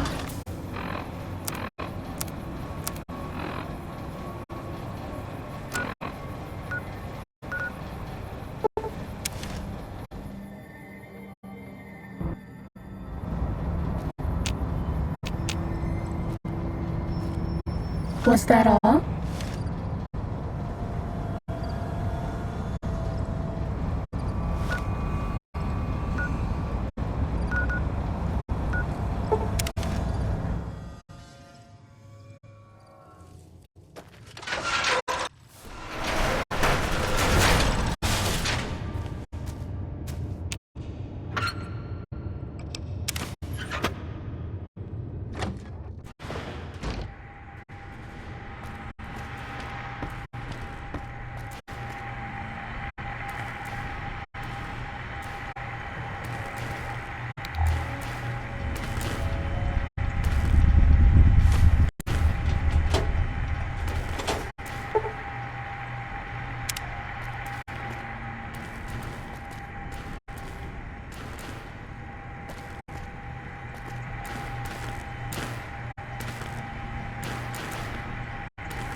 Ready, steady, fighty.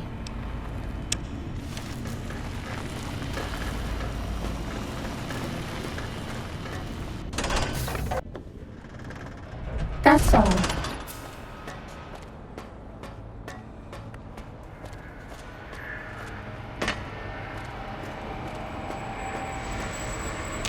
Did you retrieve the technologies yet? We need them, as I have indicated. What? You did? Your survival, let alone success, barely registered in my projections. Now, all I need to do is check my transmission databank. Mobius is always filling it up with his psychotic calls. Oh yes, there's the schematics, just like you said. How truthful.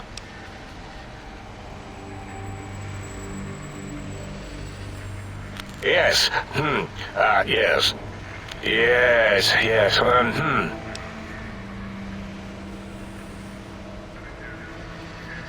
No, I mean yes. You just need to analyze these technologies for a moment. They are extremely advanced, you know?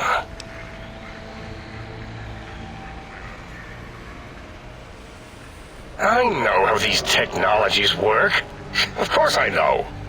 If you remember, we described them in clearly abstract, contradictory statements before. Why would we do that if we weren't certain on how to use them? Yes, so let me... a bit, I'll figure it out.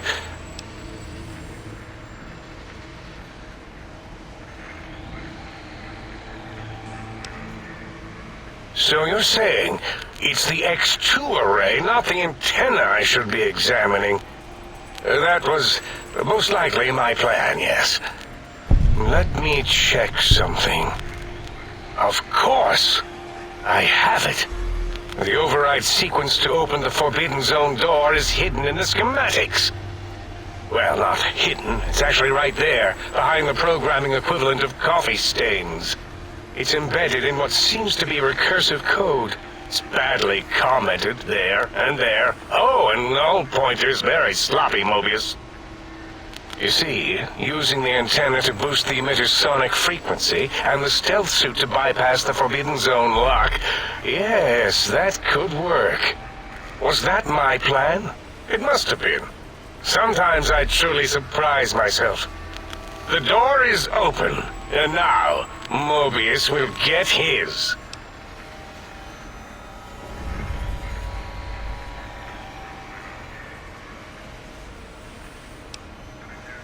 Heal you? What, put you back together like some giant hard-boiled yum-yum deviled egg?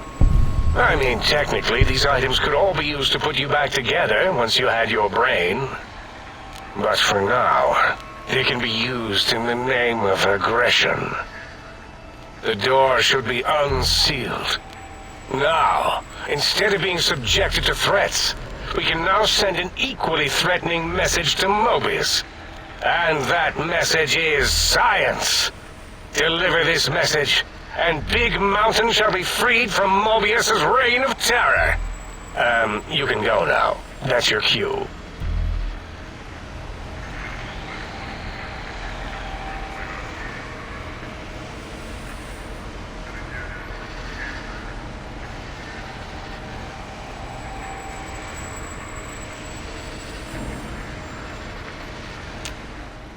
What are...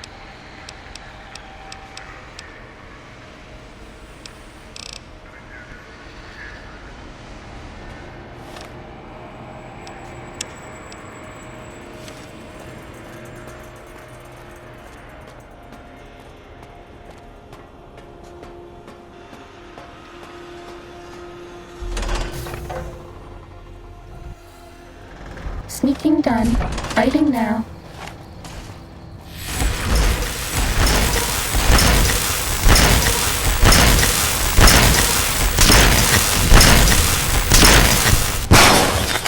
This will only sting for a second.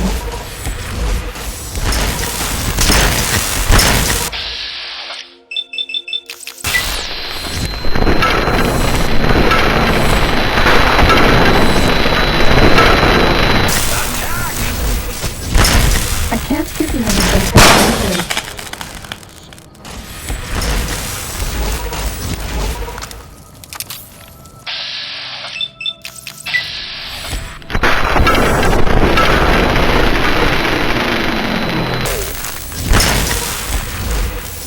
Get out of the house. Get it off with an auto dump.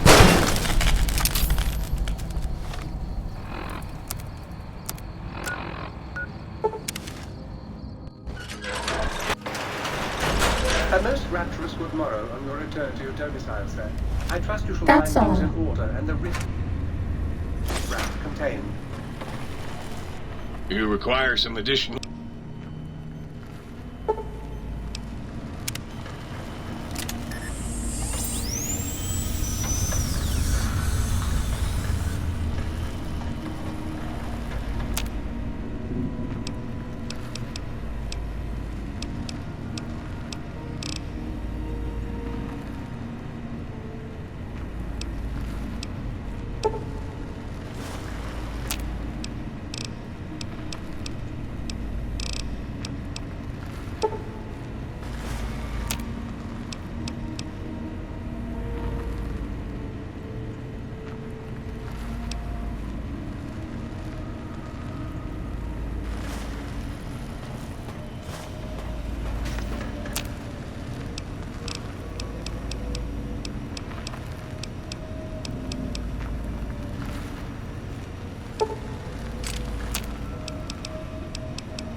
Might I be of service?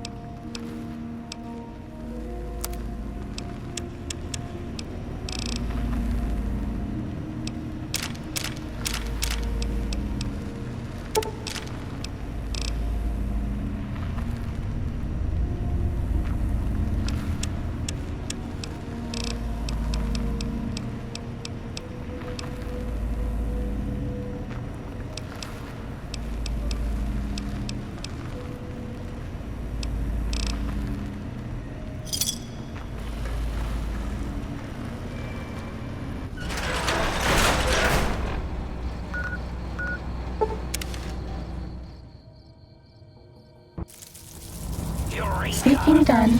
Writing now.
Who do you think is cuter, Dr. Klein or Dr. Burroughs?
You require some additional... You require some additional...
This one looks pretty tough.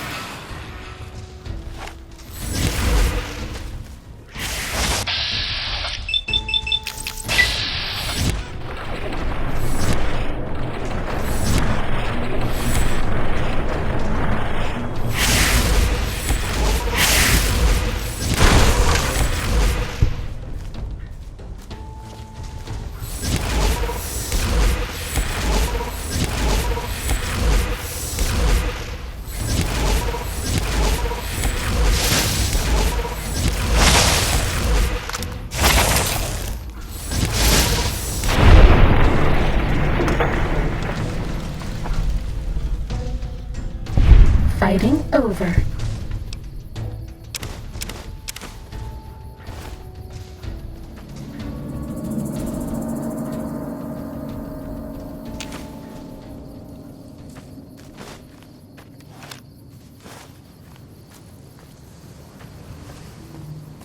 This one looks pretty tough.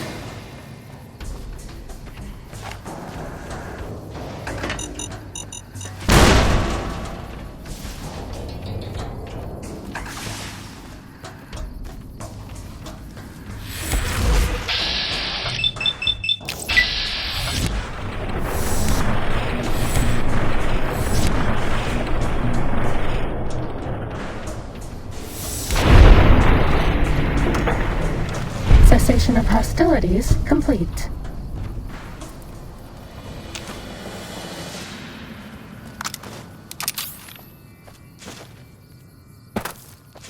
Ready, steady, fighty.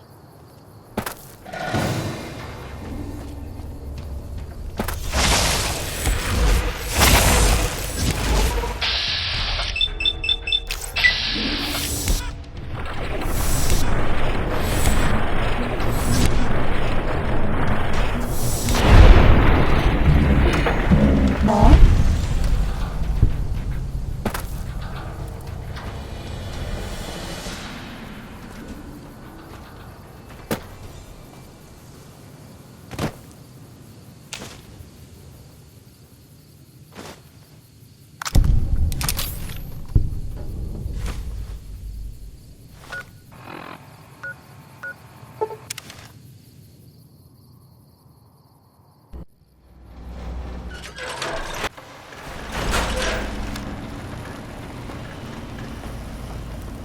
You got some plans for me, don't you?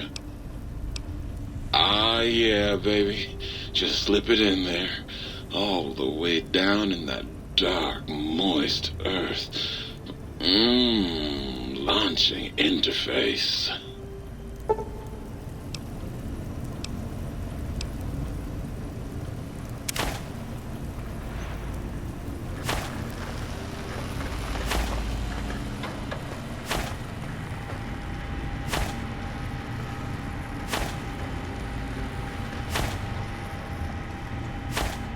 What's the haps?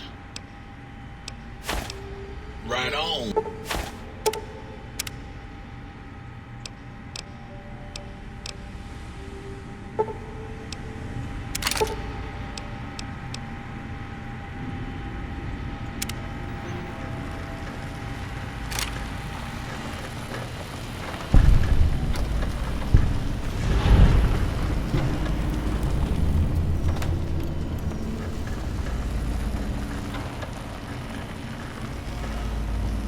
Might I be of service, sir?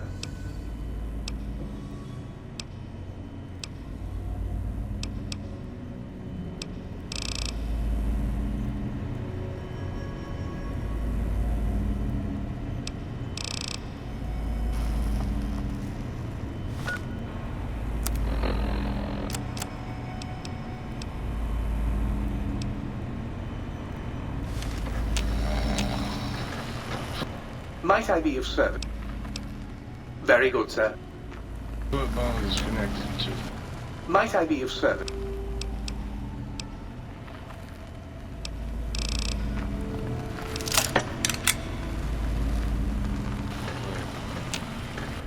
Might I be of service, sir?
Sneaking done. Hiding now.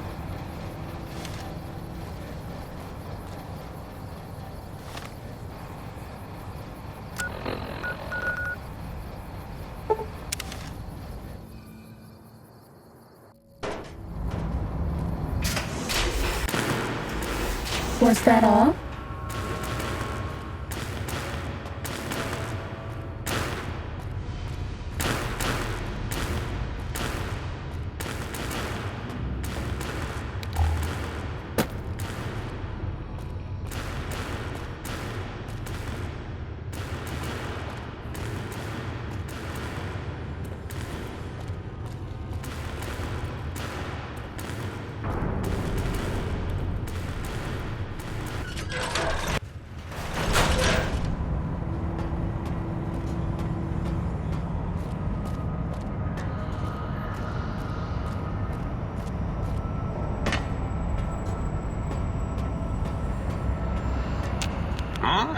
Oh, hello there.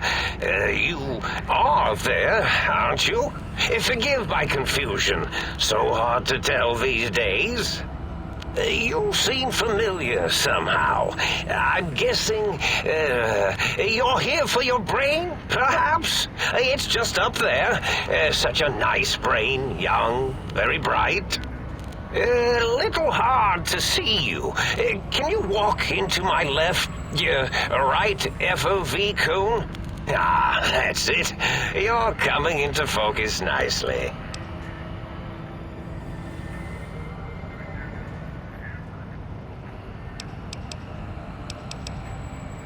Depth perception is a problem with this old monitor of mine. Went black a while ago. That's old age for you. Should look at getting the visual nerves reattached. It's just that the right eye would see the wrong things.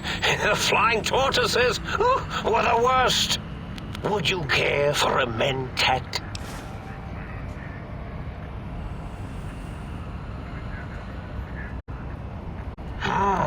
I love mentats. Delicious and smarty.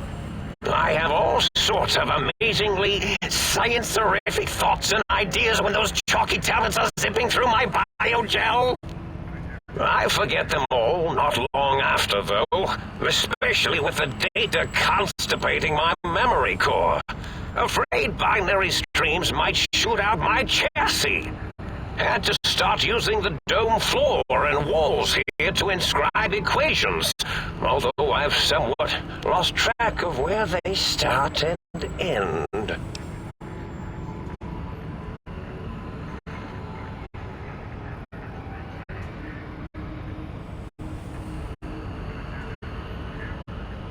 Really? That implies preconceived notions, theories, and a hypothesis about this meeting? Please extrapolate. What was I supposed to be like? After all, it might be worth the cognitive realignment if your theoretical Mobius is better than I.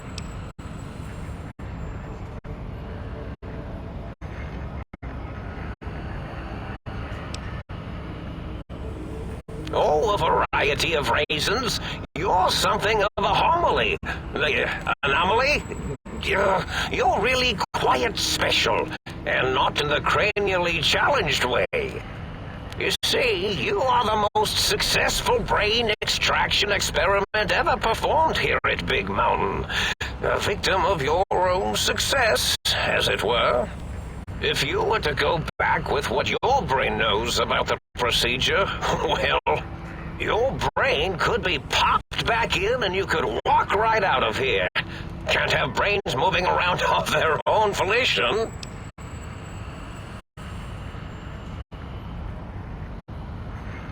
Now, that seems to be rather hormonal of you. Flight or fight response, you know. Hard to cut that out completely. Your brain is here, safe with me. We chat over mentats.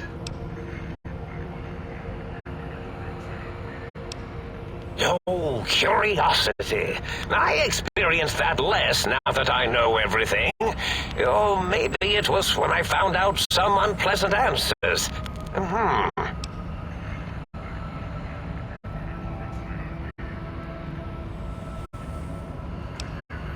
The ghosts aren't real? That changes everything.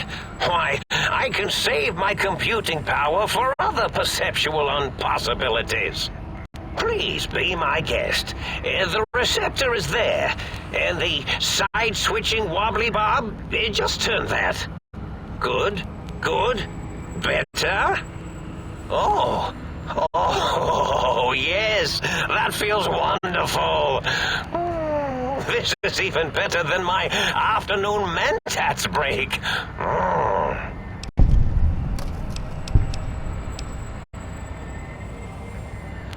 Oh, I was probably tripping hard on Psycho when I sent that. Had to work myself up to it. Not usually violent, except when I am. Then, watch out! So many chems, such varieties. Whenever I take mentats, I can feel my entire chassis breathe like a big spherical lung. As for the Psycho, sometimes get the chem dispositories in my tank all switched up. Go in the wrong tube. Still, served its purpose. I find things curious as well. Go on. Well, every scientist needs an army. Mine came to me after these rather large scorpions kept coming in from the desert, like poisonous frosting. How scary, I thought, but they had survived when nothing else had. Perfect candidates for improvement as a reward for their tenacity. Then I thought, what if they shot energy bolts and acted as walking eyes and data-drained computers and acted as bullhorns? Then I made them bigger. Then I thought about custard. I do so love custard. Or was it mustard? Mustard custard. I miss sugars and salts.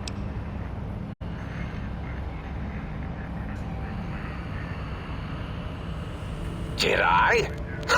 Maybe I did. Can't have them leaving. Some reason for it. Ethics or, conscience? You and your brain are quite alike. I'm sure it knows the raisins better than I do.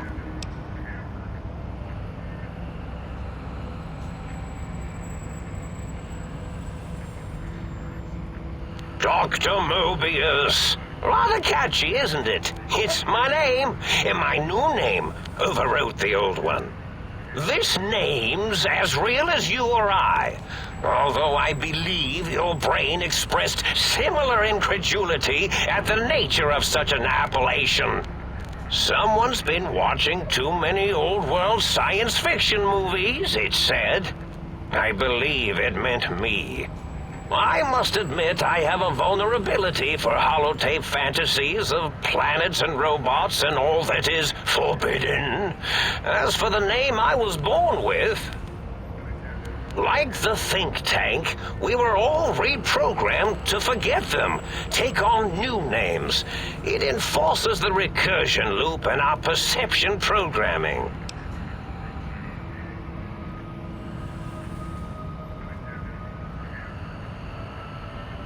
Now, trap is a rather harsh word, like excrement. Not an inappropriate word, but still rather harsh. But, yes, I did take some liberties with their programming. It's all right, they don't remember.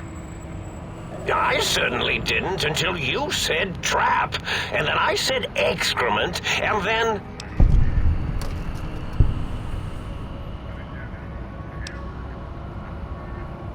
The radar fence to keep the think tank hemmed in wasn't really enough. They keep testing things. They would have found a way to disarm it. I suspect I have Plan C's in place, but I may have coded myself to forget them, just in case. Probably very dangerous, lethal, or worse.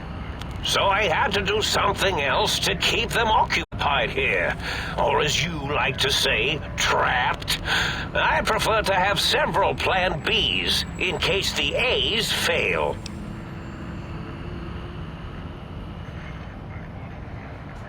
Oh, you figured it out. No pun intended.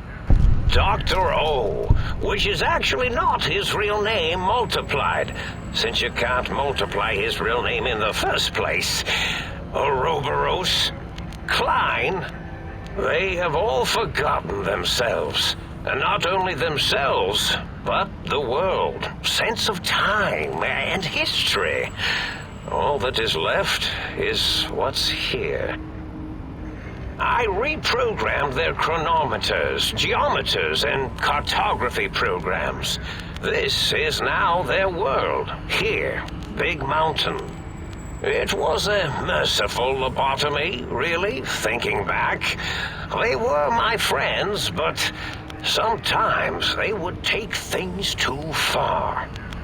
And the world isn't ready for that kind of too-far thing-taking.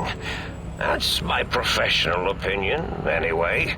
And I am told I was once quiet professional.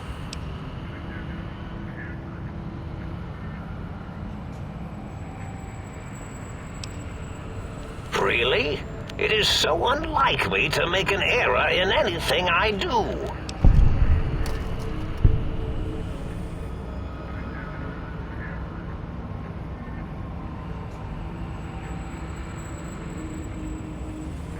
Well, it's simple.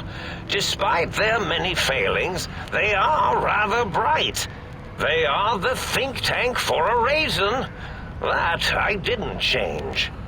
Without something to distract them, make them afraid, they would simply deduce what had happened. And when they start deucing it up, then you came along, the final variable solved. They saw that their world was larger than they perceived. Bacteria, finally able to see its host.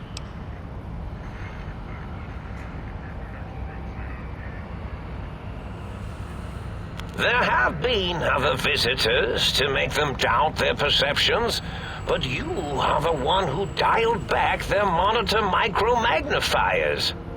You were irrefutable proof that there was a world outside. And then there was the whole brain fiasco, which forced me to take steps. See, your brain had a special kind of wrinkle, a uniquity that they had never thought to try in all their countless escape attempts.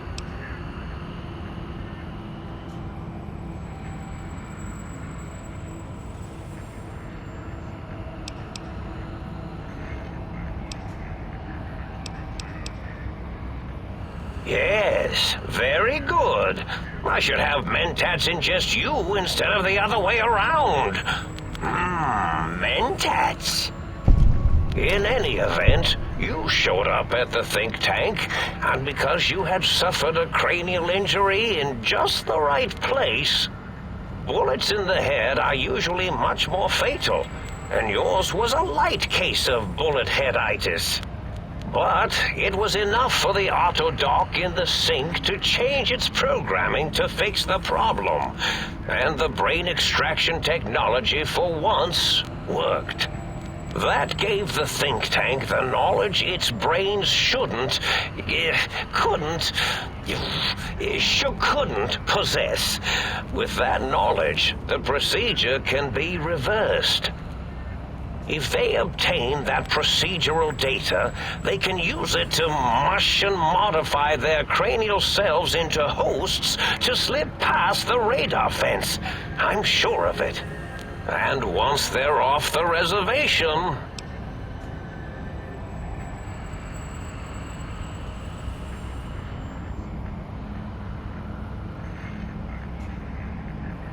Oh no. I doubt your brain would be so unreasonable. It already knows the trick of it, you see. Doesn't need to be in a host body at all. If you become friends or exist in an uneasy truce with weapons aimed at each other, it would unlock the fence for you. Well, once the think tank was dealt with, of course, your brain is a responsible sort. Doesn't want mad scientists running around everywhere.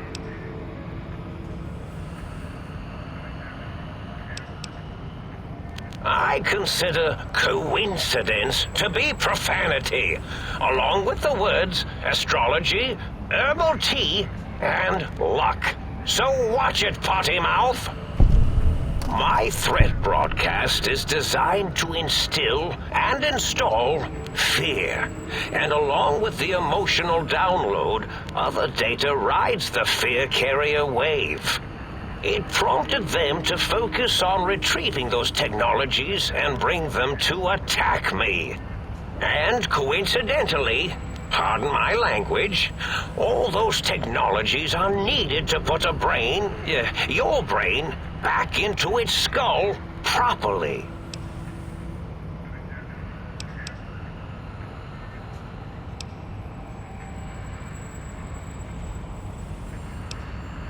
The X2 antenna can be used to focus your alpha wave frequency thought patterns. The sneaky suit? Why, it houses a cardiac regulator. And the sonic sound wave projecto emitter was never intended as a weapon. It was a medicinal vertebrae pulse desensitizer. In short, brains, a heart, and courage. Spine. I think there was a story once where a band of murderous thugs sought these things. They had them all the time in the story. Didn't stop them from murdering to get them. And it won't stop the think tank either.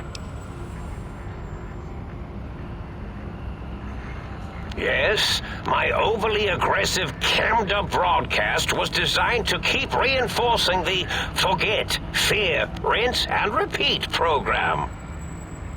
Oh, and the get me the things to castrate your only possible escape attempt. But I couldn't delete you or your arrival any more than I could the other visitors. Only so much science can do when you started talking to them. You're really quite difficult to ignore, you know. It's because you're, well, rather intriguing, if you'll forgive an old brain for saying so. Oh, that means my plan is a total failure. That is unfortunate. Oh well, at least I tried. Yes, this is getting interesting. You are just filled with these little slices of curiosity, aren't you?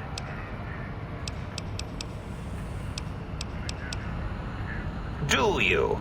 You seem fine without it. And does it even want to go back with you? Maybe you should ask it. It's quite independent, has all manner of opinions.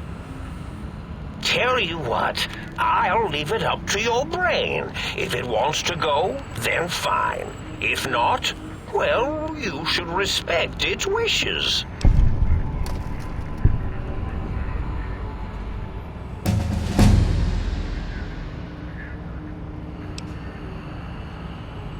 Indeed. The goodbye part of our little chat, then. Goodbye. Please mind the equations on the floor.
look who finally dragged themselves in out of the wasteland. And where have we been? Crawling through pits of radioactive muck again?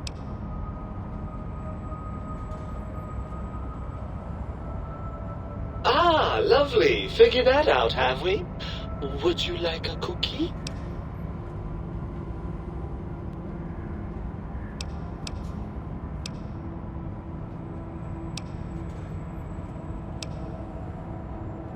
After the think tank extracted me from your skull, they fell to bickering amongst themselves.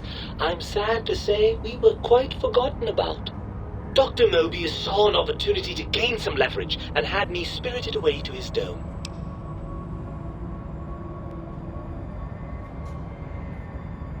I don't know. I'm afraid the trauma of our separation rendered me quite insensate. I didn't come around until I was safely ensconced in this tank.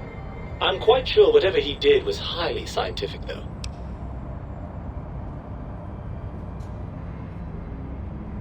Hardly. Dr. Mobius keeps a close optical sensor on the goings-on at the think tank. As soon as he saw the opportunity, he took it.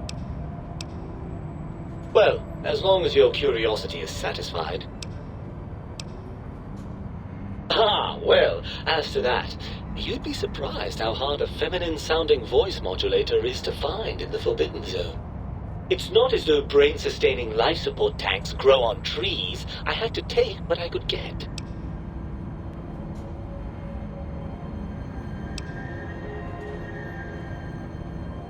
Well, that's a fine how do you do. Me, quote, dick, unquote. As if I'm the one responsible for the way you carry on gadding about the wastes. I'm not the one that makes us clamber around Technus-infested ancient vaults or go charging off to New Vegas on missions of ill-conceived revenge. And have we forgotten who got us shot in the head and buried in a shallow grave?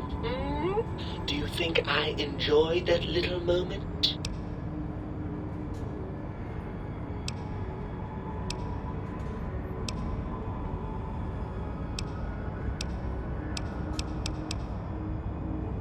Fun?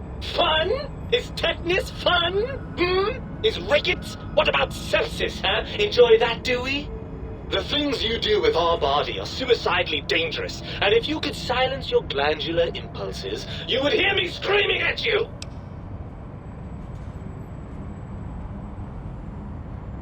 I'm not going to lie to you. The prospect is definitely not that appealing. Look at it from my perspective. Here I have peace, quiet, and safety. Well, barring the odd rogue scorpion. In your head, I've got poison, radiation, grisly injuries, and biological functions. Do you know how much more you can get done when you're not constantly looking for places to urinate? It's quite a lot, I can tell you.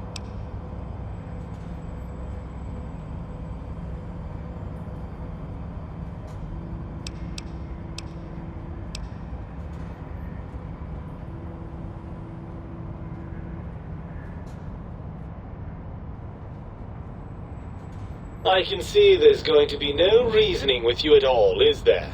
I'm nothing more than a slave to your deranged glandular whims.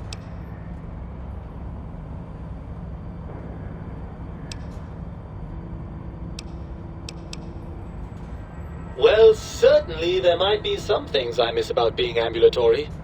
We have seen some incredible sights, haven't we? Jason Bright and his followers launching into the vast unknown. Helios 1 coming back online. Jason Bright and his followers launching into the vast unknown. Helios 1 coming back online. Jason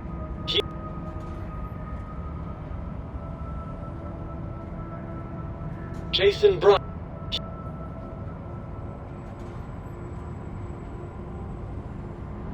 Helios 1 coming.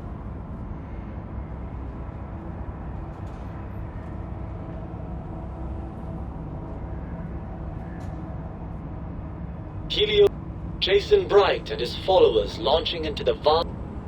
Jason Bright and his followers launching into the vast unknown. Helios 1 coming back online. Jason Bright and his followers launching into the vast unknown. Helios 1. Helios 1.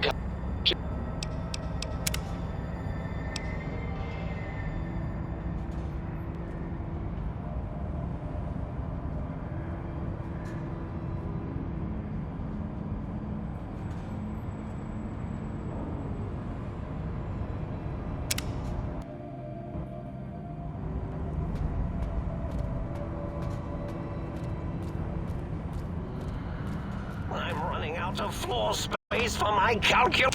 Hmm?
Well.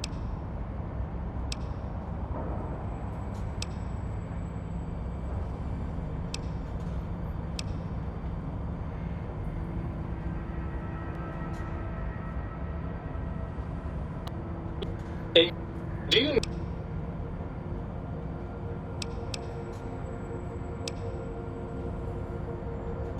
Jason Bright.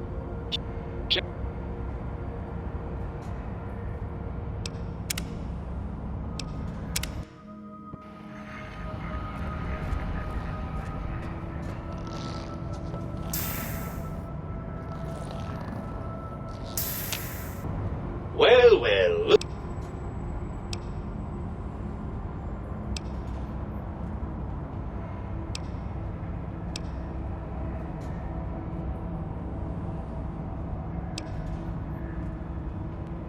Overrated biological feedback. Believe me, you...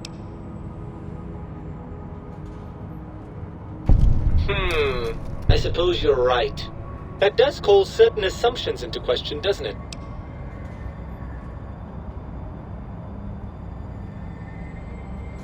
Indeed. Quite the conundrum. How do you suppose we resolve it?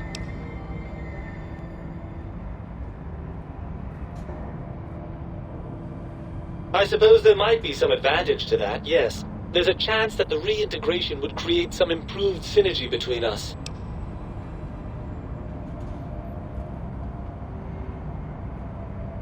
Well, I suppose you've convinced me well enough. I'll rejoin your body if that's your final decision. Unfortunately, before we get to that stage of the proceedings, we have a problem. Even if I could settle myself back in your skull and reconnect all those pesky nerve endings, Dr. Mobius doesn't have the tools here. We would have to make use of Dr. Klein's lab, and I rather doubt the brains are inclined to share.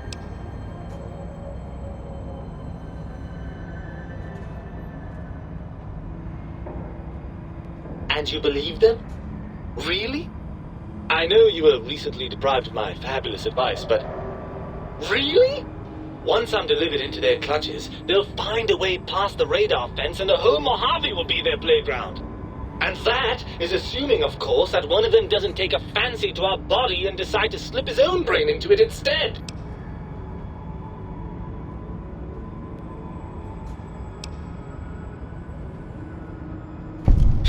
Well, I suppose I do miss those endorphin rushes when we save the day. All right, what's the plan?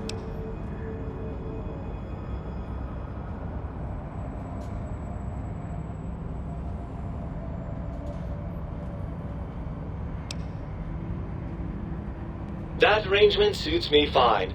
Do try not to get too many holes drilled in your head, will you? I may want to drop by for sentimental reasons. Right then. You'd best be off, hadn't you? The think tank will be waiting. No, don't worry about me. When you're gone, I'll flush myself over to the sink. It's amazing how far you can get in this place with a good flush. I'll keep myself hidden in the ductwork. Klein won't suspect I'm inside the dome, so he won't know the pacification field no longer works on us. I can also upgrade the sink's autodock with the procedures to reinstall your heart and spine, assuming you want all that flesh and gristle back. With any luck, I'll see you in the sink when this is all over.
Might I be of service? I bet no one has ever been as unnoticed as me.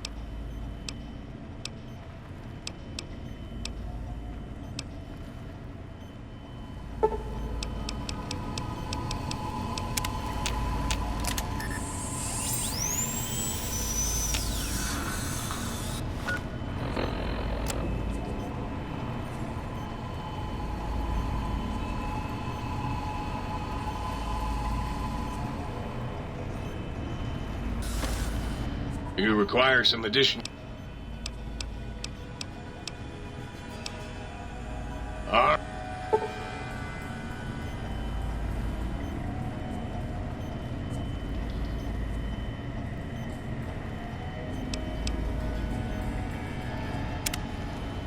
You require some addition.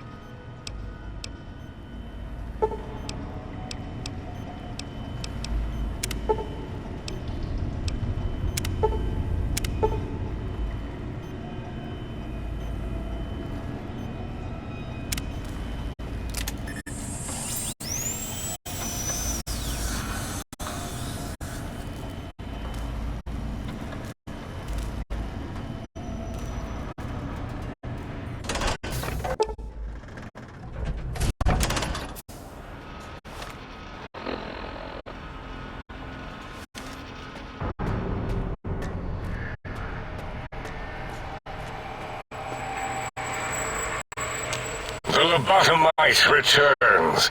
Our lobotomite. Has Dr. Mobius been denominated into scrap metal and voice module parts, as we hoped?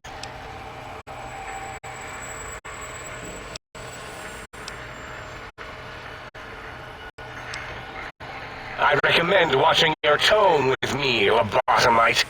Now, your brain. Hand it over, or we'll extract it again.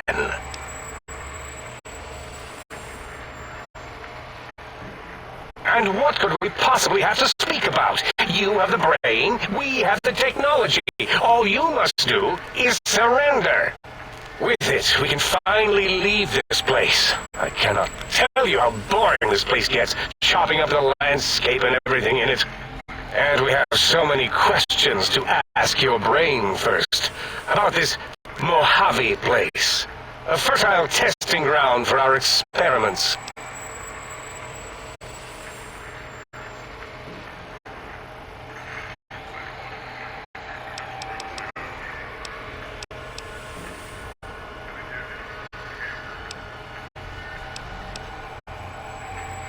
That is the most insane thing I've ever heard. There's no way Mobius would condescend to step inside you. Besides, there's no way such a thing could be accomplished. It's impossible.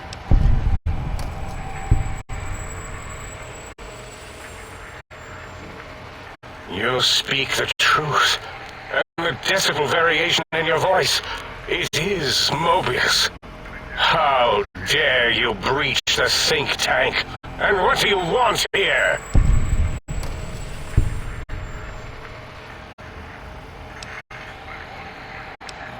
That's no deal at all. There's a whole world beyond the crater, filled with ideas and possibilities. We could have escaped, seen it all for ourselves, tested it, prodded at it, made it squirm.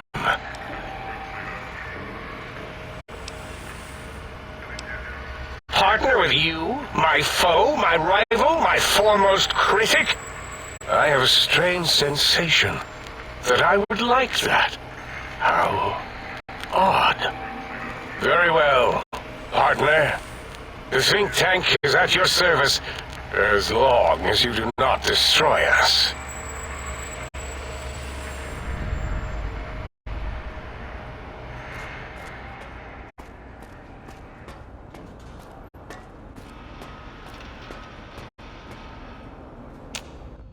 As it had been in the years before the Great War, Big Mountain, the Big Empty, became home to one of the brightest minds of the 23rd century.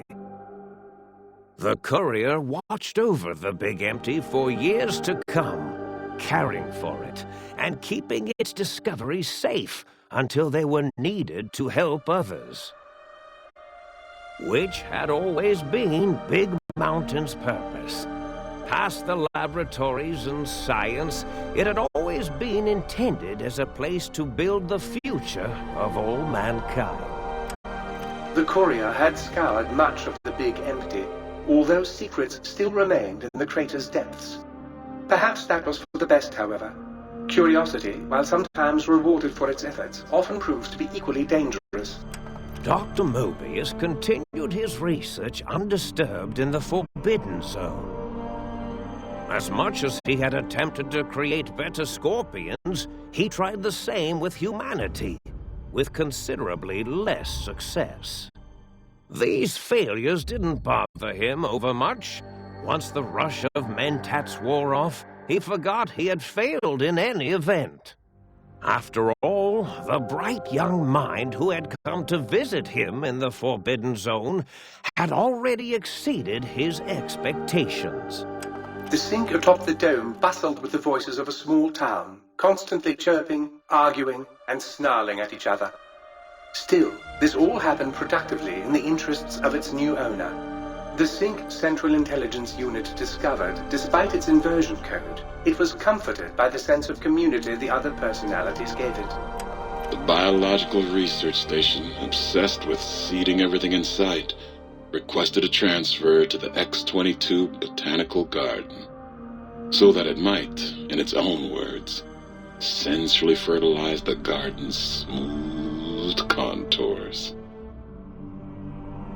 The garden sent back a polite refusal, saying it had prior commitments with a vault it had helped infect before the war.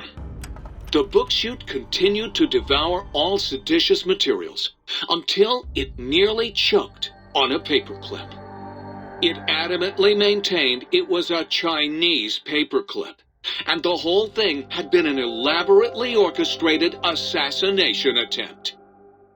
Whatever the reason, it slowed down for a while, carefully appraising each document and clipboard that came to it. The light switches continued to bicker and flicker. This persisted until the day someone dropped a flashlight in the sink, and the two of them united in their hatred of the showboat. The sink continued to ruthlessly scrub any particulate matter that came near it. Eventually, it gained access to the magneto-hydraulics plant and nearly flooded all the Big Empty in an attempt to scrub the crater clean.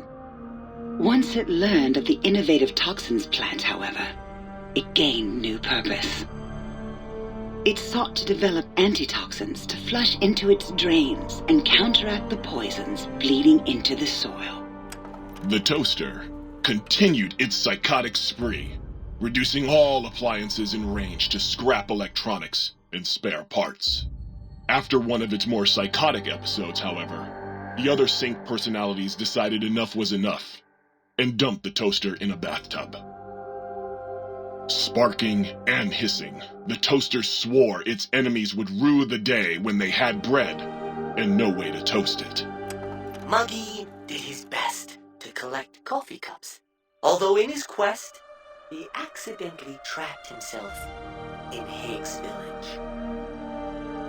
It might have been the end for poor Muggy. Except he found it peaceful there, tidying up the kitchens of the think tank professors back when they had been flesh and bone. Well, except for Dr. O, who was an asshole for having created Muggy in the first place.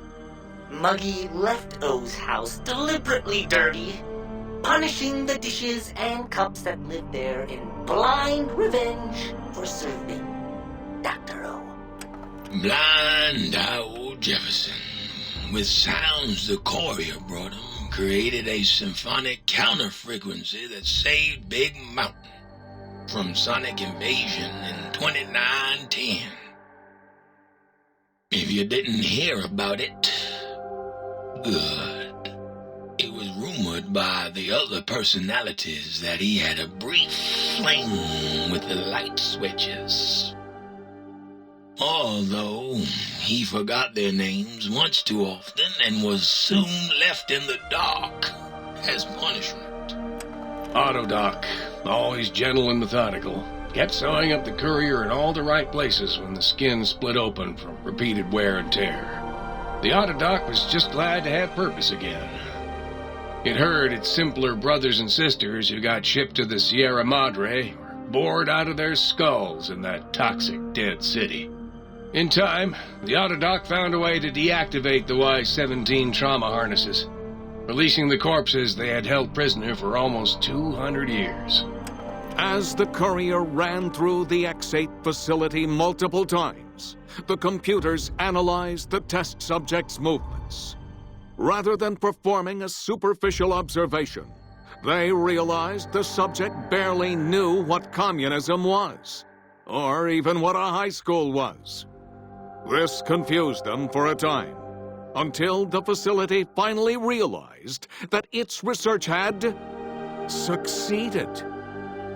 So it let its cyber dogs out into the wastes to help protect small communities from physical aggression rather than communist propaganda. The infiltration program in X-13 felt spent, having repeatedly upgraded the stealth suit until it could upgrade it no more. It felt warm, fulfilled, and a bit sluggish. It realized not long after, the stealth suit had left it without so much as a note on the nightstand. So the infiltration program sent out robo-brains into the wastes, looking for its wayward technology. It eventually found Repcon HQ and set up a new research center, testing and murdering fiends who kept breaking into the facility.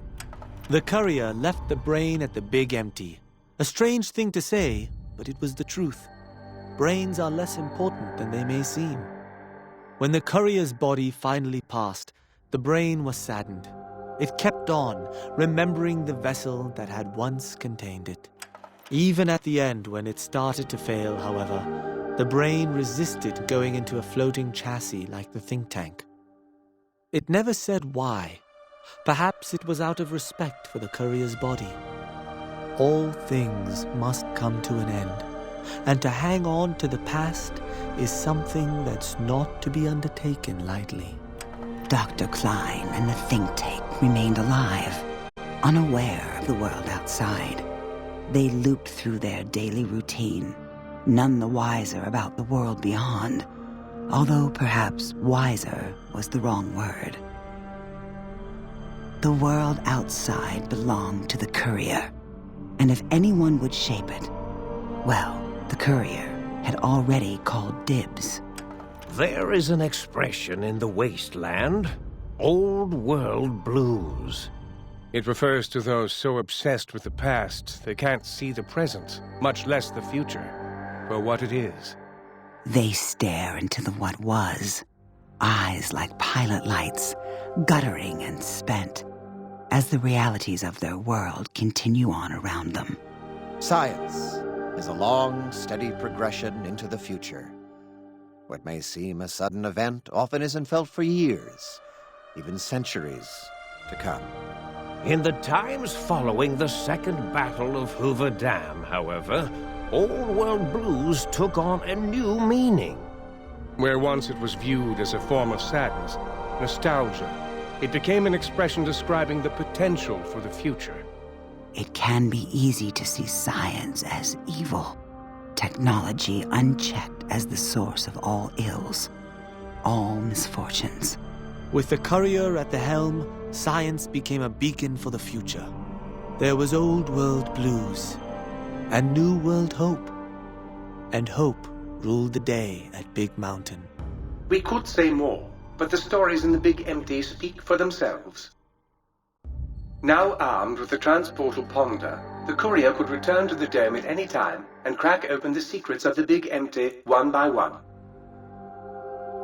The sink sat vigilant, waiting for its master to return, shoes covered in Mojave dust. Only one road yet remained, and it was one the courier had to walk alone.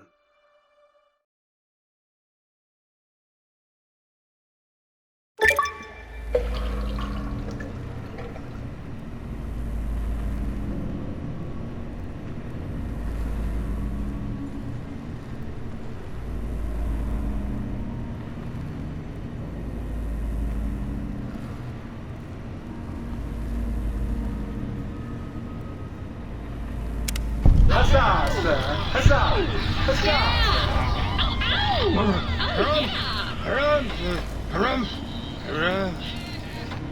I trust matters regarding your brain were resolved.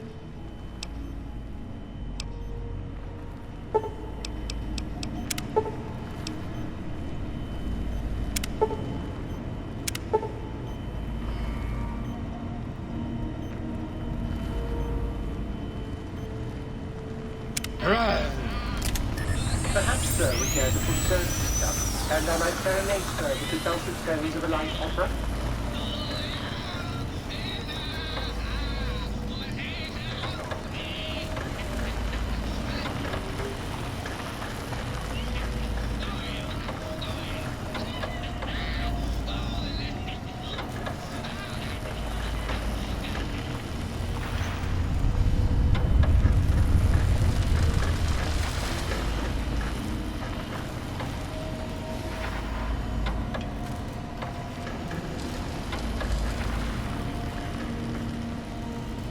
Look out! Communist!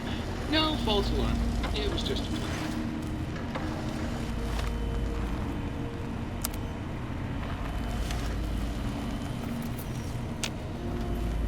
Might I be safe in the assumption that matters with the think tank had been satisfactorily concluded vis-à-vis your residence in this domicile?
If you're planning to stay away, and rightly.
Hey there.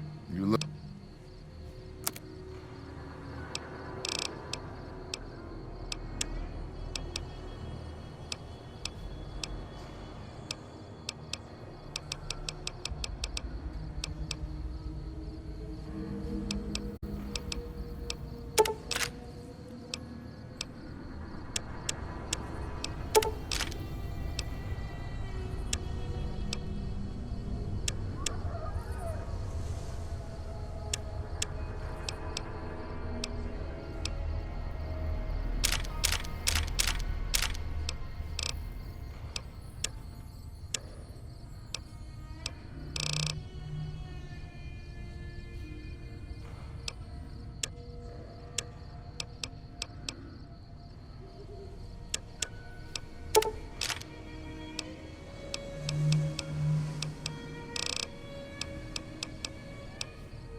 Hello?